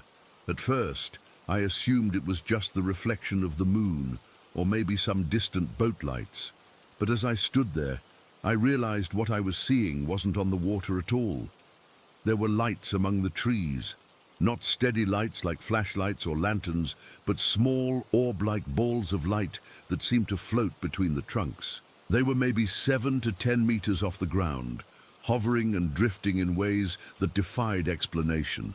Too high to be someone walking with a light, too steady to be fireflies, and too erratic to be boats on the water beyond. I stood frozen, watching as these lights, maybe 5 or 6 of them, moved between the trees. They didn't seem to follow any pattern, just drifting aimlessly, sometimes pausing as if observing something, then moving on. Their color was hard to describe, not quite white, not quite blue, with this pulsing quality that made them seem almost alive. My first instinct was to rationalize. Maybe they were drones. But who would be flying drones in a forest at night, and they moved too organically, without the mechanical precision of something man-made? Bioluminescent insects. Possible, but not at that size and height. As I stood watching, one of the orbs seemed to notice me. It paused, then slowly began moving in my direction. I can't explain how, but I knew it was aware of me, knew I was watching it. The feeling of being observed intensified, but now it had a focus, an intention behind it that wasn't there before. My heart was hammering in my chest as the light drew closer. It moved with purpose now, weaving between trees, always keeping me in sight. The other lights continued their random movements, but this one was coming for me. I took a step back, then another. The light paused as if considering, then it shot upward suddenly, rising above the tree line before plunging back down, now much closer than before, only about 20 meters away. That's when I ran. I didn't care about looking foolish or overreacting. Something in my gut was screaming danger, and I listened. I sprinted down the path, my phone's flashlight beam bouncing wildly ahead of me, barely illuminating enough to keep me from tripping. Branches seemed to reach out for me, scratching at my face and clothes. The path, which had been clear earlier, now felt deliberately obscured, as if the forest itself was trying to keep me from escaping. I glanced back once and immediately wished I hadn't. The light was following, moving much faster now, and it had been joined by two others. They weaved between trees with impossible speed, gaining on me, and as they drew closer, I swear I could hear something. Not quite a sound, more like a pressure in my head, a high-pitched frequency just beyond hearing that made my teeth ache and my vision blur. I don't remember much of the rest of that run, just the blind panic, the burning in my lungs, and the absolute certainty that if those lights caught me, something terrible would happen.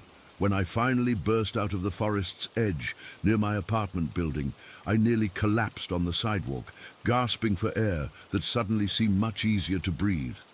I looked back, expecting to see the lights emerging from the trees, but the forest line was dark and still, as if nothing had happened at all. The next day, I convinced myself I'd overreacted. Maybe I was more tired than I realized, or perhaps the isolation of a new town was making me jumpy, but I couldn't shake the memory of those lights or the deliberate way they had moved toward me. I tried researching the forest online, looking for any local legends or stories. There wasn't much, just some mentions of it being unusually dark even during daylight and a few vague comments about people avoiding it at night. Nothing about lights or the oppressive feeling of being watched. A week later, I got home early and decided to try again, in daylight this time, when whatever I'd seen would surely be gone. I needed to prove to myself that I wasn't losing my mind. The forest was as quiet as ever, but the watching sensation remained. I made it to the hill again, scanning the trees for any sign of the lights. Nothing unusual, just trees and shadows. I was about to turn back, feeling slightly relieved but still uneasy, when I noticed something on the ground near the edge of the path. It was a small stone marker, half buried in leaves and dirt. I would have walked right past it if a shaft of sunlight hadn't caught the weathered surface just right. Kneeling down, I brushed away the debris to reveal what looked like crudely carved symbols. Not letters exactly, more like pictographs, circles with lines radiating outward, like crude representations of the lights I'd seen. As I traced the markings with my finger, that high-pitched pressure returned, building in my head until I had to stand up and back away. The air around the marker seemed to shimmer, like heat waves rising from hot pavement, but the day was cool and overcast. I took out my phone to snap a picture, but the screen went black the moment I aimed it at the stone. When I tried again, the camera app crashed completely. By the third attempt, my fully charged phone shut off and wouldn't turn back on until I was well clear of the forest. That night, I couldn't sleep. Every time I closed my eyes, I saw those lights moving through the trees, coming closer. I kept hearing sounds outside my window, soft tapping like fingernails on glass. But when I looked, there was nothing there, just the dark line of the forest in the distance. Around 3 in the morning, I got up for a glass of water and happened to glance out my kitchen window, which faces the forest. There they were, the lights, dozens of them now, floating among the trees. Some were clustered together, others moved in patterns that almost seemed like a dance, and all of them seemed to be facing in one direction, toward my apartment building, toward me. I've been avoiding the forest completely since then, taking the long way around no matter how inconvenient. But sometimes, when I'm lying in bed at night, I swear I can still feel those eyes watching me through the walls, through the darkness. And occasionally, I'll catch a glimpse of something hovering just at the edge of the forest line, a faint glow that disappears when I try to focus on it. Yesterday, I ran into my elderly neighbor while checking my mail. When I casually mentioned the forest, her expression changed immediately. She gripped my arm with surprising strength and whispered, "The lights are not for following. They lead where humans shouldn't go." Before I could ask her what she meant, she hurried back into her apartment and locked the door. I'm planning to research the history of this place more thoroughly. There has to be some explanation for what I'm experiencing. some local phenomenon or historical event that could explain the lights and the suffocating presence in that forest. But part of me is afraid of what I might find, afraid that knowing might somehow make it worse, might draw their attention more firmly toward me. All I know for certain is that there's something in that forest, something that watches, waits, and occasionally ventures out in the form of floating lights that seem to have a purpose I can't comprehend. And whatever it is, it knows I've seen it. It knows I'm afraid, and I can't shake the feeling that sooner or later it's going to do more than just watch. Story 22. I still can't explain what happened in that house on Willow Street. It's been 3 months since we moved out, and I'm only now able to talk about it without getting the shakes. Even typing this makes my hands clammy and my heart race, but I need to get this off my chest. Last January, my wife Sarah and I thought we'd finally found our forever home. It was a typical 2-story suburban house built in the early 80s, 4 bedrooms, 2.5 baths, decent yard, the works. Nothing special, nothing that screamed haunted. The price was right, the neighborhood seemed quiet, and it was only a 15-minute drive from my office. Perfect for us and our 2 boys, Alex, 12, and Ben, 9. Moving day was exhausting but normal. We unpacked the essentials, ordered pizza, and crashed early. That first week was a blur of cardboard boxes and furniture arrangements. Looking back, I should have noticed something was off from the beginning. The house never felt settled. You know how a new place gradually starts to feel like yours? This one didn't. It felt like we were guests, like someone was always watching us learn the creaks of the stairs and the way the upstairs shower needed an extra tug to turn off completely. It was about 2 weeks after moving in when I first saw him. I was walking down the upstairs hallway, heading to our bedroom after tucking the boys in, when I caught movement out of the corner of my eye. I turned and saw a kid, maybe 8 or 9 years old, running from the boys' bathroom toward the guest room. He had this bowl-cut brown hair and was wearing a striped shirt with brown and orange stripes, the kind nobody's worn since the 70s. Here's the thing, I wasn't scared, not then. My first thought was that Ben had gotten up to use the bathroom, but this kid was smaller, and before I could call out, he just vanished, right before he would have reached the guest room door, just gone. I stood there for a good 30 seconds, trying to process what I'd seen, then I checked on my boys.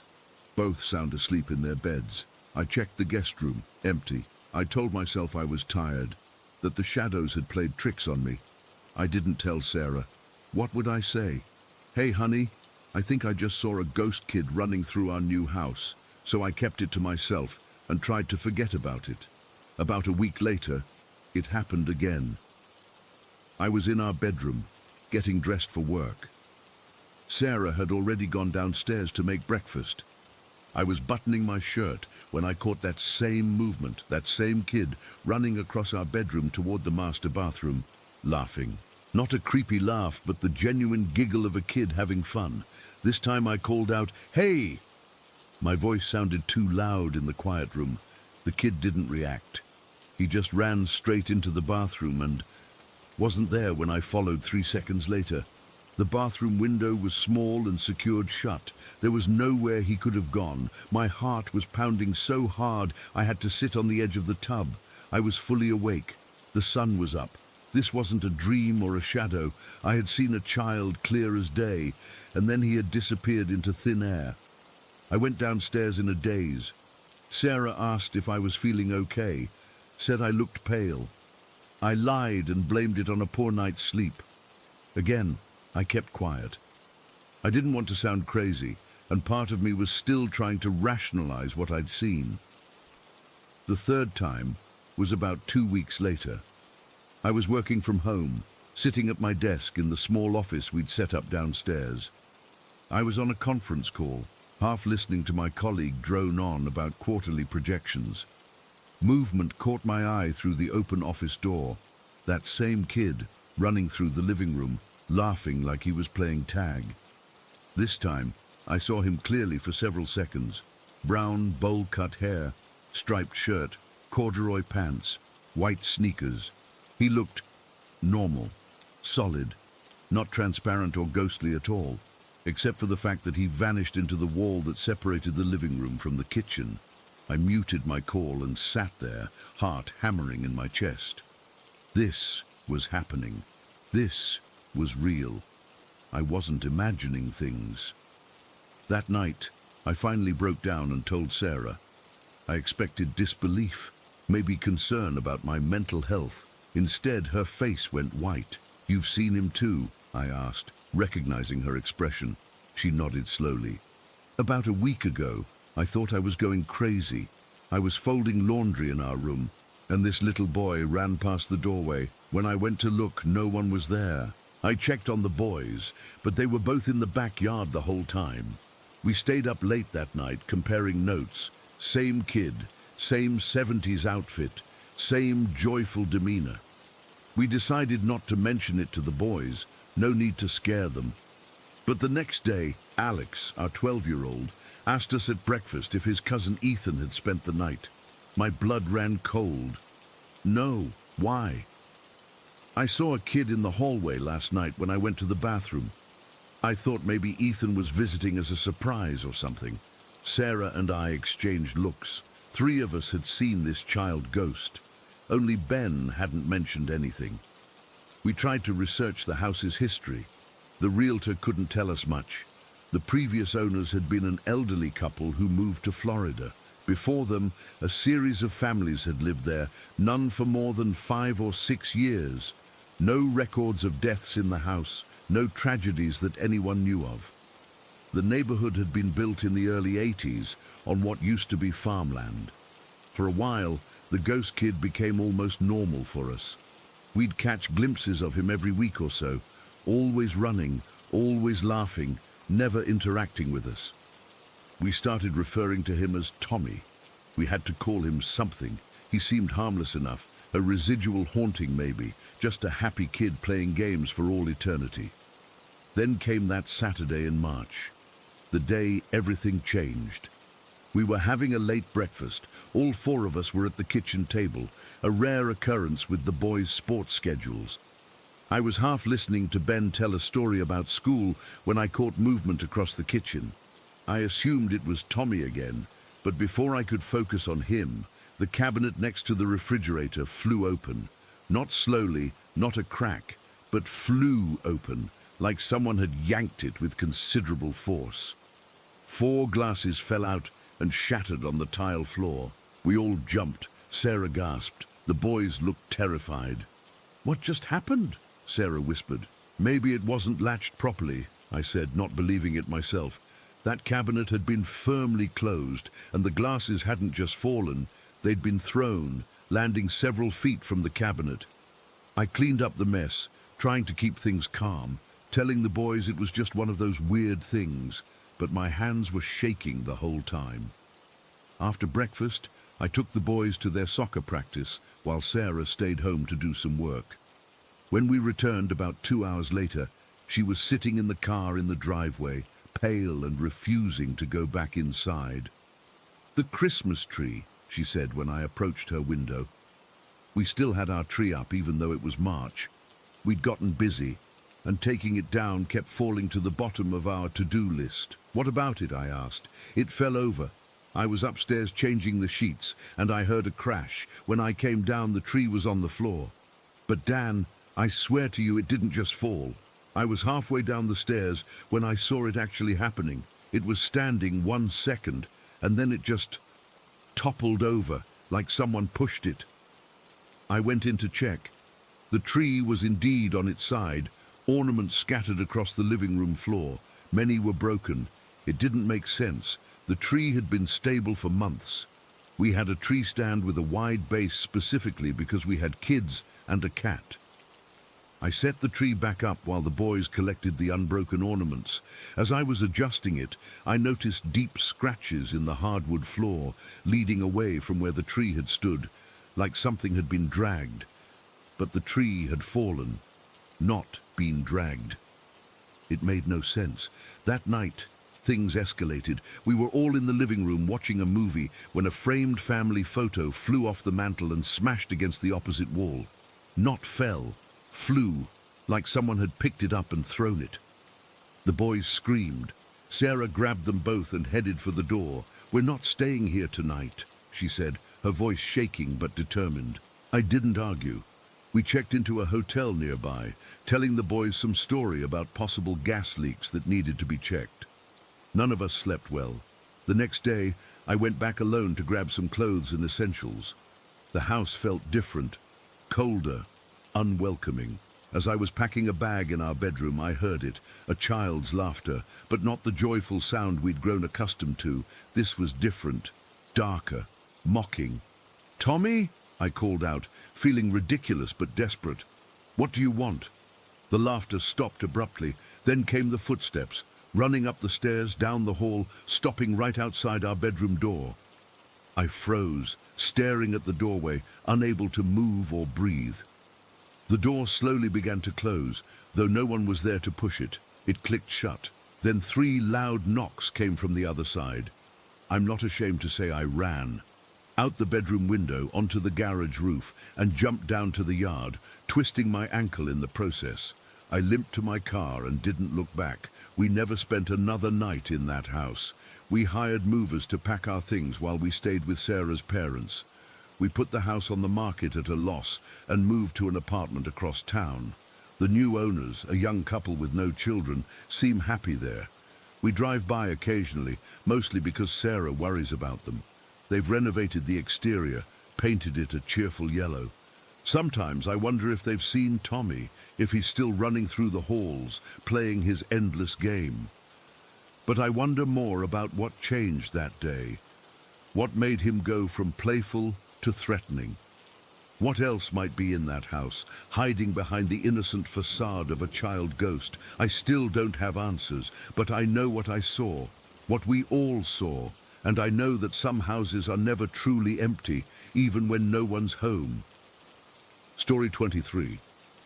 I've been hesitating to write this for months, but I need to get it off my chest. I still live in this house, and honestly, I'm terrified every single day. I've tried telling myself it was just my imagination running wild, but I know what I saw, and worse, what I continue to see. I'm 18, still living with my parents in this completely normal-looking 2-story suburban home. We've been here for about 6 years, and for the most part, everything was fine until about 4 months ago. It started with small things that I could easily dismiss. Doors that would be closed when I went to bed would be wide open in the morning. At first, I blamed it on drafts or maybe the air conditioning, but I tested that theory by making sure the AC was off and all windows were closed. The doors still opened. The first time I actually saw something, I was walking past my parents' bedroom. The door was partially open, and out of the corner of my eye, I caught movement. When I turned to look, I saw what I can only describe as a dark figure peering around the corner of the doorway. Just a head, and maybe part of a shoulder, watching me. I froze completely. It wasn't solid, more like a dense shadow with depth. The worst part, my cat Milo was with me, and he stopped dead in his tracks, his fur standing on end as he stared at exactly the same spot. I blinked, and it was gone. I ran to my room and locked the door, sitting on my bed for hours trying to convince myself it was nothing. But Milo wouldn't come upstairs for 2 days after that. He's 13 years old and has arthritis. He doesn't get spooked easily. About a week later, I was home alone studying late at night. Everyone else was asleep. I heard what sounded like someone running up the stairs. Quick, heavy footsteps. I called out, thinking maybe my dad had gone downstairs for something, but no one answered. I opened my door and looked out into the hallway. Empty. I checked on my parents. Both sound asleep. My brother was at college, and Milo was curled up at the foot of my bed. There's no way he could move that quickly with his arthritis anyway. I started sleeping with my light on after that. The incident that really confirmed something was wrong happened about 3 weeks ago. I was eating dinner alone in the kitchen. My parents were at some work function. It was around 7 in the evening, still light outside. I was scrolling through my phone when I heard a scratching sound coming from the window above the kitchen sink, like fingernails trying to find purchase on the glass. I looked up, and I swear on everything I've ever cared about, there was a face, or rather where a face should have been, looking in at me through the window. It was humanoid in shape, but it had no features, just smooth grey skin stretched over what should have been eyes, a nose, a mouth. The moment I made eye contact with it, if you can call it that when it has no eyes, it ducked down out of sight. I almost threw up right there. Instead, I called my dad in a panic. He came home early, and we searched the entire yard together. There was nothing, no footprints under the window, no disturbed bushes where someone could have hidden. The weird thing was the silence. If it had been a person, we would have heard them running away. Our yard isn't that big, and it's surrounded by a wooden fence that creaks loudly when the gate opens. My dad tried to tell me it was probably just my reflection in the window, distorted by the angle and the darkness outside. But it wasn't dark yet, and I know what I saw. It wasn't me. After that night, things escalated. I started seeing the shadow figure regularly, always in the downstairs bathroom. The door is across from the living room, and whenever I'd be sitting on the couch watching TV, I'd catch glimpses of something moving in the bathroom from the corner of my eye. But when I'd look directly at it, there would be nothing there. One time, I actually saw an arm, just an arm, poking out from the bathroom doorway before it quickly retreated back inside. Milo was with me again, and he stared at the exact same spot, his tail puffed up to 3 times its normal size. I called my mom, who was upstairs, and asked if she'd just been in the bathroom. She hadn't left her room in hours. I've started avoiding that bathroom completely. I go upstairs to use the one near my bedroom, even in the middle of the night. Last week I was organizing clothes in my closet when I heard what sounded like a little girl crying. It was this soft, whimpering sound coming from somewhere in my room, but I couldn't pinpoint where. I live with my parents and my brother when he's home from college. There are no little girls in our house. I tried making similar sounds myself to see if maybe it was just the house settling or something, but I couldn't recreate it. The worst part is how it's affected my daily life.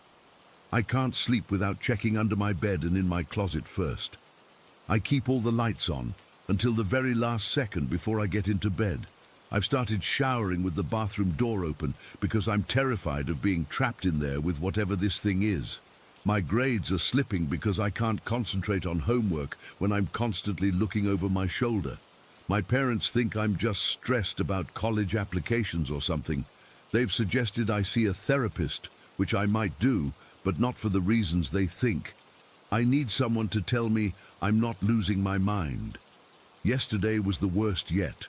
I was home alone again. My parents work late on Thursdays. I was in the kitchen making a sandwich when all the cabinet doors flew open at once. Not just one or two, all of them. It was like someone had gone around and pulled each one open simultaneously. The sound was so loud I dropped the knife I was using and it clattered to the floor. I backed up against the refrigerator, unable to move or even scream. And then from upstairs I heard footsteps, slow, deliberate steps moving from my parents' room toward the stairs. I could hear each creak of the floorboards, each step getting closer to the staircase. Milo, who had been sleeping on the couch, suddenly bolted upright and stared at the ceiling, tracking the sound with his eyes. His reaction terrified me more than the footsteps themselves. If he could hear it too, it wasn't just in my head. I grabbed my phone to call my dad, but before I could, the footsteps reached the top of the stairs. I heard them begin to descend, one step at a time, slow and methodical. I couldn't move. I just stood there, watching the staircase from the kitchen doorway, waiting to see what would appear. The steps got closer and closer until they reached the bottom. I expected to see the shadow figure, or maybe the faceless thing from the window, but there was nothing visible. The footsteps continued, now moving across the living room floor, coming toward the kitchen, toward me. Milo hissed and ran from the room. I was completely alone. I felt the temperature drop dramatically. My breath fogged in front of my face, even though it was the middle of summer. The footsteps stopped just on the other side of the kitchen doorway, out of my sight. I could feel something watching me, studying me, and then I heard it breathe, a long, rattling inhale that didn't sound human at all. It was more like the sound of wind through a narrow crack, but deeper, wetter somehow. I managed to find my voice and whispered, "What do you want?" No response, just another rattling breath. And then, slowly, a shadow began to form in the doorway, not cast by anything, just darkness taking shape. It grew taller and wider until it filled the entire doorframe. I closed my eyes. I couldn't look at it anymore. I was sure I was about to die, or worse. The air around me felt heavy, pressing against my skin from all sides. I could barely breathe. Then my phone rang. The sound was so sudden and so normal that I jumped. When I opened my eyes, the shadow was gone. The cabinet doors were all closed. The temperature had returned to normal. It was my dad calling to check if I wanted him to bring home dinner. His voice was like an anchor pulling me back to reality. I tried to tell him what had happened, but the words wouldn't come out right. I just told him I wasn't feeling well. When my parents got home, I searched the house with my dad, looking for any sign of an intruder or even an explanation for what I'd experienced. We found nothing, of course. But Milo wouldn't come out from under my bed for hours. That was yesterday. Today I'm sitting in my room with the door locked, typing this out because I need someone to believe me. I need to know I'm not crazy. The house is quiet right now, but I can feel it waiting, watching, gathering strength for whatever comes next. I don't know what to do. Moving isn't an option. My parents would never believe me, and we can't afford it anyway. I've tried researching the history of our house, but it's relatively new, built in the early 2000s. No tragic deaths, no mysterious disappearances, but something is here with us, something that's getting bolder by the day. And I'm terrified of what will happen when it finally decides to stop hiding. Story 24. I've been hesitant to share this for a long time, but I need to get it off my chest. My wife Emma and I experienced something 3 months ago that I still can't explain, and it's been driving me crazy. We've lived in Riverbrook Village for about 2 years now. It's one of those quaint northeastern suburbs with historic houses, lots of trees, and an old creek running through it. Most people around here have family going back generations. We're relatively new, having moved here after getting married because the housing prices were reasonable and the commute to our jobs isn't bad. Anyway, this happened back in April when we were driving home from my cousin Tyler's wedding. It was around 10:30 at night, maybe a little later. The wedding had been great, open bar, good food, live band. But we were both pretty tired. Emma had been my designated driver since I'd had a few drinks, though I wasn't drunk, just relaxed. The night was clear but really dark. Riverbrook doesn't have many streetlights, especially on the back roads we were taking. It's one of those towns that prides itself on preserving its historic character, which apparently means minimal modern lighting. Usually I don't mind, but that night the darkness felt different somehow. We were about 10 minutes from home, driving through this stretch where the road curves alongside a wooded area. Houses are spaced pretty far apart there, and there's this one section where the creek runs about 30 feet below the road down a steep embankment. I was just staring out the passenger window, half spacing out, when I noticed what looked like steam or mist rising from the side of the road. At first I thought nothing of it, just assumed it was coming from a drain or something, but as we got closer, something about it seemed wrong. The mist, or steam, or whatever it was, rose perfectly straight up about 5 feet from the ground. It wasn't dispersing like normal steam would, and it seemed to be too far from the road's edge to be coming from any kind of drainage system. "Hey, what's that?" I remember asking Emma, pointing toward it as we approached. She slowed down slightly, and I leaned forward, trying to see the source. I was looking down at the ground, trying to spot a grate or pipe or something, when Emma suddenly gasped. "Oh my God, did you see that?" Her voice had this shaky quality I'd never heard before. See what? I was looking at the ground trying to figure out where that steam was coming from. Emma's knuckles had gone white on the steering wheel. There was a lady in white standing in that yard. I turned to look back, but we'd already rounded a curve, and whatever it was out of sight. A lady? Like someone out for a walk? No, not like that. Emma shook her head. She was wearing this old-fashioned dress, like really old-fashioned, and she was just standing there, staring at the car as we passed. Now, I should mention that Emma is the most skeptical person I know. She's a research scientist, biology, and has always rolled her eyes whenever anyone talks about ghosts or the supernatural. She's the person who explains away every strange sound in our house and makes fun of those ghost hunting shows. So hearing her describe seeing a woman in white in an old-fashioned dress immediately sent chills down my spine. "Are you sure?" I asked. I think so. It happened so fast." Her voice was uncertain, which was unusual for her. It was just there, and then we drove past. We fell silent for a moment, and I felt this weird prickling sensation on the back of my neck.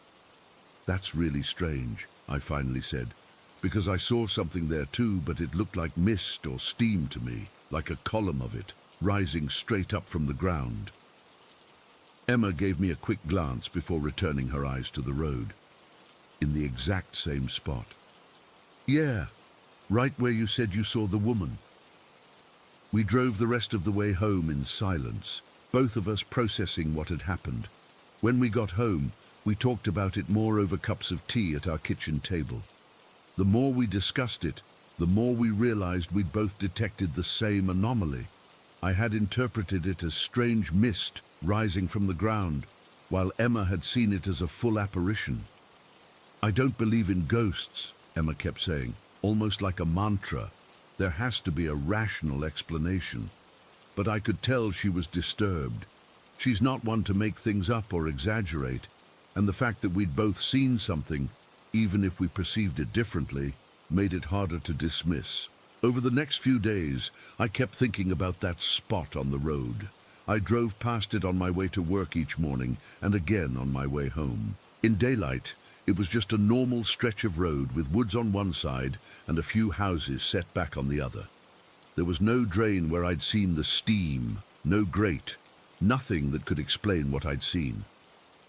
About a week after the incident, I actually pulled over and got out of my car to investigate. I walked along that section of road, looking carefully at the ground, trying to find anything that could have produced that column of mist. Nothing. The area where we'd seen it was actually on a slight rise, sloping down toward the creek below. There would be no reason to have a drain there, since water would naturally flow away from that spot. I even knocked on the door of the nearest house, an old colonial-style place that looked like it had been there since the Revolutionary War. An elderly man answered, and I made up some story about being interested in local history. I casually asked if he knew of any old stories about the area, or if anything unusual had ever happened nearby. He looked at me with narrowed eyes for a moment, then said, "You saw her, didn't you?" My heart nearly stopped. Saw who? He sighed and stepped out onto his porch, closing the door behind him. "The lady in white. People see her from time to time, standing by the road. Been happening as long as I can remember." I tried to keep my voice steady. "Do you know who she is, or was?" Story goes that back in the 1800s, a young woman was traveling to meet her fiancé. Her carriage went off the road right around there and crashed down into the creek. She was found the next day, still in her white dress. They say she appears on nights with a clear sky, waiting for her love who never came. I thanked him and left, not sure whether to believe his story or if he was just messing with a gullible newcomer. When I told Emma about it later, she scoffed. "Classic urban legend," she said. "Every town has some version of the lady in white. He was probably just having fun with you." But I could tell she wasn't entirely convinced by her own explanation. Something had shaken her that night. In the months since, we've driven past that spot dozens of times. We've never seen the mist or the woman again. Emma has mostly returned to her skeptical self, explaining away our experience as a combination of fatigue, the dim lighting, and possibly some natural phenomenon like fog rising from the creek below.